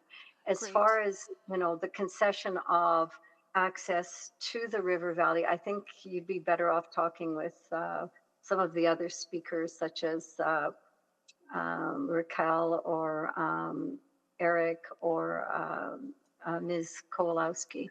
Yeah, thank you so much. I think there's some good clarifying questions I can make of administration. Maybe so Speaker Montefiore is still not joined us? Okay, well, thank you. I'll leave it there for now. Thanks. Thank you. Councillor Tang? Yeah, great, thank you. Maybe I'll stick with Miranda for a second here. In your remarks, you mentioned this discrepancy understanding of duty to consult, where administration felt they achieved that because they spoke with you, but you're saying by consulting, you should be really talking to all the nations represented by your organization individually, correct? Correct. Okay. And as the municipal affairs coordinator, are you working to kind of establish that as a common understanding between the city and Treaty 6? And in this case, I'm referring to Treaty 6 specifically because we do have an MOU. Yeah, and I can quote the MOU specifically. It in part says, the Confederacy of Treaty 6 First Nations is comprised of member First Nations, each of which holds treaty and inherent rights within the territory of Treaty 6. This is a public document. This is the responsibility of both council and administration to uphold. So where we sit in that and who the rights holders are is very clear. And I guess what I'm saying is your role then is there to reinforce that and establish and remind of this shared understanding, correct? Right. This application, I think, shines a light on a gaping hole in city processes within planning coordination, that there hasn't been the duty to consult and accommodate, or the role even in the Confederacy as an MOU partner. The only reason we're aware of this application was because of public engagement. There was no notice given to us as MOU partners, and it was because of our own actions reaching out to administration and reaching out to the applicant that we have the knowledge that we do. And then just so I'm clear, we're talking about not just the private land itself from U of A, but we're talking about that strip that's going to be become public parkland. Yeah, absolutely. Administration. Or sorry, and you're talking about the whole thing. All of it, all of the decisions, everything before you and what's recommended has involved none of the rights holders in the recommendation that's before you today. Okay, well, we're happy to get some clarification from administration later.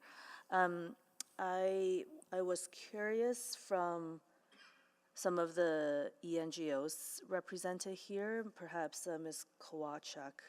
Am I also hearing you that, like, really the alternative that you like to see is essentially for, I don't know, like the city purchase these lands and preserve them for, say, dark sky reserve, or so to prevent any kind of even like housing development, because that would have been the other option on the table from a few years ago. Is that what I'm hearing from you? I think she had to go teach. Oh yeah, that's right. Okay, it's okay. So that's. And I believe that, yeah, I think Eric and Raquel can probably speak to that. I believe that is what she was suggesting. Right, except that in this case, we cannot compel, right, like a private property owner to just sell to the city in that way. But that's kind of what you're speaking to and asking here. Well, if I can, am I allowed Sure. to speak? Yeah, sure. But I don't, I sorry, think- yeah, if you're I with think them. that if there's an inclusive process of all relevant stakeholders, which there hasn't been, that the U of A actually is an ethical organization with lots of expertise. I got a lot of information from researchers that focus on biodiversity and sustainability, et cetera. I believe that if the time is taken to engage, for them to engage with other options and alternatives, because their concern is financial. I believe they need money. I think that if there's time that there can be an agreement made, or right. we can come to some sort of conclusion Right. that's acceptable for everybody. Yeah, and I don't think today we're talking about the motivation of private landowners and kind of why they need to make those decisions, right? I think the question before us is this the adequate and land use, because the alternative, as shared previously, have other kinds of land use implications.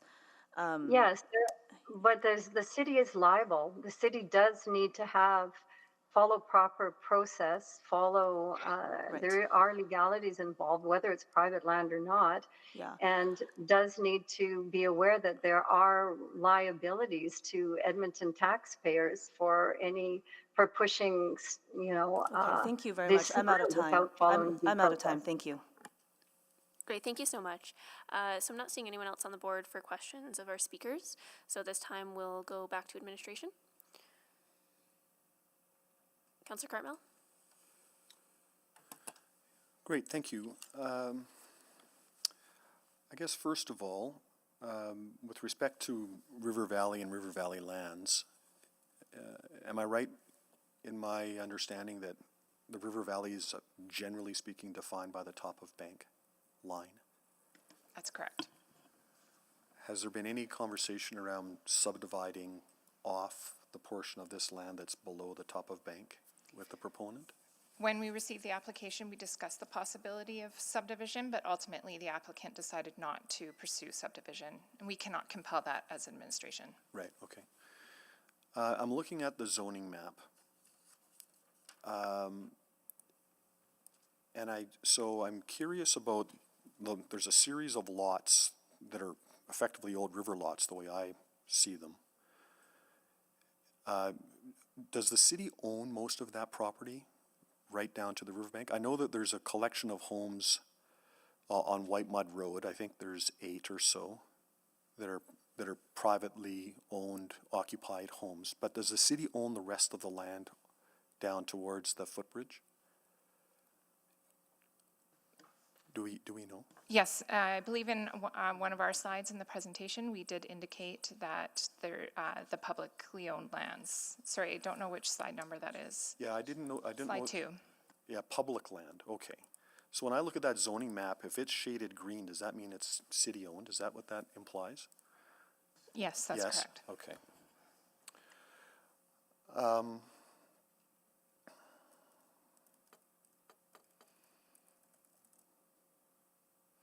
So I guess there's a bit of a question around, because this land goes over the edge of the top of bank, there's questions around duties to consult and interact and that kind of a thing. Can you maybe dive into that a little bit? What was done, what are we compelled to do, that kind of a thing? Thank you for that question, Councillor. As part of the application, city administration had multiple touch points with the rep from the Treaty 6 Confederacy. I believe we had 5 touch points with the rep, and at that time it was our understanding that we were fulfilling that duty to consult. And just to add to that, Councillor, since meeting with the IRO and Treaty 6 Confederacy, we understand that there is a hole in terms of our circulation process and how we notify the IRO, and so we're working with them to come up with a better process so that nations are notified when we have applications adjacent to the river valley. I think that begs a question, Mr. Johnson. Have we got a gap, like a procedural gap here?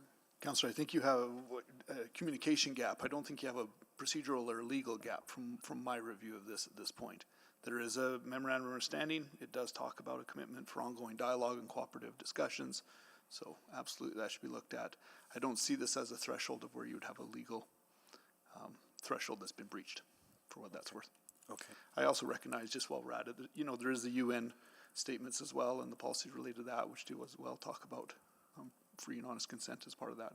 Again, not a legal duty that I believe has been breached in this state. Okay. Okay, that's good to know.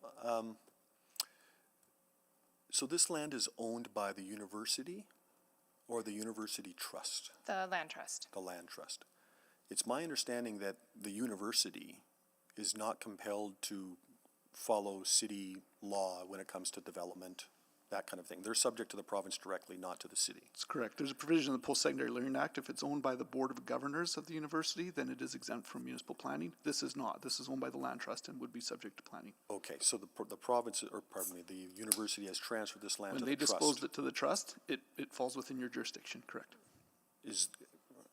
Have there been circumstances where land has gone from the trust back to the university, in which case those original rights would sit with that land? Not that I know of. I'm not aware of any such situations. This is part of their long-term planning to move it to the land trust to then dispose of it as. To then dispose of it, not to leave it sit fallow. Outside of the purpose of public hearing, this is their way of generating revenues from lands that aren't used for an educational purpose. Right. Okay, I think that's I have one more. I'll come back. Thank you. Thank you. Councillor Stevenson? Yeah, thank you very much. So I think that clarified one piece. So this is not alternative jurisdiction zoning. This is. I think it's rural residential, correct. Residential. Now, Councillor, just to be clear though, even if it wasn't AJ, if it was owned by the Board of Governors, it would still be outside your jurisdiction. Okay, but because it's owned by the land trust, that doesn't. Which is why the rezoning is even here today. Okay. Yep.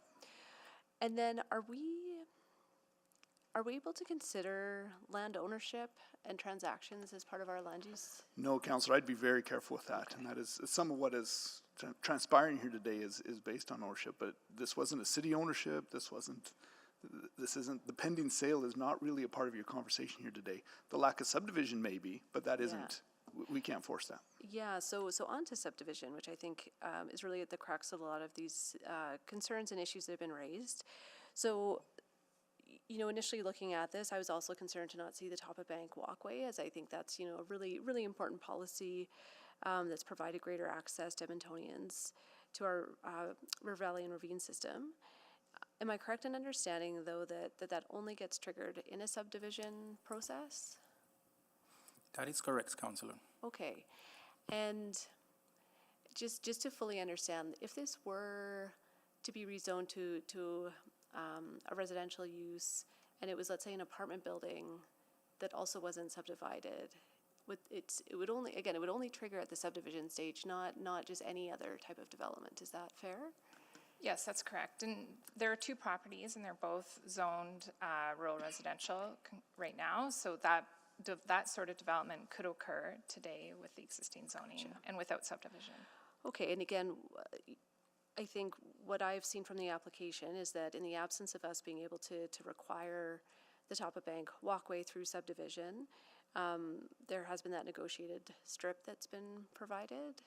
Yeah, that was offered up when the land switched hands with the U of A to the land trust. And so there was an option to purchase, put on the land at that time. And through this development, the city is executing that option. And that will provide that public access to the public lands that were on slide 2 there. Okay, and so that doesn't require any further direction from council? No. Okay, that's very helpful to know. Just into the fencing question, which I think is another important one. Could you, maybe there's a simple explanation in terms of where so it says fencing is allowed below the top of bank, but I think there's also something saying that no vegetation below top of bank can be removed, which I would assume would also include for a fence. So could you help me understand those fence lines? Just the fence lines and where we could expect them to be. Would they be, like, how far below bank? Would they be like that full property? Could they put a fence around the full perimeter of the property? So the expectation is that it's going to be up to the applicant, but the expectation is the fencing would be allowed sometimes it could be allowed in the area that is marked as environmental reserve. Could I ask that clerk pull up slide 10? Slide 9.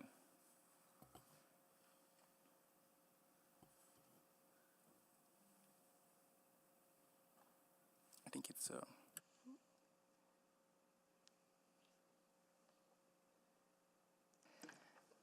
Just while the slide's coming up, the location of the fence is to be determined at the development permit stage in accordance with the geotechnical report that is associated with the application. But the regulations of the DC do allow fencing below the top of bank, but the slope is quite steep in that location, like along the.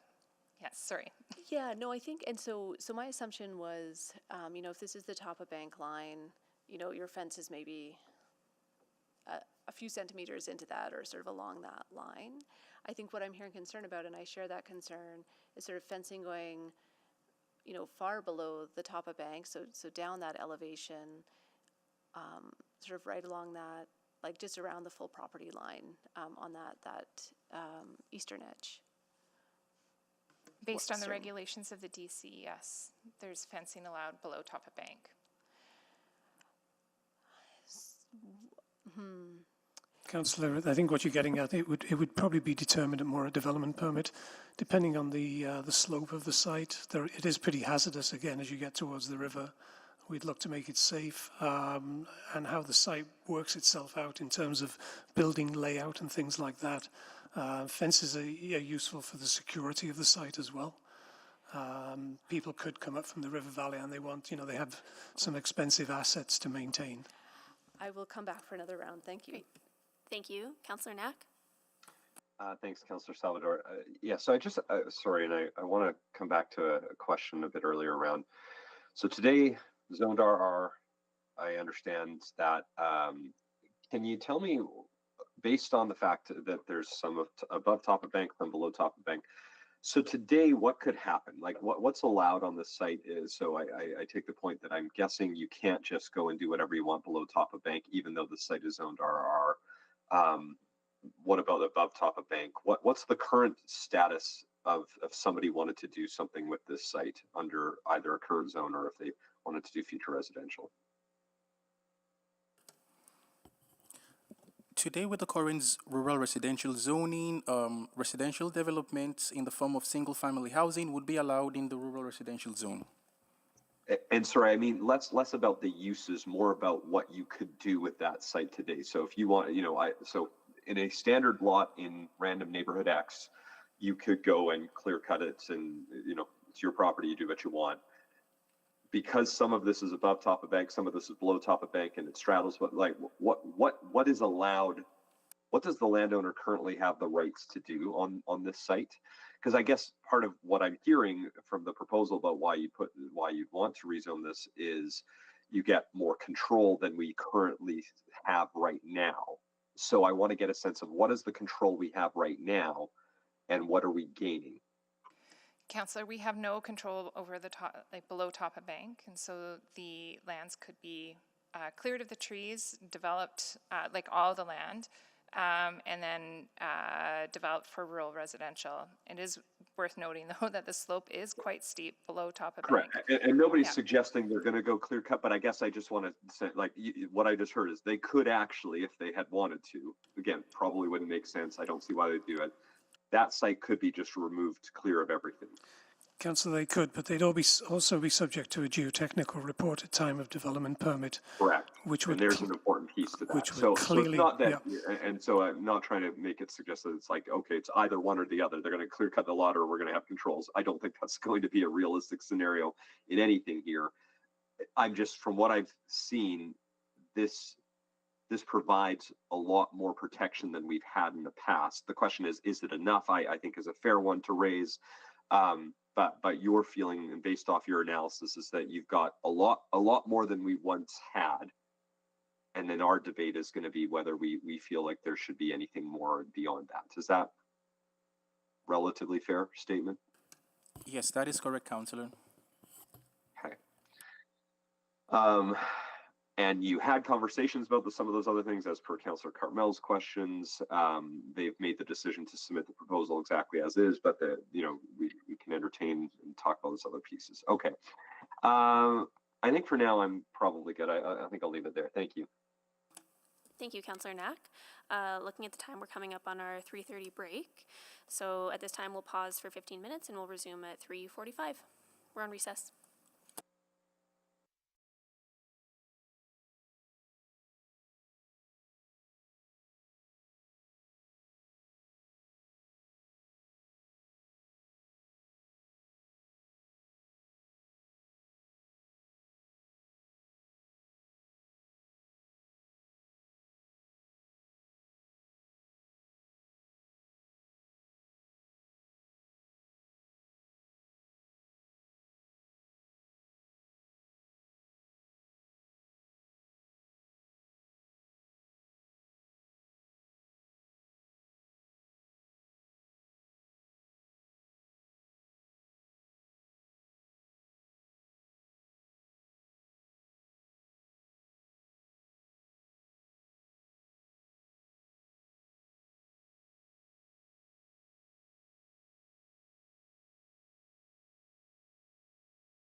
Good afternoon. Good afternoon, Councillor Prince-Pay. Hello. Hello, Councillor Stevenson. Good afternoon. Good afternoon, Councillor Paquette. Hello. Hello, Councillor Tang. Hello. Councillor Hamilton. Hello. Councillor Rutherford. Hello. Councillor Carmel. Good afternoon. Councillor Rice. Good afternoon. And Councillor Jans. Hello. Hello. Okay, we'll continue on with questions. Oh, I'm on the board. Councillor Knack, could you take the chair, please? Yes, I've got the chair. Yeah, thank you. So I just had a question about, I guess the negotiated strip of land for city access that we are exercising our option on to purchase. Can you just help me understand what this access would look like? Just kind of on the ground. Is it just going to be land at this point? Is there future opportunities to provide greater connectivity through that strip? That is correct. At this time, it's just going to be the 10-meter strip of land to be purchased to provide public access to the river valley. In the future, we can develop it and provide that connection down to Fort Edmonton Park and the public lands below Tupper Bank. But at this time, we're acquiring the land. Okay, and I guess that was going to lead into another question just around that connectivity over to Fort Edmonton Park.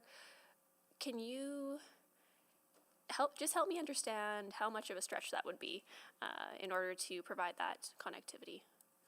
Yeah, we didn't analyze that connectivity through the review of this application. Yeah.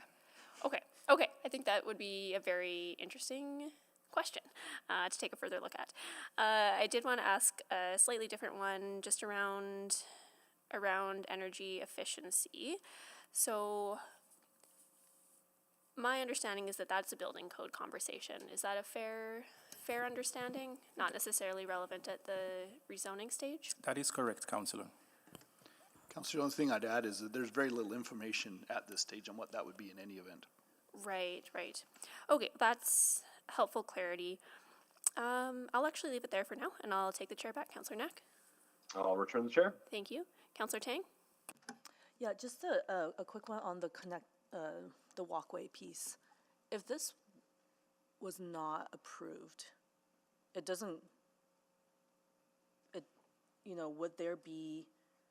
there be that opportunity for even Tapa Bank walkway? The Tapa Bank, we can only acquire through subdivision. Right, so I guess what I'm saying is the application has, the main proposals, but it also includes that strip, which is meant to provide more public accessibility, and that currently is probably the best option for that connectivity. And if this was not approved today, there's no other pathways to get to greater accessibility. Am I? Yeah, if I understand your question correctly, like the 10-meter strip on the north end of the property, we are able to execute that agreement through a redevelopment process. Right. So this is that process that we're executing that. And in terms of additional public access, unless we were to purchase the land, we can only acquire that through subdivision. Right, and again, we can compel people to just sell it to the city, to sell land to Correct. the city for those purposes. Yeah, and the land was offered to the city in 2019, but it was not identified as a strategic purchase by the corporation or by the city at the time, and due to the cost as well. That's fair. Thank you. Councillor, if I just may add around the Tapa Bank, it's Travis up here. The application itself, due to its nature of a direct control, we are able to prohibit any development below that Tapa Bank line, so functionally that it is protected through zoning. It's not being granted through environmental reserve because there isn't a subdivision, but the zone itself allows that protection and of what you would get through Tapa Bank policy enactment through the subdivision. So there is that additional protection through the zone, as well as that provision for, in the future, that pathway if it were to be redeveloped. And so that signifies that intention, that the city's obligation and right is there.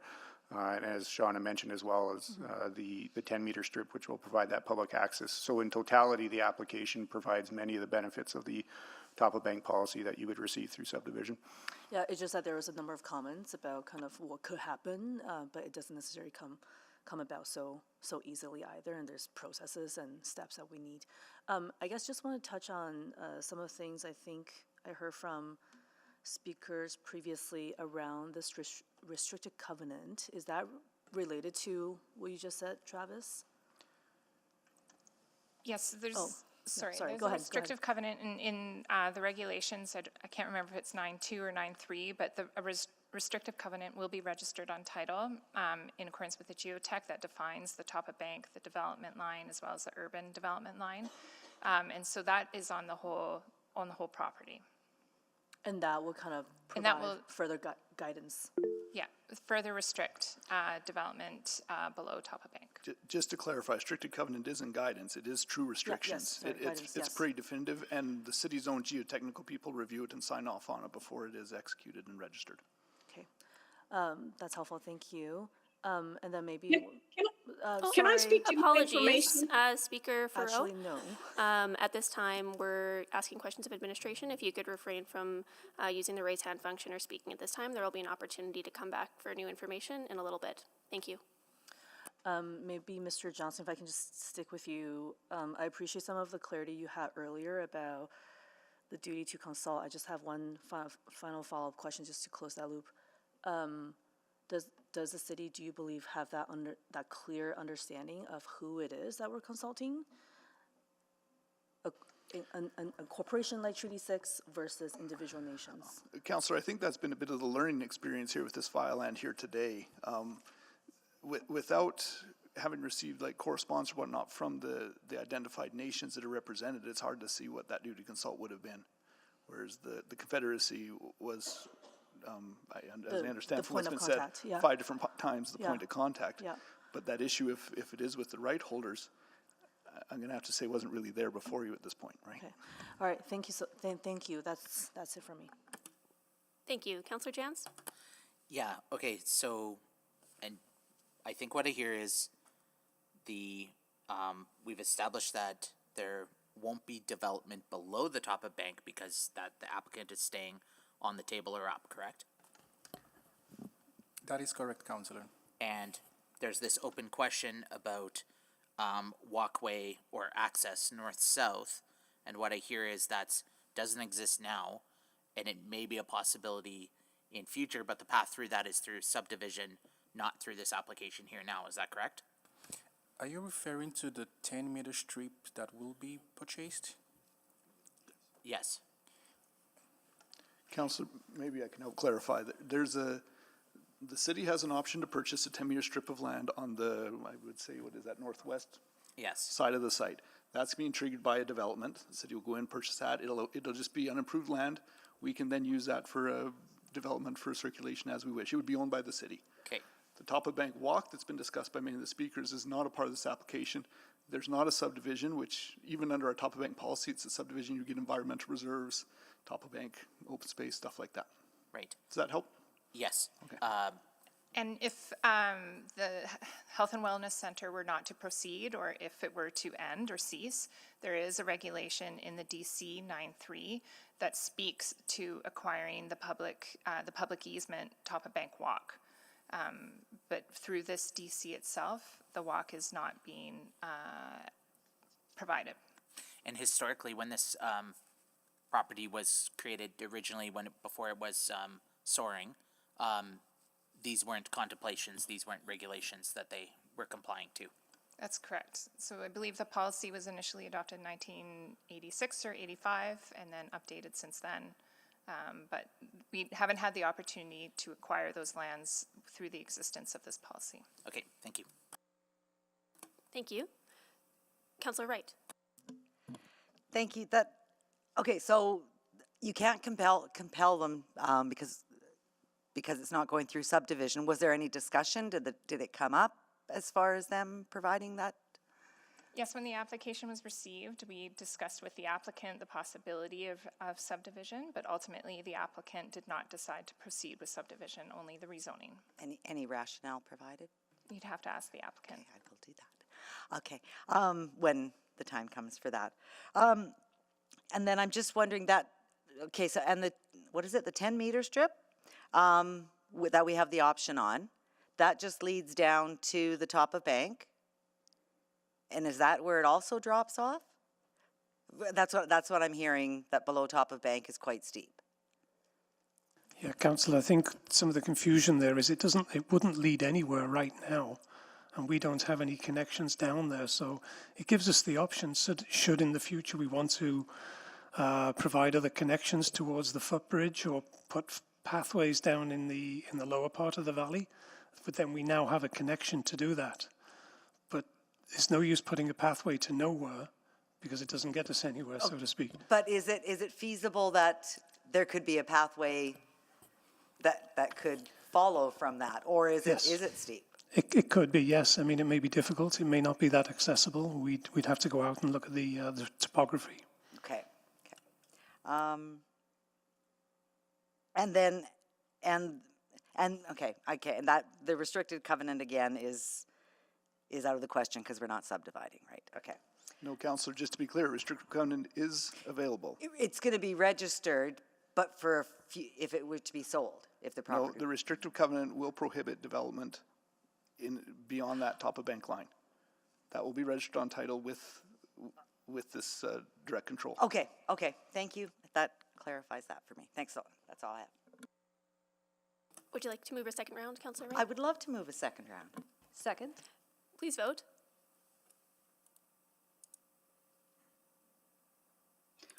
I'm a yes. Thank you, Councillor Rice. We have all the votes. Display the vote. That's carried. We'll go to Councillor Stevenson. Yeah, thank you. I just want to speak a little bit more about the location of the fence. So I know provision 5.6.1 talks about the location of the fence being determined at the DP stage based on the top of bank geotechnical. I just want to ensure that ecological considerations are also going to be brought into account. So again, if that lower part, if the below top of bank is considered effectively environmental reserve, though not formally so, presumably, having a fence around that portion would be potentially harmful to connectivity.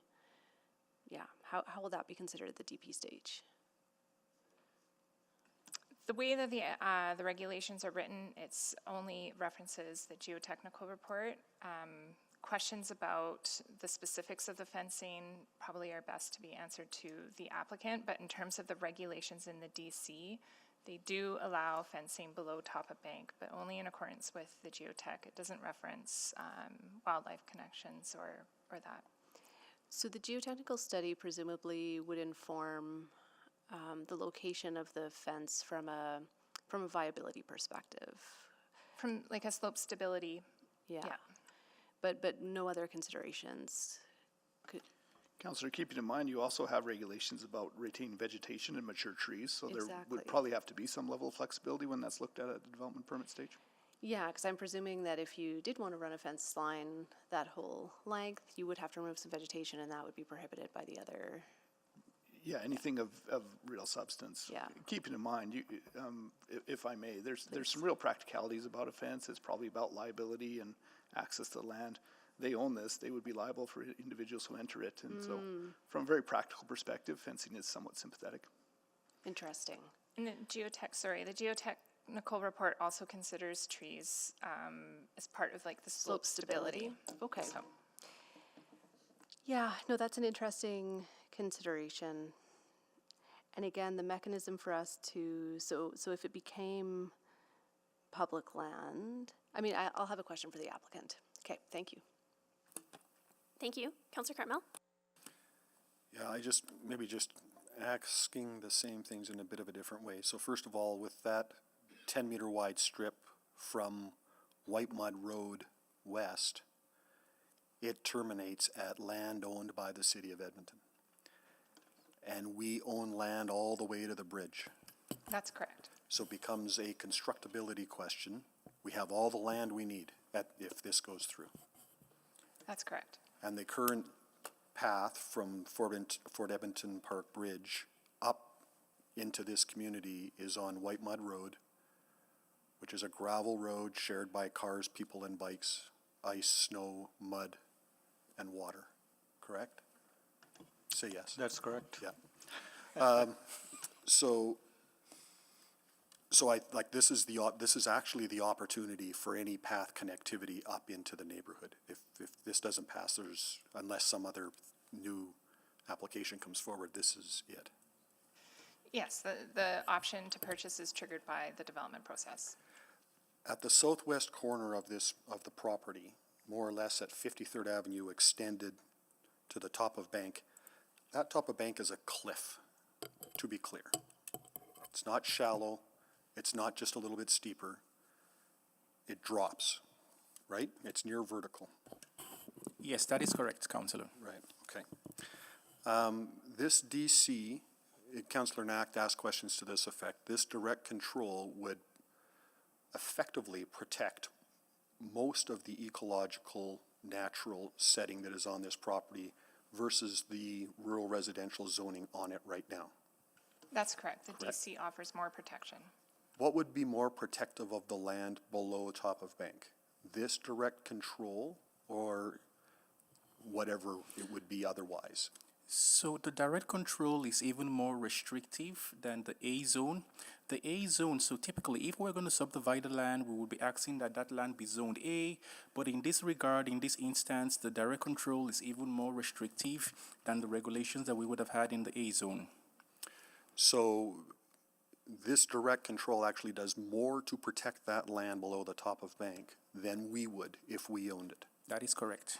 Okay. So as long as there's not a fence that cuts off access from north to south, we've got the green corridor, it's protected, and those other conditions that I just mentioned are there. Yes? Yes. Okay, thank you. Thank you. So not seeing any further questions of administration at this time, so we'll now go to new information. Can I would like to speak to new information if possible. Apologies, Speaker Furrow. Council members can ask questions of speakers, so you might get a question, but I'll go to Councillor Stevenson to start. Yeah, thank you, Speaker Furrow. You were first on my list if you wish to add something. Okay, and apologies to all. I didn't really know how that new information piece worked. I'm still really concerned that the conversation does not accurately reflect something. Maybe it's just I that doesn't understand, but I get the feeling from the questions that have been asked that people are not clear that this rezoning means that the top of Bank policy, that restrictive covenant, will never be triggered if the SPA goes ahead. That in the zoning document, it says that that will be triggered if the SPA does not go ahead, that if it's redeveloped for a use other than this DC. So Thank you. if the SPA goes ahead. Thanks, Speaker Furrow. I'll ask for clarity on that. So to administration, there is some wording in there about the top of Bank policy. Could you talk us through the implications of that? My assumption was that if it was, again, subdivided, but maybe some further clarification there? The regulation that's in the draft DC is there to indicate that if the SPA, the Health and Wellness Center, were not to go ahead or were to cease, that we would then execute through the new development our ability to take that public access easement along the top of Bank for the purpose of the walkway. And I thought we were only able to do that if there was a subdivision. True. But we can also negotiate with future landowners for that ability through a subsequent DC, but through a standard zone, you're correct, we cannot. Just clarify, so what that is showing as a contractual right there, where we would negotiate as two parties to provide an access along there if there isn't a health services use. So do we not have that power to negotiate with this DC? We did, and we spoke to the applicant about the public access along Top of Bank. But through the review of the application, we looked at the trade-offs in terms of the use that's being proposed, as well as our ability to take that public access easement. And through the negotiations, decided that, in terms of the trade-offs, that the scale was tipping towards the economic benefits and the diversification of the economy in this case, and the fact that the DC is more restrictive, as we discussed, in terms of the Top of Bank and development that's allowed, or protecting the bank and restricting that development to the uplands. Council, I'll just add to that in terms of connectivity of that future Top of Bank. Currently, there are no plans to build out those connection pieces, either down to the Fort Road Bridge or back up to the road. So there's a timing piece as well, and that clause allows for some of that additional thinking, planning, designing, budgeting to come to fruition if and when council wishes a path from the Fort Edmonton Bridge up towards the neighborhood, and then have that future connectivity across the Top of Bank of this parcel. Okay. In terms of the other policies, though, I think another concern is that if the spa develops, all of the protections that we've talked about in terms of Top of Bank, the boundaries, the development line, those all still are operative for the development of the spa, correct? Like those other aspects of the policy, the no development line, all of that is still operative. That is correct, Councillor. Okay, and just confirming with legal, you don't have any concerns with how it's worded, that it potentially implies that there's no Top of Bank policies that apply? Oh, Councillor, absolutely not. Yeah, Okay. between all those and the restricted covenant that's contractual obligations put on title as well, the city frankly is protecting as best it can for private land that we have no ownership rights in. Okay, thank you. I'll have a few more questions in another round. Thank you. Councillor Wright? Thank you. I did just want to clarify that, the other protections in that restrictive covenant were there to protect the. Yes, and they're not based on what the use is on the land. Okay. And then I guess to Miss Lou, sorry, the discussion around the Top of Bank and I guess maybe rationale as to why the proponent doesn't want to give that up. Yeah, so the subdivision of the lands would result in additional costs, processes, etc. that would be needed, and a subdivision wasn't necessary for the proposal itself, and so we didn't feel it was necessary to put in an application that wasn't needed. Okay. Okay, I guess you had that option and decided. I mean, you could have done it, right? Yes.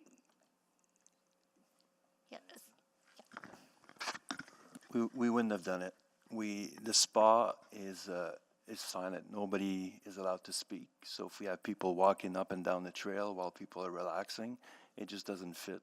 Early on in our conversation, that was for us, we couldn't do a spa like we do with the other that we have and respect the intimacy, the peace, and the quiet if we have people walking up and down. So, plus there was already a deal with the university that there was a strip of land. We paid $500,000 for that strip of land, and the city can buy it for $250,000. So right there is a donation. Okay, and then so I guess my other thought was in regards to the fencing. I was going to suggest, can you put a walkway along the outside of it? But I guess not, because you don't want the people walking by disturbing your clients. Okay. Thank you. That's all I have. Would you like to move a second round? And I will move second round. Second. Please vote.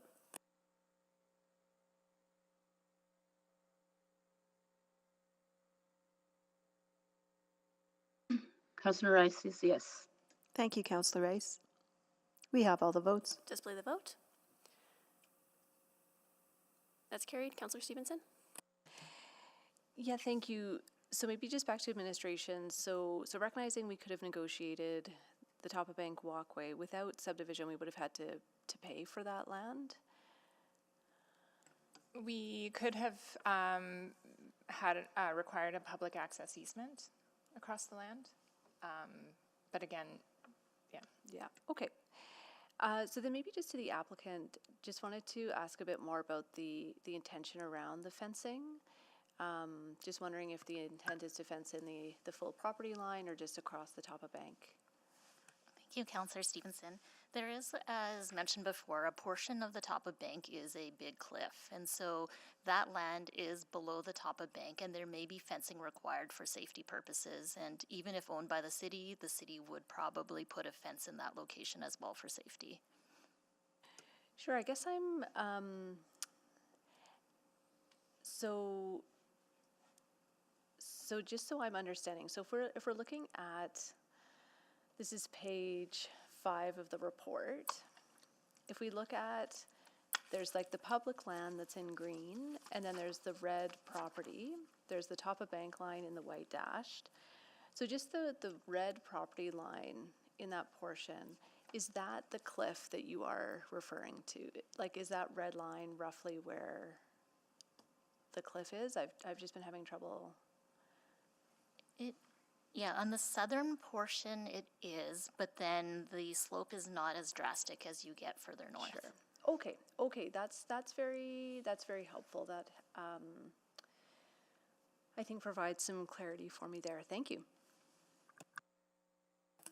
Thank you, Councillor Stevenson. Not seeing anyone else on the board for questions at this time. I'll take a motion for closure. I will move closure of the public hearing on item 3.9. Second. Great. Please vote on closure of the public hearing.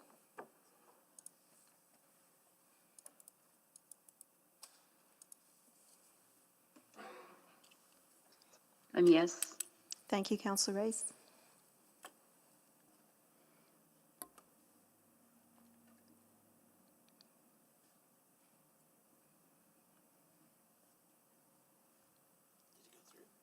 Not yet.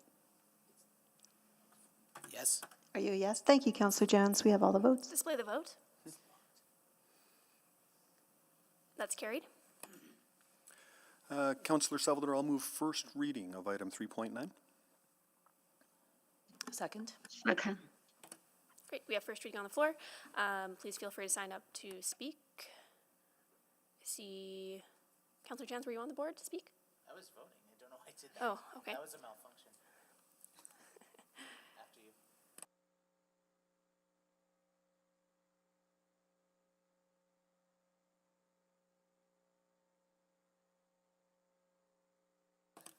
Councillor Jans?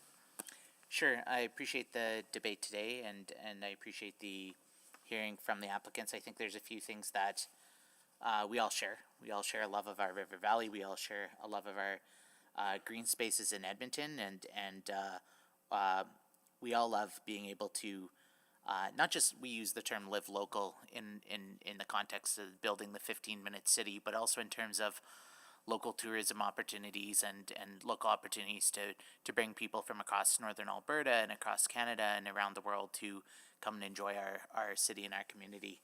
And I think what we have here from a land use decision at this table is a question of what is the best use of this property. And there's a compelling case here that we should be pushing the university towards housing, towards building a new neighborhood, towards building a new community on this property. But I think there's also an opportunity here to look at other uses. And when I think of what could be minimally invasive to the adjacent community, to the river valley, to everything else, I think that the proponents have an interesting case here. I think I myself would like to explore an opportunity like this in our own community, not just for my friends and neighbors, but I can think of this as something that I might do with my family or my loved ones or visitors. And I think that when when we think about, especially right now with so much global uncertainty, I'll just be frank, I don't plan on traveling to the U.S. In the indefinite future. But this might be something closer to home that I might want to do.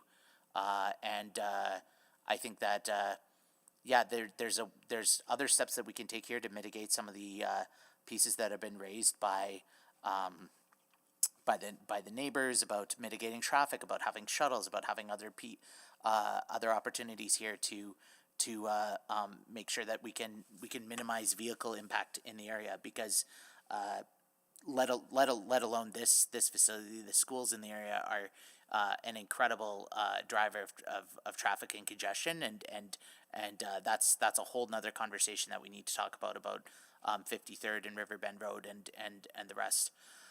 But yeah, so I'm going to support the application today. Thank you. Thank you. Councillor Stevenson? Yeah, thank you.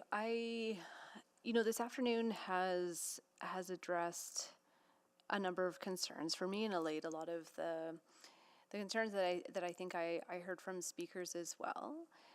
I am struggling a little bit just in terms of, the tools that we maybe had in our toolbox in terms of negotiating some of that public access along the Tapa Bank. So I do think that is one of the most important and consistent things that we have in our city. It's an important way to ensure that the River Valley remains an asset for all Edmontonians, even as we allow private development to take advantage of some of the proximity and views of it. So I'm just balancing that in my mind with some of the other benefits and advantages that are gained through this rezoning. I think the access that is going to be gained, that is providing public access that doesn't currently exist, is something positive. I think the protections that will be provided for the lands, both below and above bank, are important. The requirement to retain trees and vegetation that are there, completely below bank, but also above bank as well, I think are really positive assets. So I will just be reflecting on the Tapa Bank piece, and we'll hear my colleagues speak to this as well. I did just want to touch on a bit, I think, really important representation from the Confederacy of Treaty 6. I appreciated being able to talk through a little bit more around the process of the land sale and the role that the city can play, and the importance of changing our circulation process. So heard a commitment to do that from our staff, which I really appreciate, and it's something we need to continue to build and strengthen. I will leave it there for now, and look forward to hearing from my colleagues. Thank you. Councillor Tang?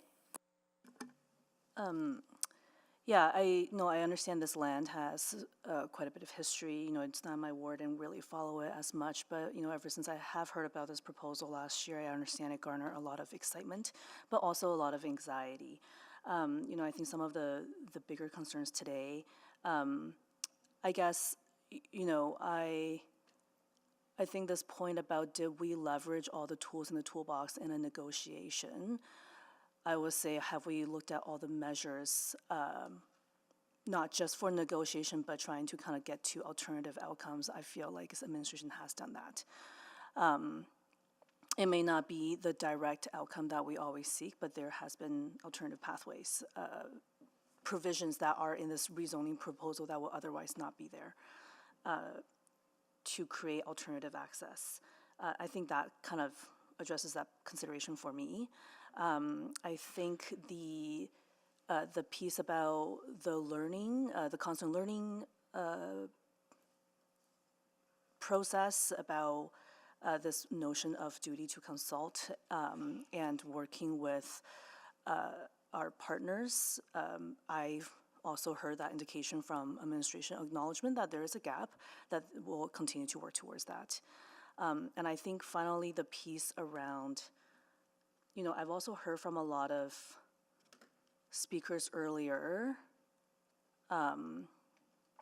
with statements, including from council advisory committees, that I will caution are potentially inaccurate and require some fact checking.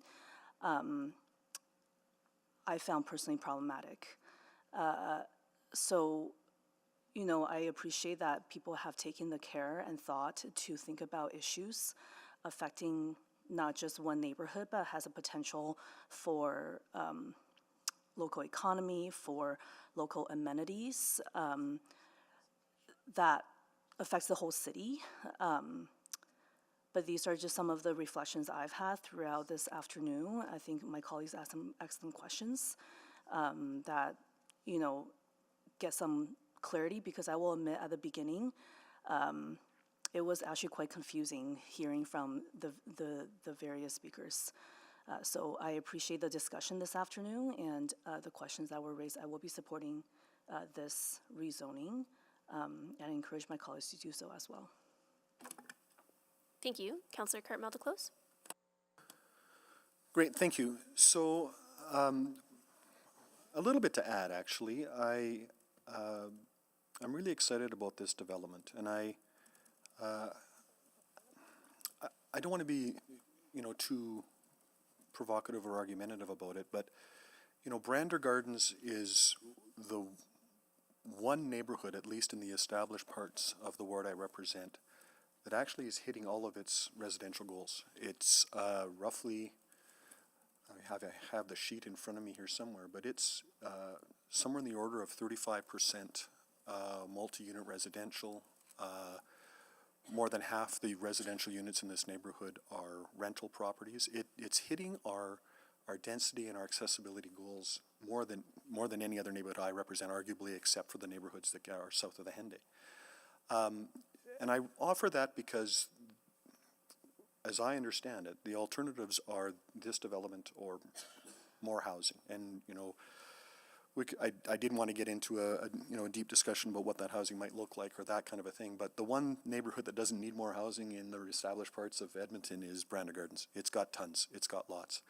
The schools are overwhelmed to the point where the conversation that is burning in that neighborhood is all of the traffic that is generated by the schools. So, you know, it was offered that, you know, perhaps residential here would help keep the schools intact and would, you know, build the community. The Riverbend Community League is one of the most successful, thriving community leagues in all of Edmonton. It is in very good, sound financial position. It is very well supported. The schools are very well supported. So I think the opportunity is here where this is, frankly, a better alternative. I appreciate the concerns around the top of bank, but I want you to zoom out a little bit. If it's true that we might not be getting a path on the west edge of this property, the south terminal of a path, if it were there, would be right into somebody's backyard. It's not going anywhere. But if this passes, if this proceeds, the easement or whatever you call it on the north's edge actually provides the land connectivity to allow us to finally bring a path from the southeast terminus of the Fort Edmonton Park Bridge up into this neighborhood. And from there, if you're going east, it's 53rd Avenue and into the White Mud Creek Ravine. It's onto the new bridge that goes over White Mud Drive that will be completed later this year, which means that we're going to have a multi-use trail including bike connectivity from all of the island of southwest Edmonton to this place, through this place, across that bridge and into the neighborhoods of Wolf Willow and the West End. That the opportunity to create this path, quite frankly, is as exciting to me as any other thing. So it's only through this development that we get to do that. Otherwise, we're waiting even longer. And there's absolutely a cost and a something to consider there about this path. It's not trivial. It's a steep bank. But if this passes, I've got a subsequent motion to examine that. There's other things that are advantageous about this spa. I'm not going to bore you with all of that. You've heard it. There's economic impact. There's visitor economy aspects. There is employment opportunities. It didn't come up today, but in previous conversations with the proponent, there's even opportunities for reduced rates to get access into the facility at certain times during the week. And so for all of those reasons, I think there's really just an abundance of positives here that for me really outweigh any of the potential negatives. And so I really encourage my colleagues to support this. Thank you. Thank you. Please vote.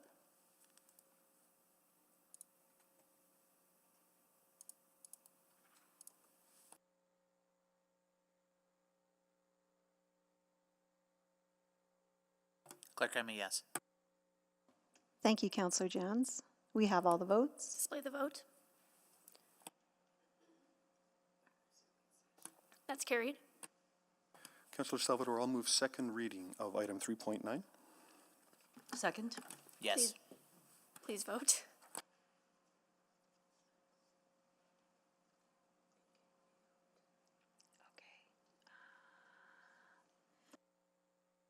One second, we're just pulling up the vote.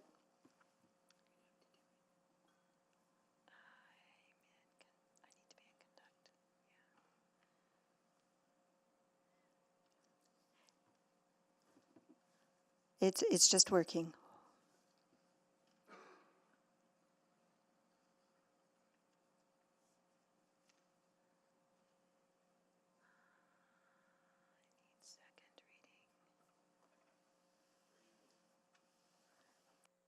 It's coming up now.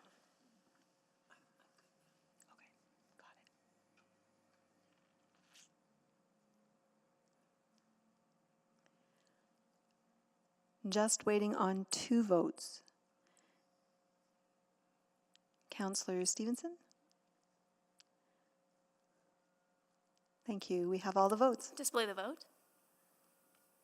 That's carried. Councillor Salvador, I'll move consideration of third reading of item 3.9. Second? Please vote for consideration.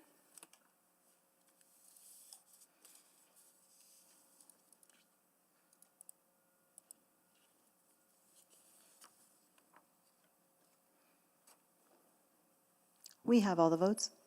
Display the vote. That is carried. Councillor Salvador, I'll move third and final reading of Bylaw 21050 to allow for a health and wellness center, Brander Gardens. Second. Please vote.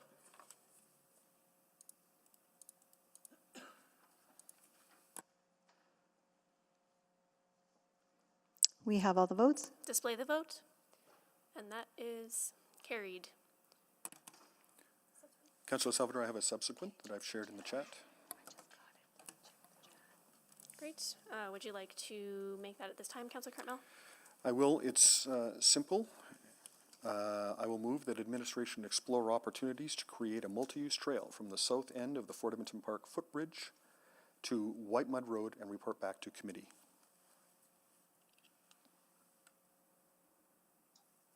Second. Great. We have a motion on the floor.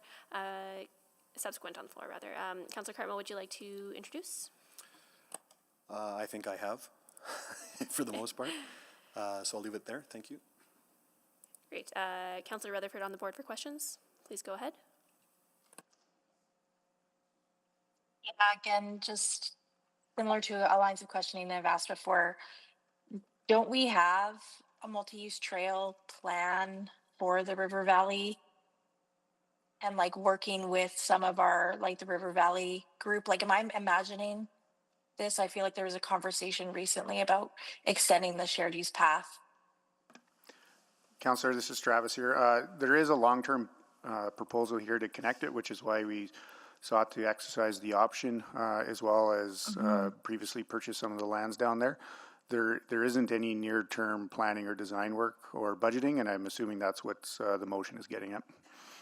Yeah, no, I'm more asking about, so one of the things I think that we're still gapping on in the River Valley is, and it was brought up recently, is around our like trail strategy, because that was not funded, correct?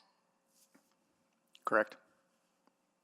So what I'm worried about now is we said that we don't have the budget to do this trail strategy, to actually look at what are our priorities, where is going to create the most connectivity, how are we best going to create that accessibility through the River Valley, and then we're going to get one-offs like this throughout whatever the next foreseeable future until we have a strategy in place.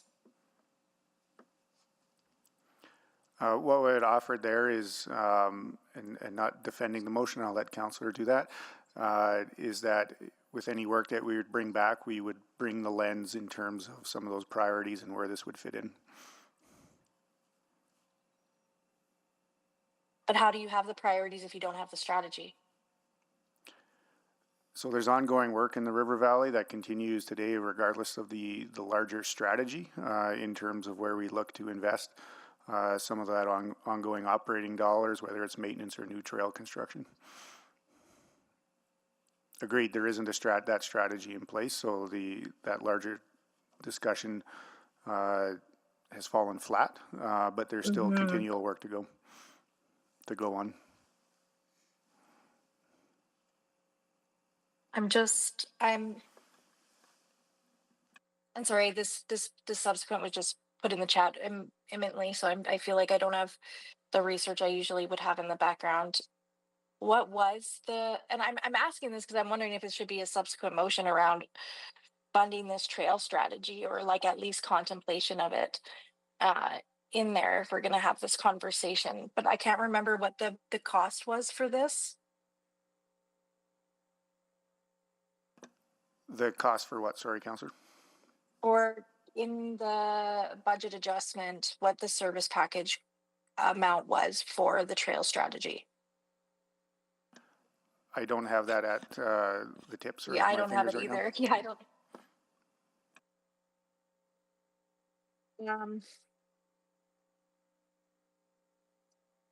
Yeah, I guess to the mover, like you heard my line of questioning. I hear what you're trying to do here, but I also know that like we didn't fund the trail strategy. And that seems like it would fit with this kind of in terms of prioritization and sequencing. Well, I guess the interesting thing is that we now have access to a piece of land that we didn't have access to about 10 minutes ago. And so I'm asking for some work to be done to explore what the cost and design would look like for a path along that new piece of land down to a very congested bridge and road. We have a lot of pieces of land that we own in the city. That are like, no, just let me finish, please. Thank you. We have a lot of land that we own in the city that we have priorities for, like playgrounds, for example. But just because we own the land doesn't mean we immediately build on it. So I'm trying to understand your rationale here. Well, as the mover. My motion does not say build it. It says explore it. And then we'll know with a little exploration what it would cost to build it. And then we can decide whether it's at the top of the list or the bottom of the list. Yeah, but I thought that you didn't want to spend money on building new things and focus on renewal.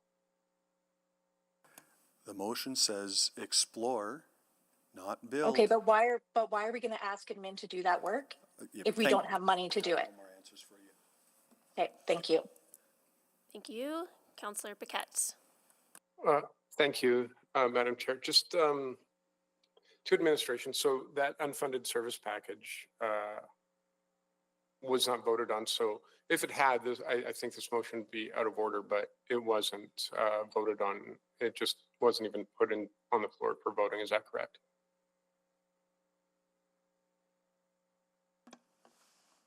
Councillor, I do not recall at this time. We're looking into the mechanics of that right now in terms of that service package. Okay.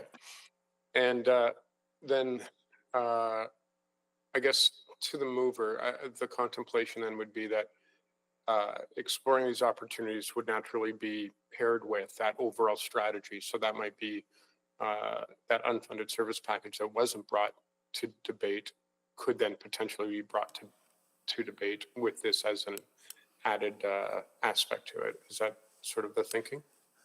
Yeah, I think that if it turns out to be something that's reasonably doable, then it gets folded into the strategy, and the strategy is contemplated in its entirety. And if it comes back that despite there being continuity of land, that this is a very difficult trail to contemplate, then it wouldn't. We'd be informed by that analysis.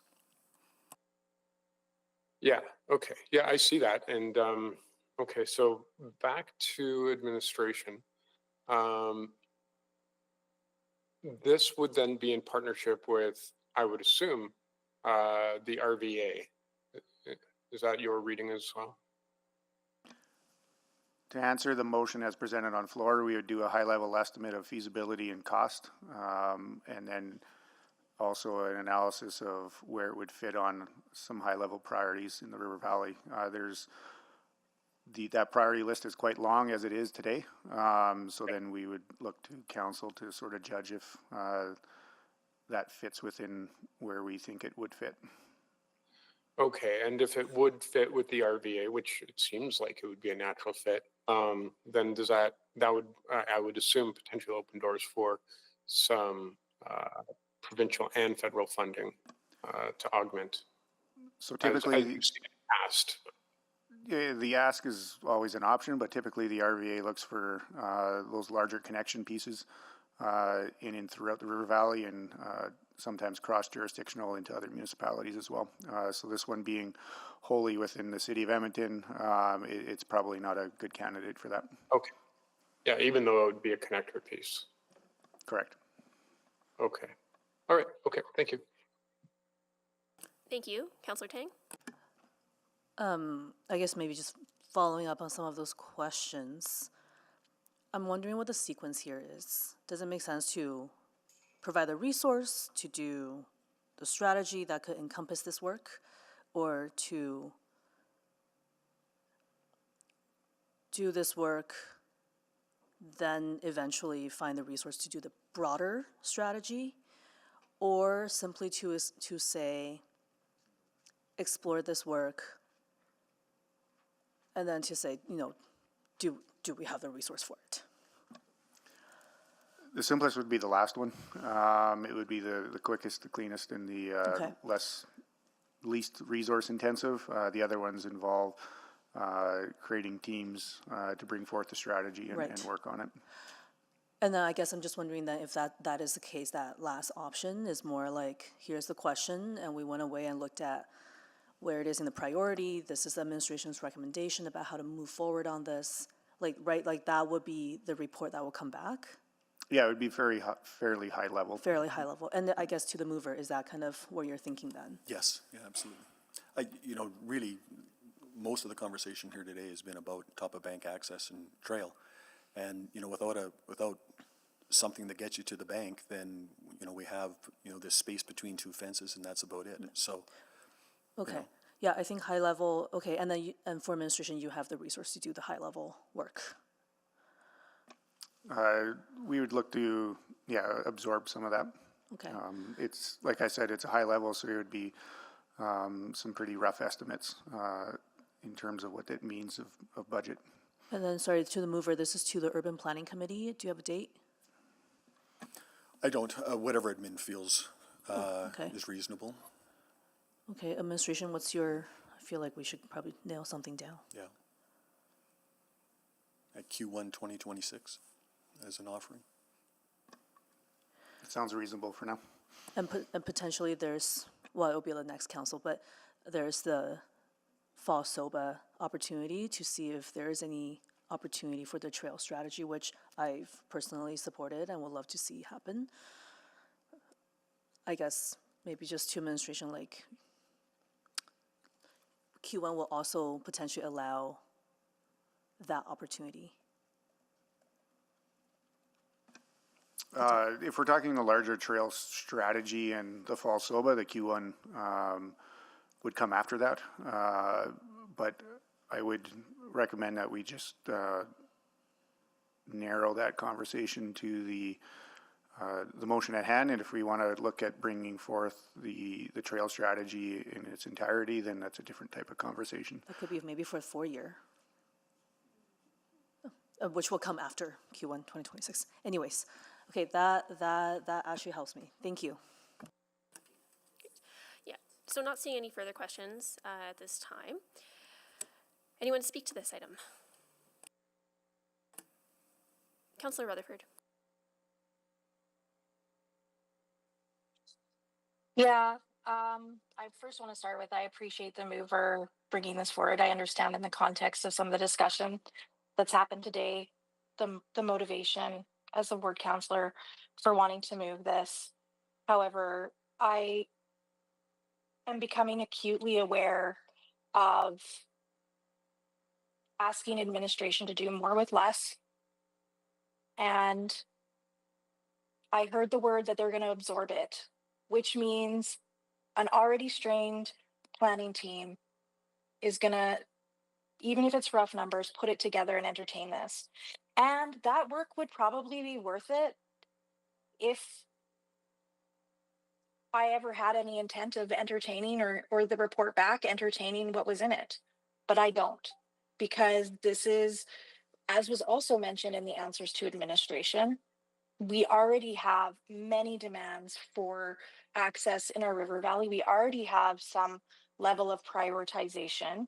It's not perfect. We do need to fund the strategy, as Councillor Tang mentioned, and something that I think is becoming more and more apparent, the need for that strategy as I've gone into this term. But we're gonna ask administration to do work, as we do often, when if we don't have the intention of entertaining it, and I don't have the interest of entertaining it, I don't want to mislead community with any sense of that I, if I was in this seat, would entertain that. And so I'm just not going to support the motion today. I understand why others will support it. I understand the mover and why they brought this forward, and I respect all of that, but I can't do that. Thank you. Thank you. Councillor Paquette. Thank you, Madam Chair. And thank you to Councillor Rutherford for her words. I can't disagree with anything she said. However, I will support this because I think that it offers a lot of interesting possibilities. Throughout the public hearing today, we heard concerns from various organizations that we partner with and potential. And we heard about the concern that some of our committee folks have expressed, and other people interested in the community about communication, about connection, and about the future of the river valley and how to best preserve it. And if this gets us a little bit closer to that, I'm all in favor. So to expand, I guess I would say that if this passes, then that is a sort of a portal that people can plug into for that duty to consult. It will be a way for folks who are very passionate about the river valley and how to balance human use in it. That would be a portal to have that conversation. Although this may not be fully within the mandate of something like the RVA, I think that it is complementary to that work. And overall, in my own ward, we have trails that are now coming to fruition that were planned many, many years ago. It took a lot of vision and hope at the beginning to anticipate that we might actually get here to where we are now. And so if this is part of that with our broader River Valley plan, if this is part of that initial visioning for what can happen in that area, that will balance human enjoyment with preservation of nature, then it's something that I do actually passionately want to see happen. So, I appreciate this motion. If Councillor Cartmel hadn't made it, I probably would have made it myself. So I'm absolutely going to support it. So thank you. Thank you. Councillor Tang. Yes. On that trail strategy a little bit, this was part of the administration package from the 4-year budget cycle. It wasn't a very big amount, but it was towards the end. We were all trying to exercise restraint, so we actually never tabled it. And to this day, I have much regret about it, because I think throughout the last 4 years, River Valley comes up all the time. And we've had tried to look at other ways of absorbing some of this cost in terms of the broader strategy, including looking at how can the National Urban Park, for example, be a pathway. But that has its own challenges when it comes to kind of intergovernmental relations, et cetera, as we've seen with some of the legislation. And so I feel like this issue has parked there for a long time, but part of why it came forward, it was also amid a lot of the tensions in the community and disagreements around how do we best steward the land. And, you know, quite frankly, that strategy would have been a really important conversation. I guess what I'm trying to say is that for me, you know, I appreciate Councillor Rutherford's concern. And I think we have been very conscious about not putting more on administration and asking them to do more with less. What I see with this, especially at that kind of high level, what I'm hearing is not a very extensive exploration, is that stepping stone to get this strategy funded, for example, for the next 4-year cycle, which I'm just, you know, it will be, it will potentially be different people here, but that's kind of, I hope to see that for whoever will be making that decision, because I think that will be a very critical piece that could potentially answer some of the questions further down the line when rezoning come forward that does implicate River Valley trails and whatnot. And I think it will have better benefits in the long run. So I see this as sort of another checkpoint, another conversation to get to the ultimate outcome. So I will support it, and thank you to the mover for putting this on the table. That's it. Thank you. Thank you. Councillor Cartmel to close. Great, thank you. I do appreciate the concerns expressed here about this motion. My understanding, or at least my recollection, and I stand to be corrected about the strategy, was at least one part of that was a user and a user code, and my mind goes to mountain bikes and trails that are there where mountain bikes are permitted, and trails where they are not, and the cutting of additional trails and that kind of a thing. This space is ripe for that.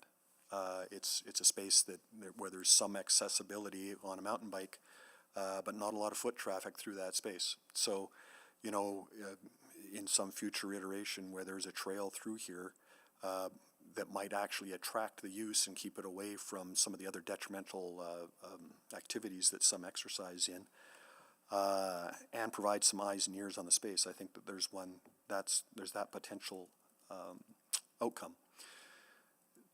The access to the footbridge at what is essentially the east end of the bridge is on a gravel road that is an access road to people's properties, that is a foot trail to the multi-use trails on either side of Fort Edmonton Park. It's supposed to be a trail up into the neighborhood. In the summer, with people that are accessing Wolf Willow Beach and Cougar Island Beach, it is a parking lot. The conflict in there is crazy. It is profoundly dangerous, particularly if you got kids on bikes with you. I hear about it all the time. This little space from the end of the footbridge up into the neighborhood is profoundly dangerous. So we need to see if there's a solution set that we can apply here.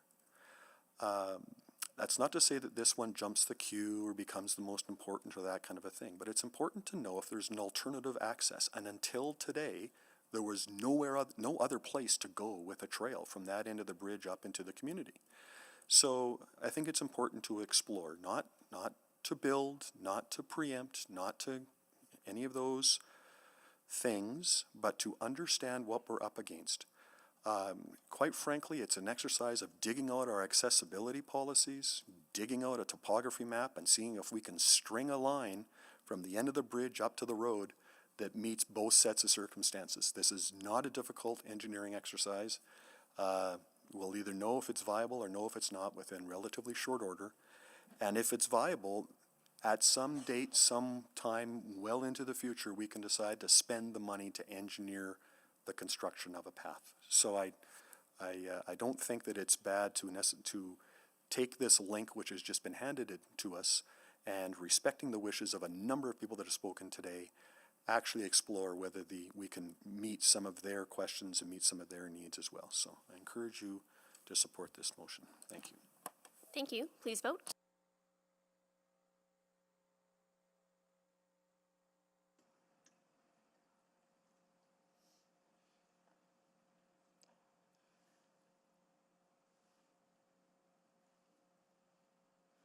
Councillor Wright?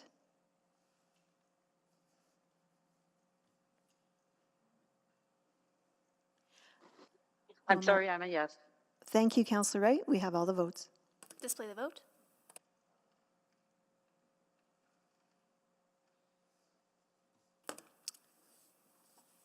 That is carried.